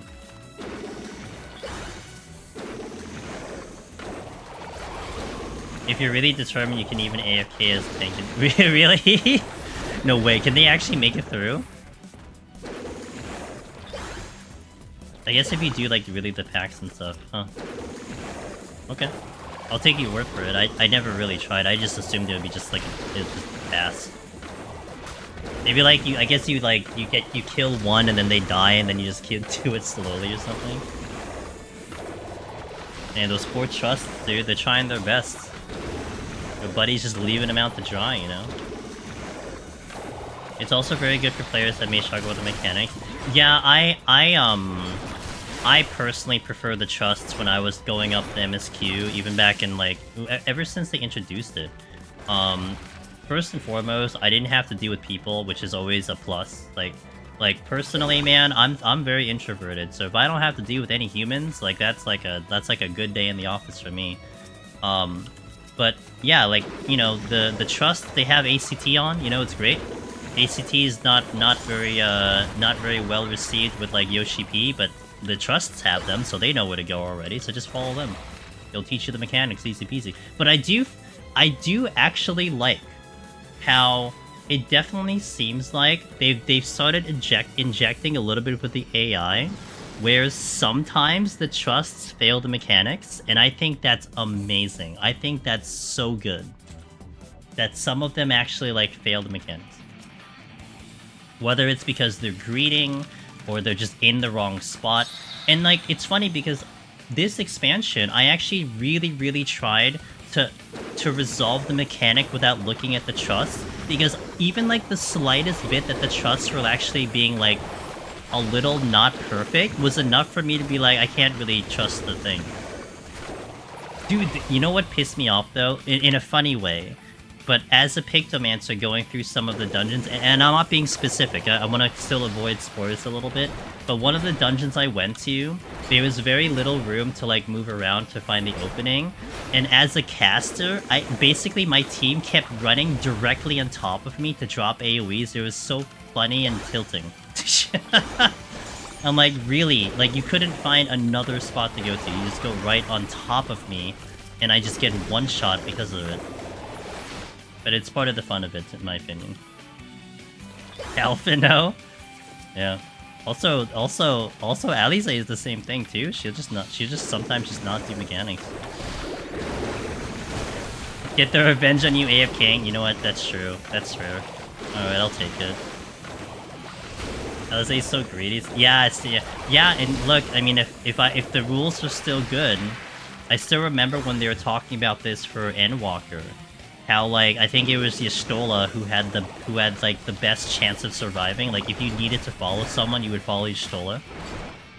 And I think they actually had it as a lore thing, where like, because she can see the ether, that's why she can see the mechanics. But like, if you needed to follow someone, you go for her.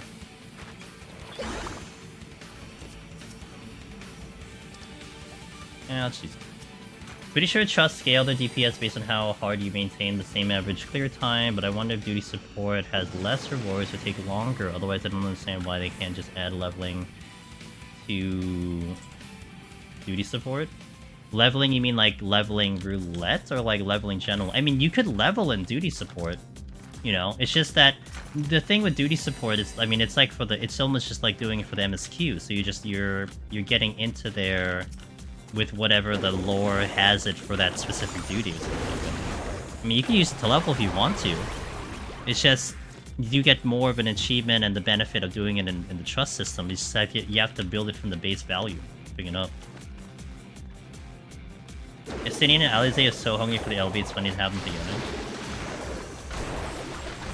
Wasn't it, isn't there something about, I remember reading that there is a priority system with the limit break, depending on how you organize the party list, or is that not true? I don't know if that's true. I didn't really play around with it. I didn't really care that much either.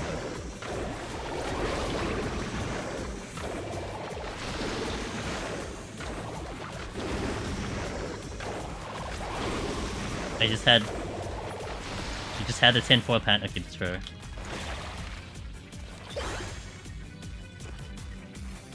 You should ask Alize how she feels like when she was relegated to a healer. That should be one good question.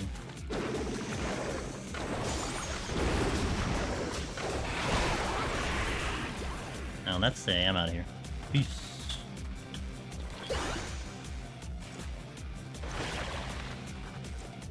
As you rip it from the boss is almost gone. As you really break his combo. Will break his combo! Oh, interesting. That I didn't even see those details. That's interesting.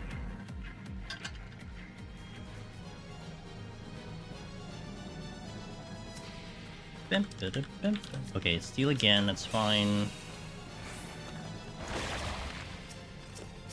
And I'll just kill one and I'll move.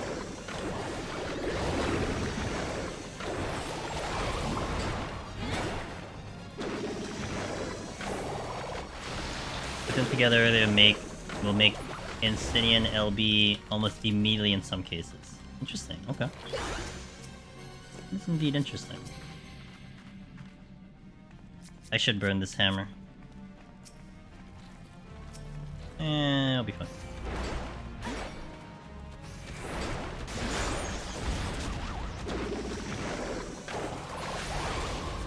Oh. It's over here. Ooh, shrink. This Nanka's gonna shoot me though. That was also incredibly interesting. She won't LB, but her DPS feels like it chunks out enemies. She's a Picto after all. I mean, Pictomancer does kind of do that, huh?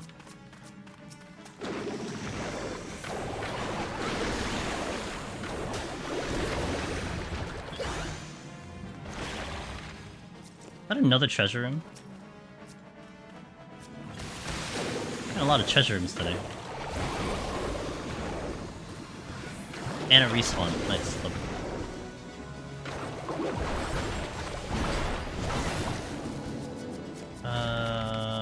Liochu. Oh, I had the wrong... Goddamn.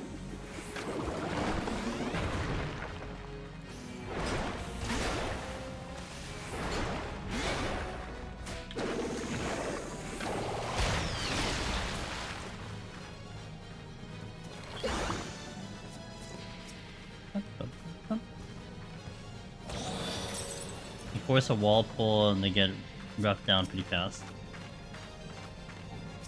Steal.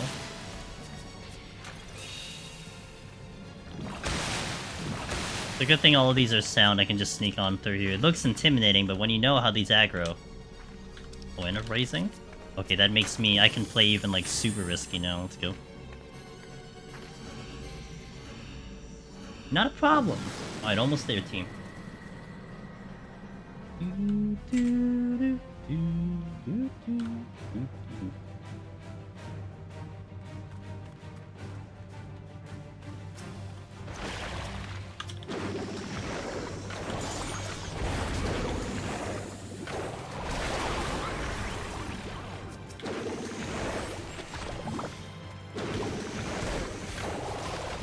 slowly stealing my nerves to complete my Heaven on High push and Machinist. Take up a second file. Do a second file to get it up to maybe a similar floor for a warm-up. Then boom. Either way, hey, it's okay. You know what? Go right back in. At least Heaven on High is short. All good. Damn, I didn't get that off.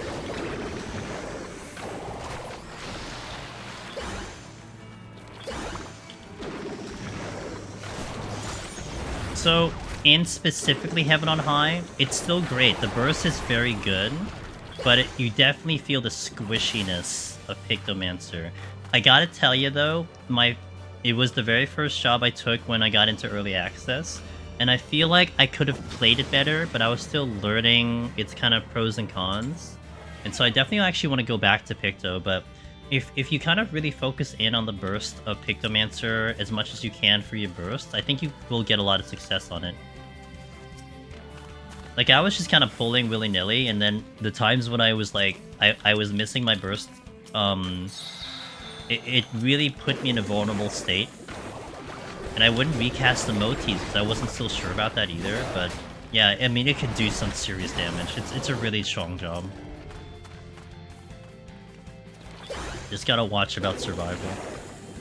I mean, kind of how you're looking at right now in Palace, like, this is kind of, like, well, I'm using the burst a lot and everything. That's kind of how you probably want to play it, etc. But to get the most out of it. I mean, that's what I'm gonna be doing later in the when I do the later floors on Sunday. Is that our whole plan is to actually wait for my burst to come in every time I pull, so that every enemy becomes just an easy kill to some extent. Because it's a strong burst. The downside to Pictomancer is when your burst is down, this is your gameplay right now. Kind of one button, kind of casting, stagger kiting, and either you wait for your cooldowns or you have to recast the motif, and with your squishy defense, it's tough. Whereas compared to Machinist, like this is the benefit of Machinist. Machinist, when your burst is theoretically down, you're still in full motion. You still have full kiting, so you can basically buy time until your thing is back up, and then boom, burst again. Pictomancer has to stop. You have to actually stop and cast, stop and cast, stop and cast. And that's the downside of this job. But my current curiosity about it, especially in Palace of the Dead, and this is why we're doing this no sustaining potion challenge, is that I had found myself when I was doing Palace with so much time into the boss. Like, ridiculous amount of time to the boss. So if I redistributed the time, instead of having so much time in the boss, I actually waited for my burst every single pull, climbing up the floors, if we will still have success, and actually take it slower. Literally go slower on Pictomancer if we will have success. And, I mean, we made it to 173, so it seemed like it was going smoothly, you know? Lure Chas must be scared of Picto. Not as bad as you think it is, because one, we have sleep, so sleep can be a thing, and not to mention, like, if you have your burst like ready to go and then you hit a luring trap, like, you can witching them and delete one like almost right off the bat, like one's gone, so you only have to deal with two. That's kind of a big deal, you know. Picto damage seems crazy for Deep Dungeon. It does. Doing 2-man's Neo. Good thing I have a secondary. With my friend, leveling his Ether Pool. While I was on my Monk and 99, his damage was right with mine. EO, it would feel a little bit more leveled out in EO, Turkeel. I think you're gonna see more of a separation in the other Deep Dungeons, though. It's actually funny, because Viper is in one completely opposite spectrum versus Picto. Picto feels amazingly strong, and then it feels like the jobs are starting to catch up to Picto. Whereas for Viper, it feels really weak, and Viper starts to catch up with the other jobs as you progress through the Deep Dungeons. It's very fascinating. Makes a lot of sense, but it's very fascinating to see how different those two jobs actually are in the lower floors. So there is more of an importance placed on the shield. What were the danger? I mean, optimizing shield is certainly a thing, but you being a caster, it's not too bad. And what I mean by that, it's like, if you're used to playing Dark Knight and you're trying to work with TBN, that you have to break the shield for a DPS increase, I mean, your shield is gonna break pretty easily in the higher floors than Pictomancer, so you just have to make sure that you use it, like, kind of at the right time. But I would say it's not too bad compared to, like, trying to break TBN in Heaven on High, which I think takes a little bit of understanding there. I'm gonna safety. I will do a big pull here, see if I can pull some chests. What were the danger mobs in 81 set you know of offhand information? Danger mobs, and we are machinists, right? So apes are one that are definitely dangerous even with your kiting. You could probably pull it off. But it might be pretty tricky to get consistently. Oh my god, we got 4 rages in the last 2 pulls.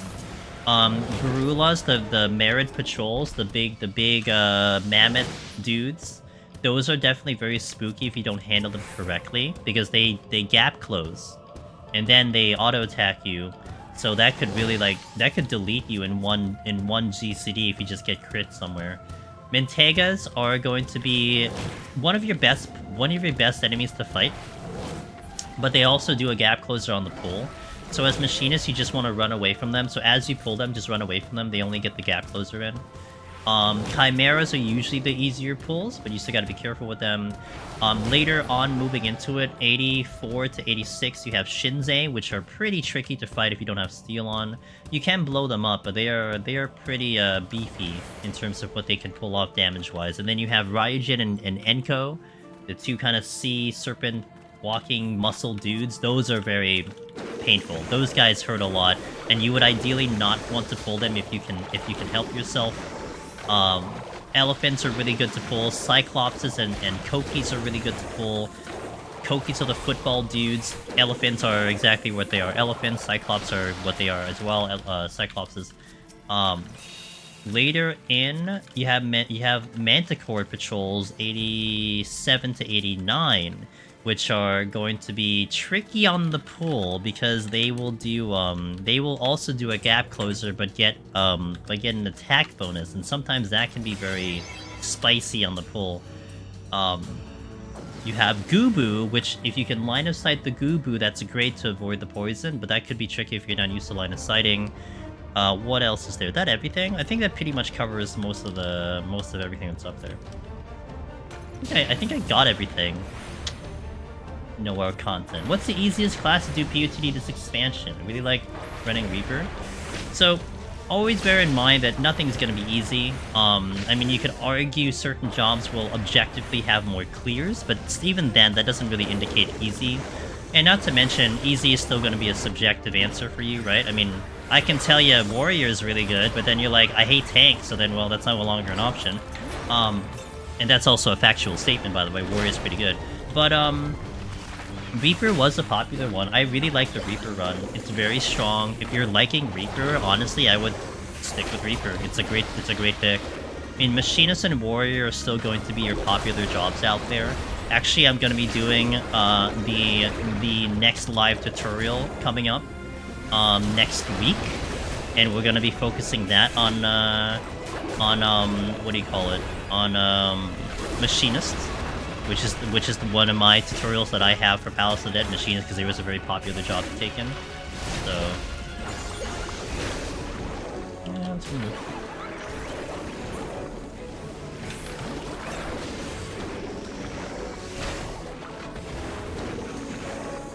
Yeah, no problem, dude.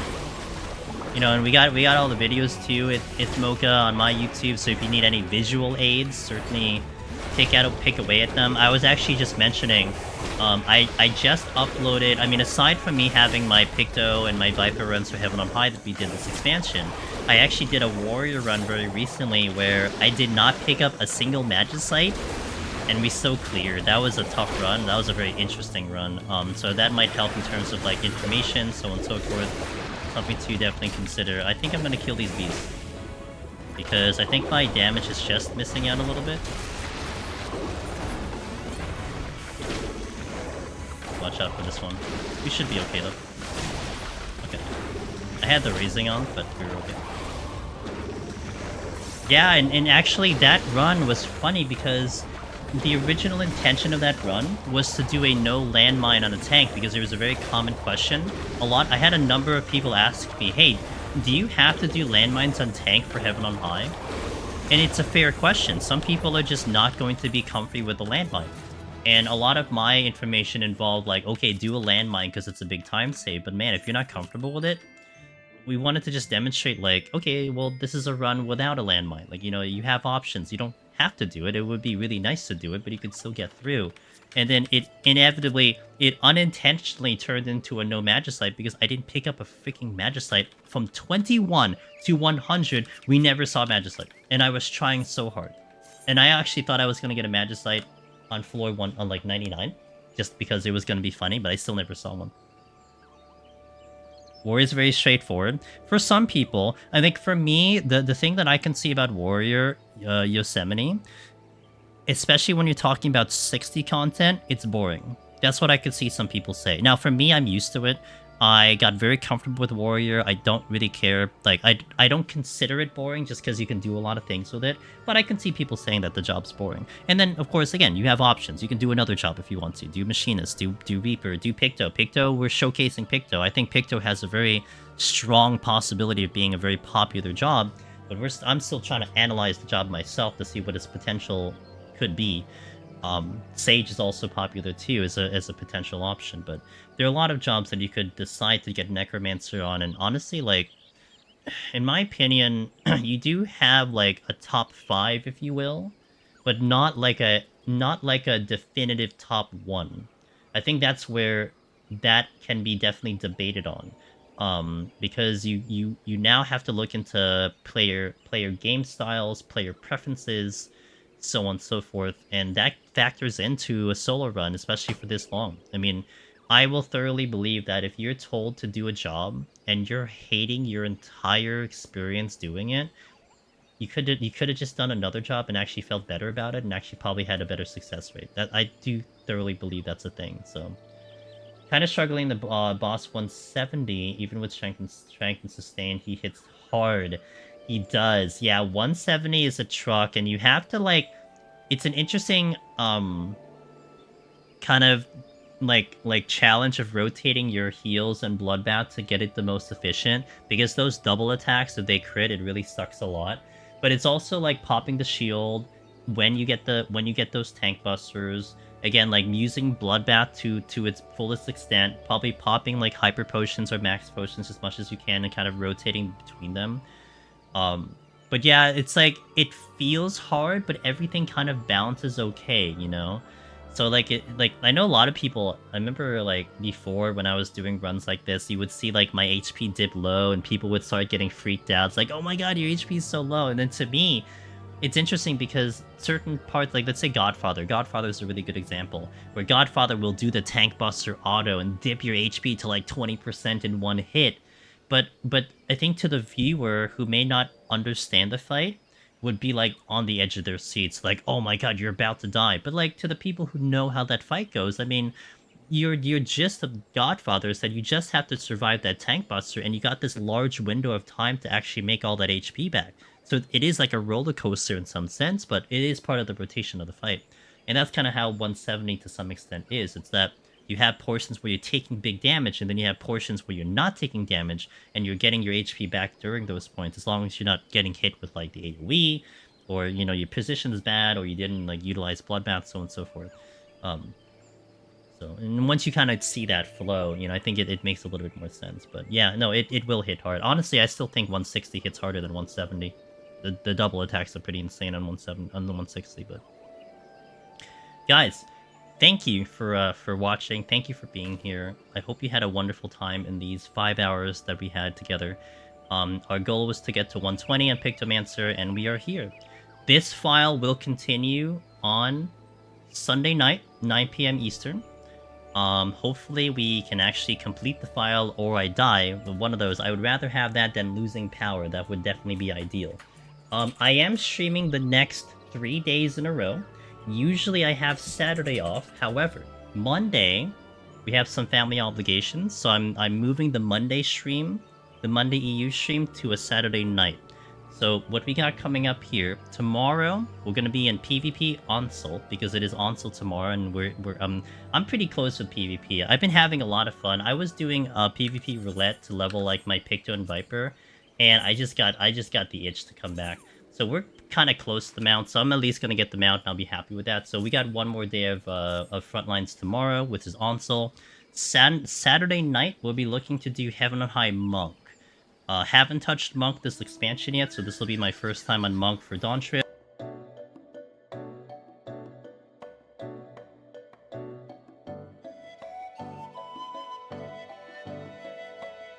Yo, what's up, guys?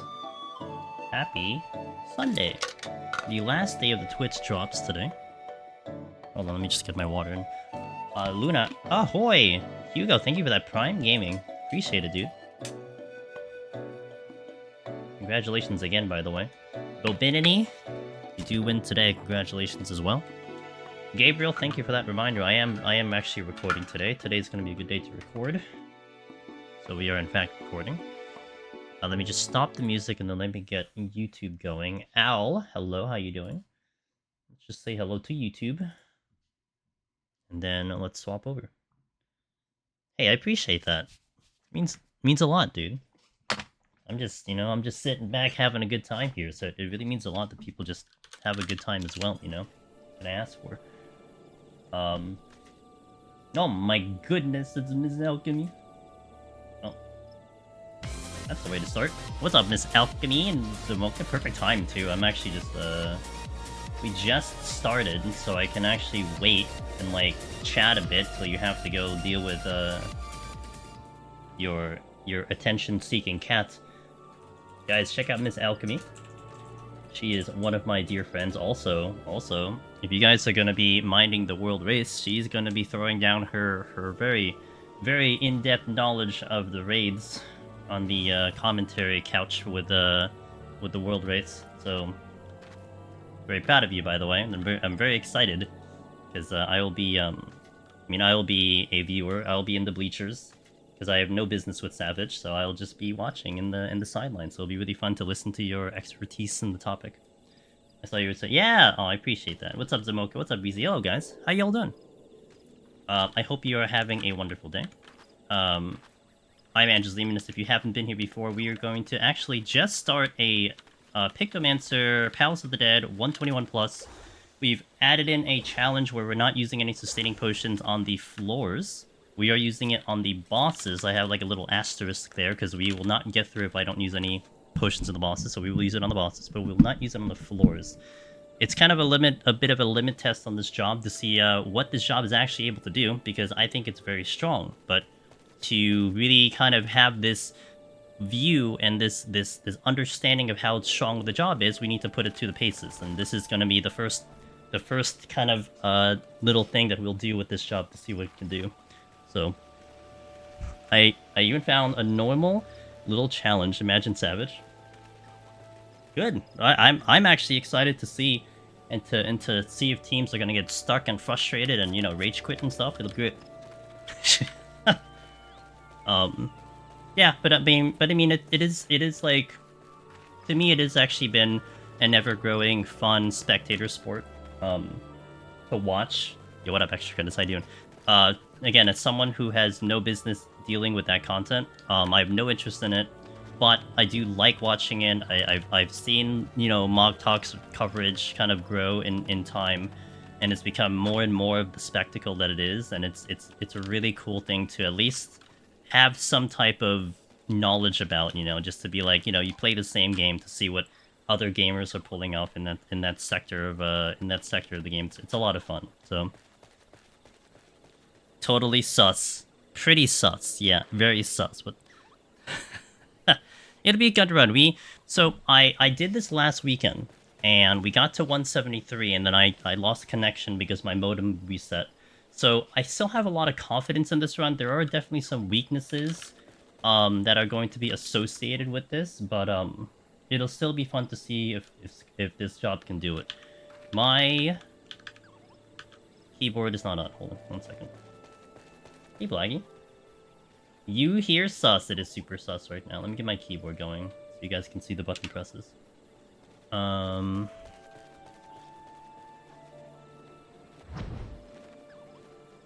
There we go. Perfect. Quick and easy. Can't sleep. Oh, I got you. Hey, and Hawk comes in. Wow, what a way to start the stream. What's up, guys?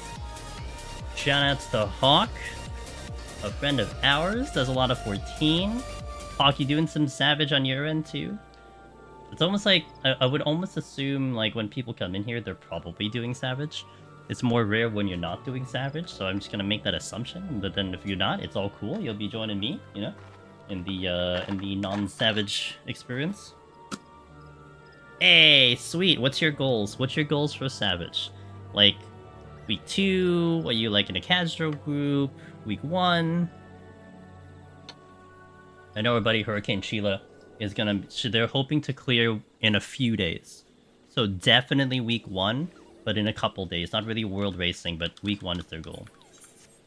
Clear before the Alliance raid. Okay, that's fair. That's fair. Before the patch. That is completely fair. That's also the other aspect that I enjoy listening to you about the Savage raid, is hearing everyone's kind of set goal plans. Everyone's gonna have a different mile marker that they want to hit. And, yeah, it'd be great. Hey, Mitsu, how you doing? Hey, well, let's hop on in, shall we? It'll be still pretty chill in the beginning of this, so at least I'll be more relaxed in. But we'll hop on in, we'll keep talking. But again, Alchemy, thank you for that raid. If you gotta do your thing, of course, go on ahead. But if you want to chat, then hey, I'll be here. I know, like, you're super excited because I'm on your favorite job, so I'm sure you want to see the gameplay of this one. Alright, we'll go with this one. No need to worry about energy drops. I did drop her here already. No need to worry about energy drops? What do you mean energy drops? Speaking of drops though, it is the last day for the Twitch drops. And I should be, well, pending any technical issues, I should be ending it around like 3:30 AM Eastern, which is like 30 minutes before the drops officially end. So, we'll probably carry you through the night if you still need your drops. If you're looking for like the, you know, you just hopping in for the first time, need those drops now, then we'll be here for a while. If not, then I will certainly find someone that will hopefully keep the train rolling through the timer. So, but today we are definitely going the long edition. And I'm not streaming tomorrow. I usually stream on the Mondays, but we streamed yesterday because I got some family stuff tomorrow. So, you know, I'll be a little bit less worried about going late today. Sometimes I get a little weird about like going super late on Sunday night because I have to like basically wake up and then go back to stream. But, which is a schedule that I set personally, so I mean, it's not like I'm really complaining, it's just that is what it is, but, it's gonna be nice tomorrow. I did a 1 to 20, didn't use Raising Palms on 110, but to go without sustaining potions, yep. Now it is, we are using it on the boss, so I'll always kind of just make sure that that's clear, that we are using it on the bosses, but still, it is super conservative with using potions, which is really nice.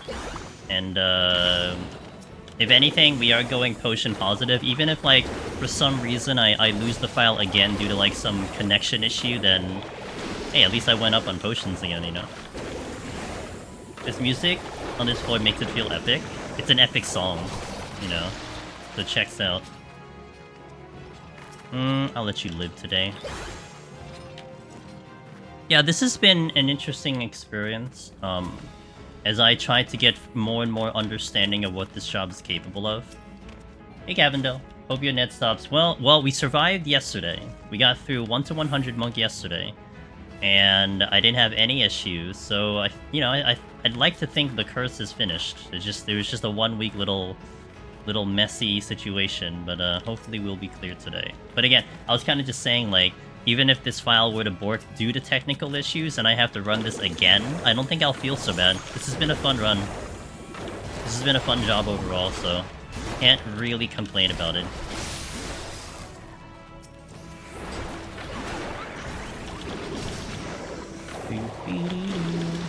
Uh-oh. Yeah. Figured that was gonna happen.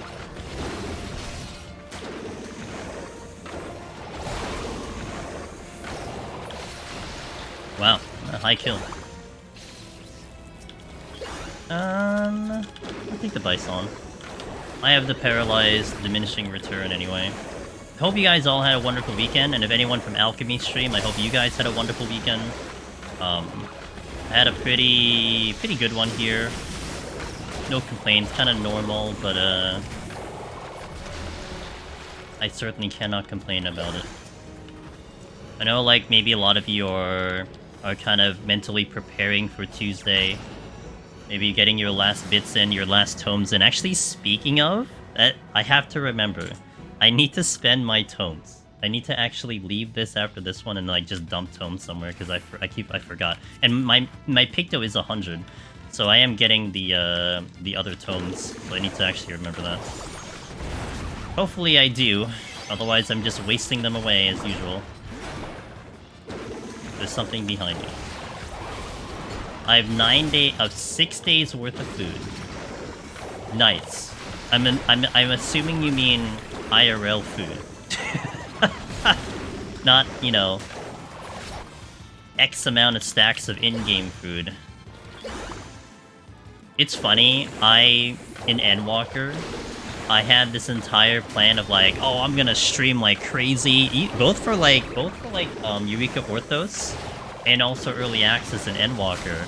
So like, I went through like this meal prep, I got all this food ready, And like at the end of the day, I still ended up really eating like normal meals. Like I would like, you know, maybe go out and get some food. Like it was still like a normal thing. So I did all this meal prep, not for nothing. Like I had some food that I could access, and it wasn't really something I had to think about, but not to the extent of like, if I didn't do this, I would not have food kind of situation. So to me, I'm still like trying to grasp my head around, personally speaking, not for like you guys, not for like, you know, who are doing their thing, but more like how I conduct my schedule, how for these type of events, these special kind of long stream, long gaming events, that I would actually have like a meal prep thing for extended days, because it's almost like I don't really change overall my schedule. Like I would probably just like order takeout at some point if I were to do that, because I'd rather have the variety of food than like kind of, you know, something just quick and easy. But that's just me, of course. I'm forgetting I have the one important button, dash. Boop, boop, boop, boop. Okay, field turtle. Goodbye, turtle. Dragon, I hope you're doing well today. I need to not overkill. I need to remember how I really did this before, so... Do you have any tips on high floor ninja PoTD? Ooh, high floor ninja PoTD. So I'm... Ooh, well, give me a moment. One moment.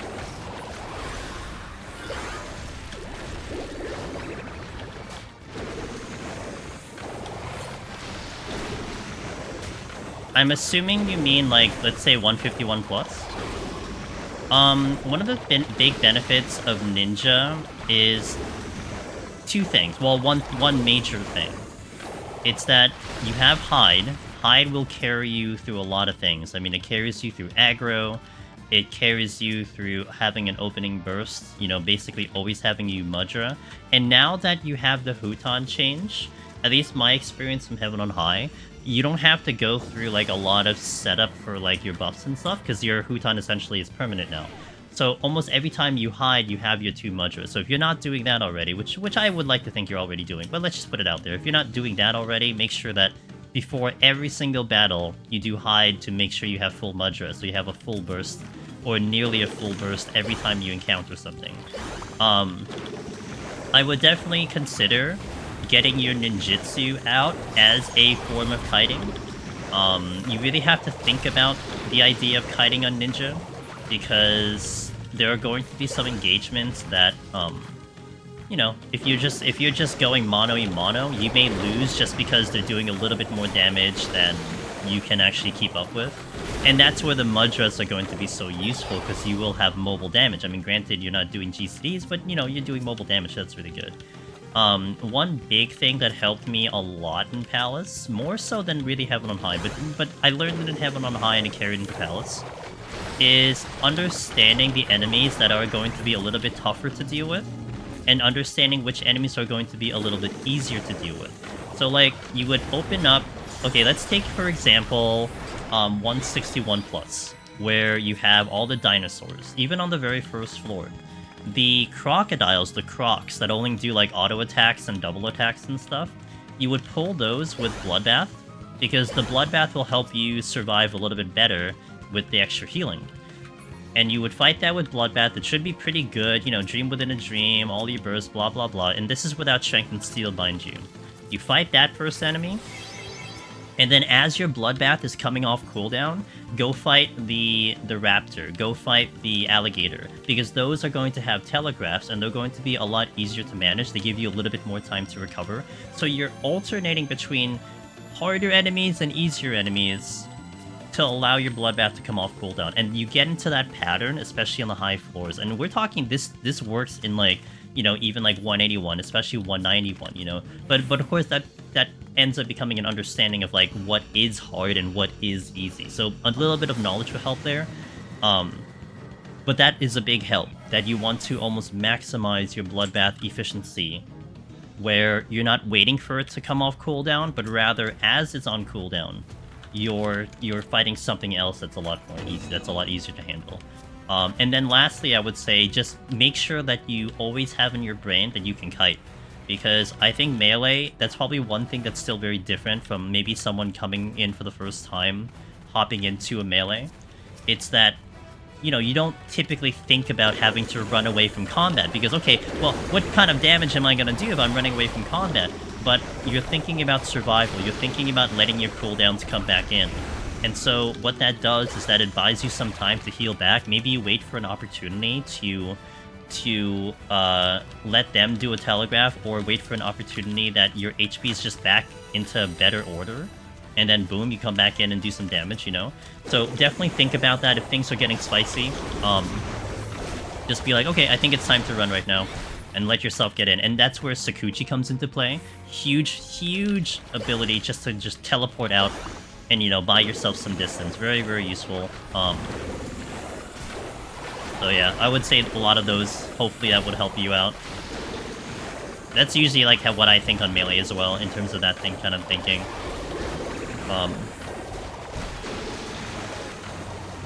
But 190 hits hard. Well, 190, I will say 190 on melee is a thing. So, you know.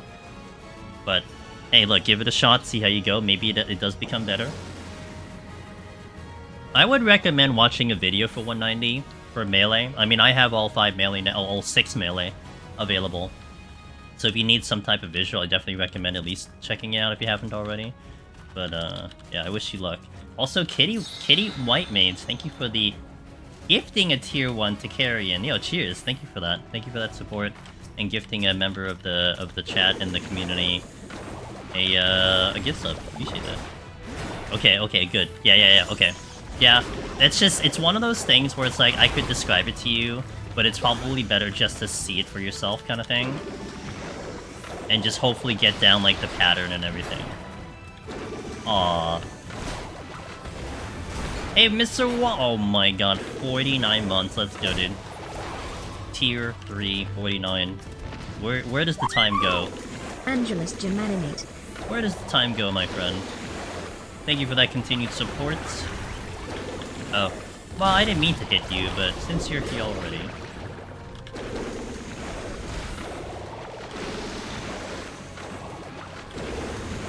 Thanks, I'm gonna have fun with this job. That's like a no-brainer. I will have fun with this job. Zenki says, any tips for Viper going into Heaven High solo first time? Well, actually, you know, if you heard me kind of on my spiel about Ninja, a lot of that same kind of knowledge kind of does carry over into Viper. I mean, I would also recommend checking my recent Viper VOD that we just did. That might give you just a really solid impression. You don't have much to work with Viper. That's the only downside to Viper. But again, it could do the work. I mean, sometimes for some people, I really feel like if you know that it can clear, that might be enough to go with. But I did do quite a lot of stagger kiting on Viper, because there's not much else to do. I mean, you're not working with too much. You're not working with too much in Viper. So a lot of stagger kiting, where you do like a melee go in and out, melee go in and out kind of thing. That really is a big thing that you want to do on Viper. Keep in mind about the idea of just like, you know, disengaging just to get some HP back. But there isn't too much to it. I would say, like, when it comes to Viper, you're kind of focusing more on the strategy of Deep Dungeon versus playing Viper. Does that make sense? You know?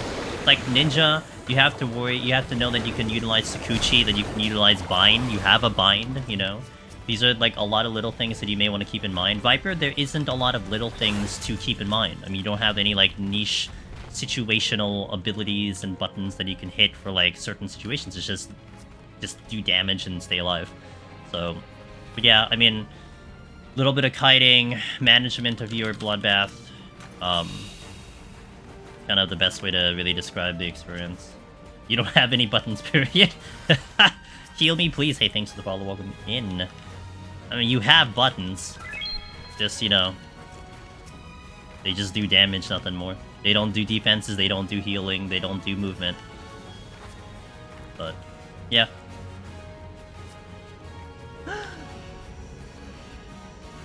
Oh my god, no, you! Why is YouTube like... Dude, show. Yo, what up, Canny? Thank you. Appreciate that. I hope you're doing well. Thanks for passing by on the YouTube. I hope you're doing well. It's always good to see you. One of my old friends on YouTube that I was in I played FF11 with all the way back there. So it's always a pleasure to see the homies once in a while. See, those are... I'm sure you guys have friends like that, you know, on the internet. And we're talking, like, internet. I guess it could work for IRL, too. Like, you know you have, like, really good friends when, like, you don't really talk to people for, like, months, even years. And then when they come by and say hello, it's like... It's almost like it hasn't really been that long kind of thing. Those are, like, the keepers, right? So that's one of them right there. I've been playing Viper since release, so I know back and forth of what Viper brings. Yeah, yeah, I mean, from, you know, kind of thinking about, like, how I tried to execute Viper, Zenki, you know, like, what was my game plan about the whole job? It was definitely more on the movement in terms of, like, you know, stagger kiting, like I said, and just mashing the buttons as best as you can. I mean, you can do a lot of melee even if you don't have much to work with, and just kind of rely and hope that the job can just do enough damage kind of thing. But I definitely found myself thinking more about what's my next pull, what am I doing with my palms, instead of, like, the rotation, because there wasn't much to work with. So it's like both good and bad in that situation, right? But it's like you don't want to kind of catch yourself, like, drifting off and, like, thinking about, like, something that isn't related to the run. That's one thing I would say you don't want to do. You always want to keep the mind on the run, and it just allows you to have the brain power to now think about deep dungeon strategy, you know? It's almost like how I think about when I run a tank. A tank, when I do tank jobs, I'm not worried about survival. I'm not worried necessarily about my rotation and DPS, but my brain will start to adjust into, okay, where am I going next? How's my time? What do my palms look like? You know, what's my next plan of action? Like, my brain goes into that department. If that makes sense, so. I died today with Picto on the 190 bots. Ooh, I actually will take that. He hits hard. His damage is crazy, especially on a caster, yes. Like, as much as you'd like to keep uptime with your attacks on, like, a caster, you really, again, once, like, I kind of mentioned this with Ninja, you have to just, like, you just have to concede that you're going to just have to run away for your, and run for your life. I mean, you gotta keep the run going, right? So you don't want to die. And just buy enough time to get the HP back. I remember on my first 190, it got a little spicy. Like, I actually was caught with, like, almost no healing and no shielding. But then we started to get into the rhythm after that. Always happy to see you too. I'm doing good. I've been great, Kenny. Just been busy, you know.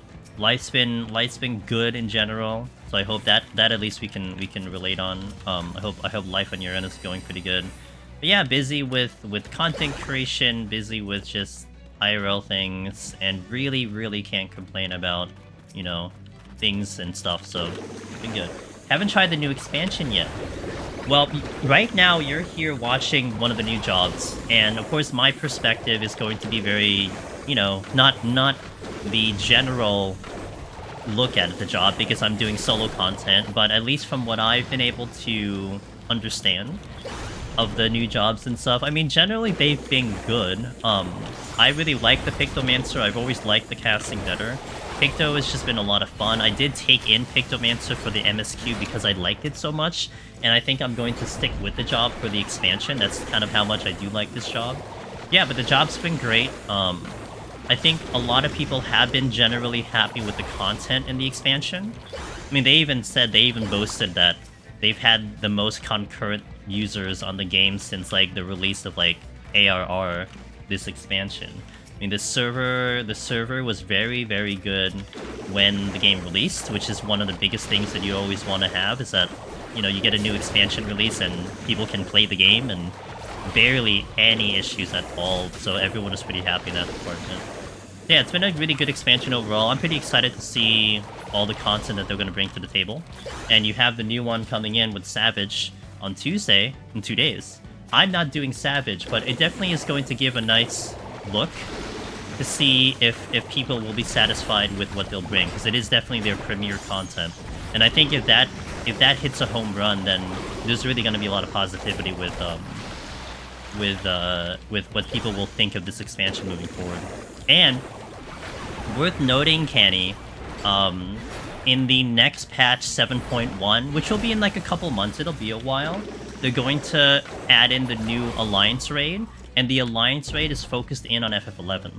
And they're going to be starting off with Shadow Lord as their first boss, so gonna bring back quite a bit of nostalgia, I feel like, for me. I'm sure if you get back into it, look at this trap. It's sure if you happen to hop back into it, it might bring back some nostalgia too. Yeah, they're gonna put the focus on FF11. Really excited about that. Hey Yona, Gently, how you doing? I've been chilling a bit watching the Echo stream. Are they live right now? I didn't pay attention. I'm gonna pay attention to Savage when it kicks in on Tuesday. Well, a little bit. Like I'll be out of the house on Tuesday, but you know, I'll probably just like keep an eye on it. Definitely gonna hop in soon. Just been working on a little something. Okay, okay. I hope something like super positive and everything, but really cool to hear. Hey Ultima, thank you. I really appreciate it. It's good to see you again. What's over here? Fortune Lust. Okay, we're out of here. Last Alliance raid boss apps. I don't, you know, that will be odd, right? Because Absolute Virtue already exists, Ether Bunny. And the current Absolute Virtue that exists is kind of very reminiscent of the original one. So they did a decent job kind of taking what the essence of the old Absolute Virtue in FF11 was into this game. But it is a wonder, like, there's a lot of questions I have about the Alliance raid. And this is, of course, like, this is gonna resonate with any FF11 old farts in chat or something. Like, I wonder who our guide's gonna be.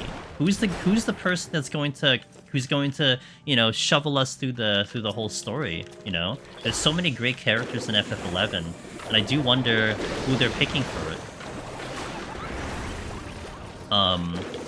And then, like, what is going to be Alliance 2 and Alliance 3? I mean, I only know up till, like, I didn't do the final expansion of FF11, but I did up to, like, you know, a couple of them, so it'll be interesting to see how much I will actually remember and how much doesn't make sense to me. Wouldn't be the first time they remade and renade something. You're not wrong, Ether Bunny. You're not wrong. Let me catch up on YouTube over here. It's just a character profile for a friend who wants to incorporate a character in their comic he wants to make. Oh, cool. That sounds pretty badass. It's supposed to be short and sweet, but it's almost 200... Well, I'm sure it's still short and sweet, just a lot of pages, you know? I mean, you know, when I do short and sweet as a message on, like, someone's DM, it just ends up becoming a term paper because it's just so wordy. So I can relate to that to some extent. Still holding out for Shantoto. He's a very old character. Gotcha. I see. Okay. Like my thing would be like if you wanted to do super fan service in a way, just because not because the character is like weird or whatever. It's more like they were very popular in FF11. You probably end up using like Prish from like Chains of Promethea. Now the only reason I feel like Shantoto would be like both good and like also maybe unlikely, it's just because Shantoto has been to Eorzea already. Now they could bring her back, which is fair, but like Shantoto, you know, just like she would be fantastic, but again, I feel like they wouldn't go that direction just because she's already been in the game. She's already made an appearance. And then you've had the another FF11 character with one of those other events, and I think the newer expansion, which I don't remember the name of that expansion, because I don't know what that expansion is. So that is also there. So I would say you probably don't get her. But yeah, I mean, let's... well, you had Aroha in here, right? Like, she's already been in the game. And I feel like they wouldn't recycle that, because they've already been here. Lilithset, man, I barely remember her story. I mean, if I remember correctly, her story was she started off great, and then future her was like the enemy or something like that. So she is a time traveler to some extent, or at least does have some ability to... Oh, actually, well, the whole... Okay, that whole expansion was about time travel, so fair. That could be a possible way. Nausea would be hilarious. Nausea, I actually forgot about Nausea. Nausea would be perfect, kind of. Maybe it would be... Because it also depends. Okay, here's the thing with Go Not Gently. Here's the thing that I would consider, as you just said, Nausea. It depends where we're doing the alliance, right? Like, what area are we starting off with the Alliance? But if we're starting off the Alliance in like, Tuliyola, in the first area, that's not a spoiler, by the way, that's the very first area of the game, it is very Ot-Urgen in terms of the expansion for FF11, and FF11, that was revolving around Naja being, like, the main kind of storyteller in the game. So, like, I could see a connection there, that you just bring her in for some, whatever reason, she's in, like, some off, like island that exists or whatever. So that would be very interesting. You get so wordy, Canny? Yeah. What's up, Christopher? How you doing? Hello. Good to see you. Steel? I'll save that for the boss. Maybe we'll be on missions for Matt and get him stuff. Matt? But he's too old. He's too old.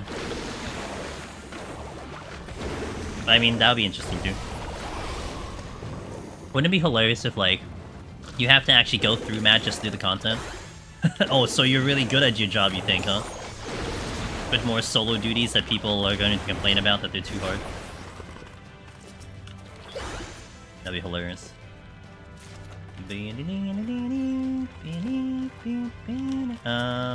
Oh, there's an owl coming in.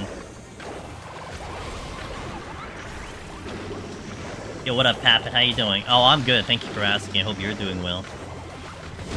The OG, how many times do I have to teach you the same old lesson? I did get Matt's hat in FF11. Matt's hat was very difficult to get, especially with the way getting XP in FF11 was so difficult, but I was very proud about that one. Coming back. Nice! How you finding Picto? How you finding Picto? I do see, like, I'm getting really more of an impression that it's becoming a popular job. Because, like, it's becoming a popular job probably by hearsay. But, I mean, hearsay could be whatever. I mean, I could, like, maybe I could get together, like, all of the really cool players, right? Finn, Ross, Aurora, and we could do propaganda about, like, Black Mage or something. Like, you know, guys, Black Mage is really a badass job. You really should take it in. It's the one that you want to do. But, like, when you actually play it, you're probably gonna eventually figure out that it's, like, really freaking hard. And, like, you know, it's a problem, and, you know, people know better. You guys are smart. But it's one of those situations where, you know, people are talking about how strong Picto is, you're seeing it on video, but it still comes down to you actually playing it. And I'm seeing more and more people taking up the mantle of Picto and sticking with it. We've already had at least 2 Necromancers on Pictomancer, a myriad of people that have actually liked the job. So I think that alone is already speaking volumes to what the job's capable of, right? Like, I'm still trying to get my understanding of what I think about the job. But really, it does help when you guys are like, I'm having a good time, I got Necromancer, I don't like it. Like, maybe it's the opposite, maybe I don't like the job. But, like, these are bits and information that actually gives me the answer that I'm looking for. So, it's really fun. Yeah, I'm with there. I mean, I think it's just a really fun job, too, so... Is it a hard class? Well, if you know the term glass cannon, Christopher, at least when we're talking within the realm of Deep Dungeon solo and solo content, it is very glass cannon-y, where it has a massive burst, but its defense is, like, literally paper. And, you know, that comes down to, do you like that kind of playstyle? Some people don't like glass cannon playstyle, that's perfectly fine. You have options. But, when it's strong, it's very good. When your power is gone, you're very squishy. And you have to balance between that. I like it a lot. Made 180 easy. It gets through 181. It gets tough 181 plus. I think the damage compensates for how squishy it is. I got ganked by a bunch of Chimera in my last try. That's fair. So we are using sustaining potions on the bosses, as I've mentioned before. So I will be putting the sustaining potion back in my bar once we get to the bosses, and then I'll take it back off once we leave the floor. So that's what you're gonna see me do on this run today. It's new. Yeah, then, like, I remember when I was taking in Pictomancer for the first time in Heaven on High, I totally think that I didn't do as good as I wanted to, because I was still trying to understand the limits of the job. Like, I really want to return to Pictomancer on Heaven on High sometime soon, after, like, playing it so much now, getting it to level 100, doing all of MSQ with it, so on and so forth, because I feel like I'll play it so much better than I did before. Because I'm having a blast in, like, freaking Palace right now, you know? It was insane. I was doing well, but made the mistake of opening a chest while fighting one. Oh, yeah, that's one thing that I'm trying to hold off on for myself, habit. Because that's a habit I like to do. Because I'm like, okay, I get a mimic, whatever, I'll just deal with it. But especially on this job, I think it's especially bad. Because you're just very vulnerable if you end up doing it, you know? So it's a habit that I will try to personally stay away from, especially on a run like this where we're being limited on our healing.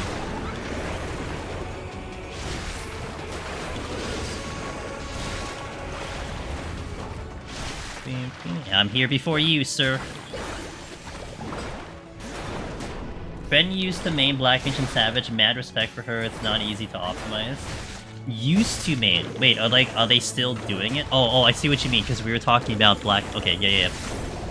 Yeah, I mean, I enjoyed Black Mage, honestly. I enjoyed the gameplay of Black Mage last expansion. Like, to me, that extra challenge of, like, knowing when to cast and having the best timing for it was thrilling to me. It's not great for some people, understandably so, but I like it a lot. And that's probably why I kind of fell in love with Pictomancer so fast. Was because it did have the vibe of Black Mage, but it certainly had the power of, like, a bursting summoner or a bursting machinist, you know? So it's really good. At least that's how I've been looking at it in Palace. It definitely has its upsides in Palace of the Dead.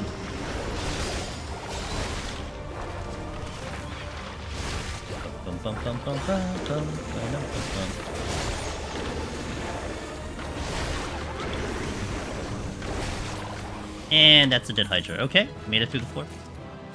No problem here. Oh, I need to dump my thingy. Okay, I need to do that. We're gonna hit our first ad here. Guys, I do the ads in between the floors, so you miss the least amount of action. So you'd be expecting ads to go in every time we kind of beat a boss and everything. And hopefully no one gets smacked with ads during the run. So we're gonna hit one now, but what I'm gonna do during the ads is actually I'm gonna go... Oh. Wait. I have to go to the new area for this. How do I want to do that? Oh, I know how I'll do that. Okay. So, I still want to stay, like, spoiler-free for you guys, but I have to go to the new area to, like, spend my freaking tomes. So I think this is what we'll do. We'll hit the ad. I'm going to take the screen off and kill the music as I go through it, but I'll play some background music as we're doing it, so you don't get to... So, just in case you don't get to see anything. I know it's not that big of a deal anymore, but it's like the last day. I still want to stay true to it, so we'll do that. I thank you guys for your patience. I'll see you in a little bit. Thank you for watching, and let's go do that right now. BRB. Okay, so let me kill the music here. Let's play some background music here. Pretty good song. I'm going to kill the background here, so you just see me. I hope you don't mind just seeing me on the screen for now. Ooh, okay, cool. Alright, so let's just hang here. I'm gonna do my thing first, and then we'll go through it, so you won't see anything, and you won't hear the background music. Because I have to go to the other area. I have to go to the new area to spend my tomes, and I completely forgot about doing that before stream. Boo.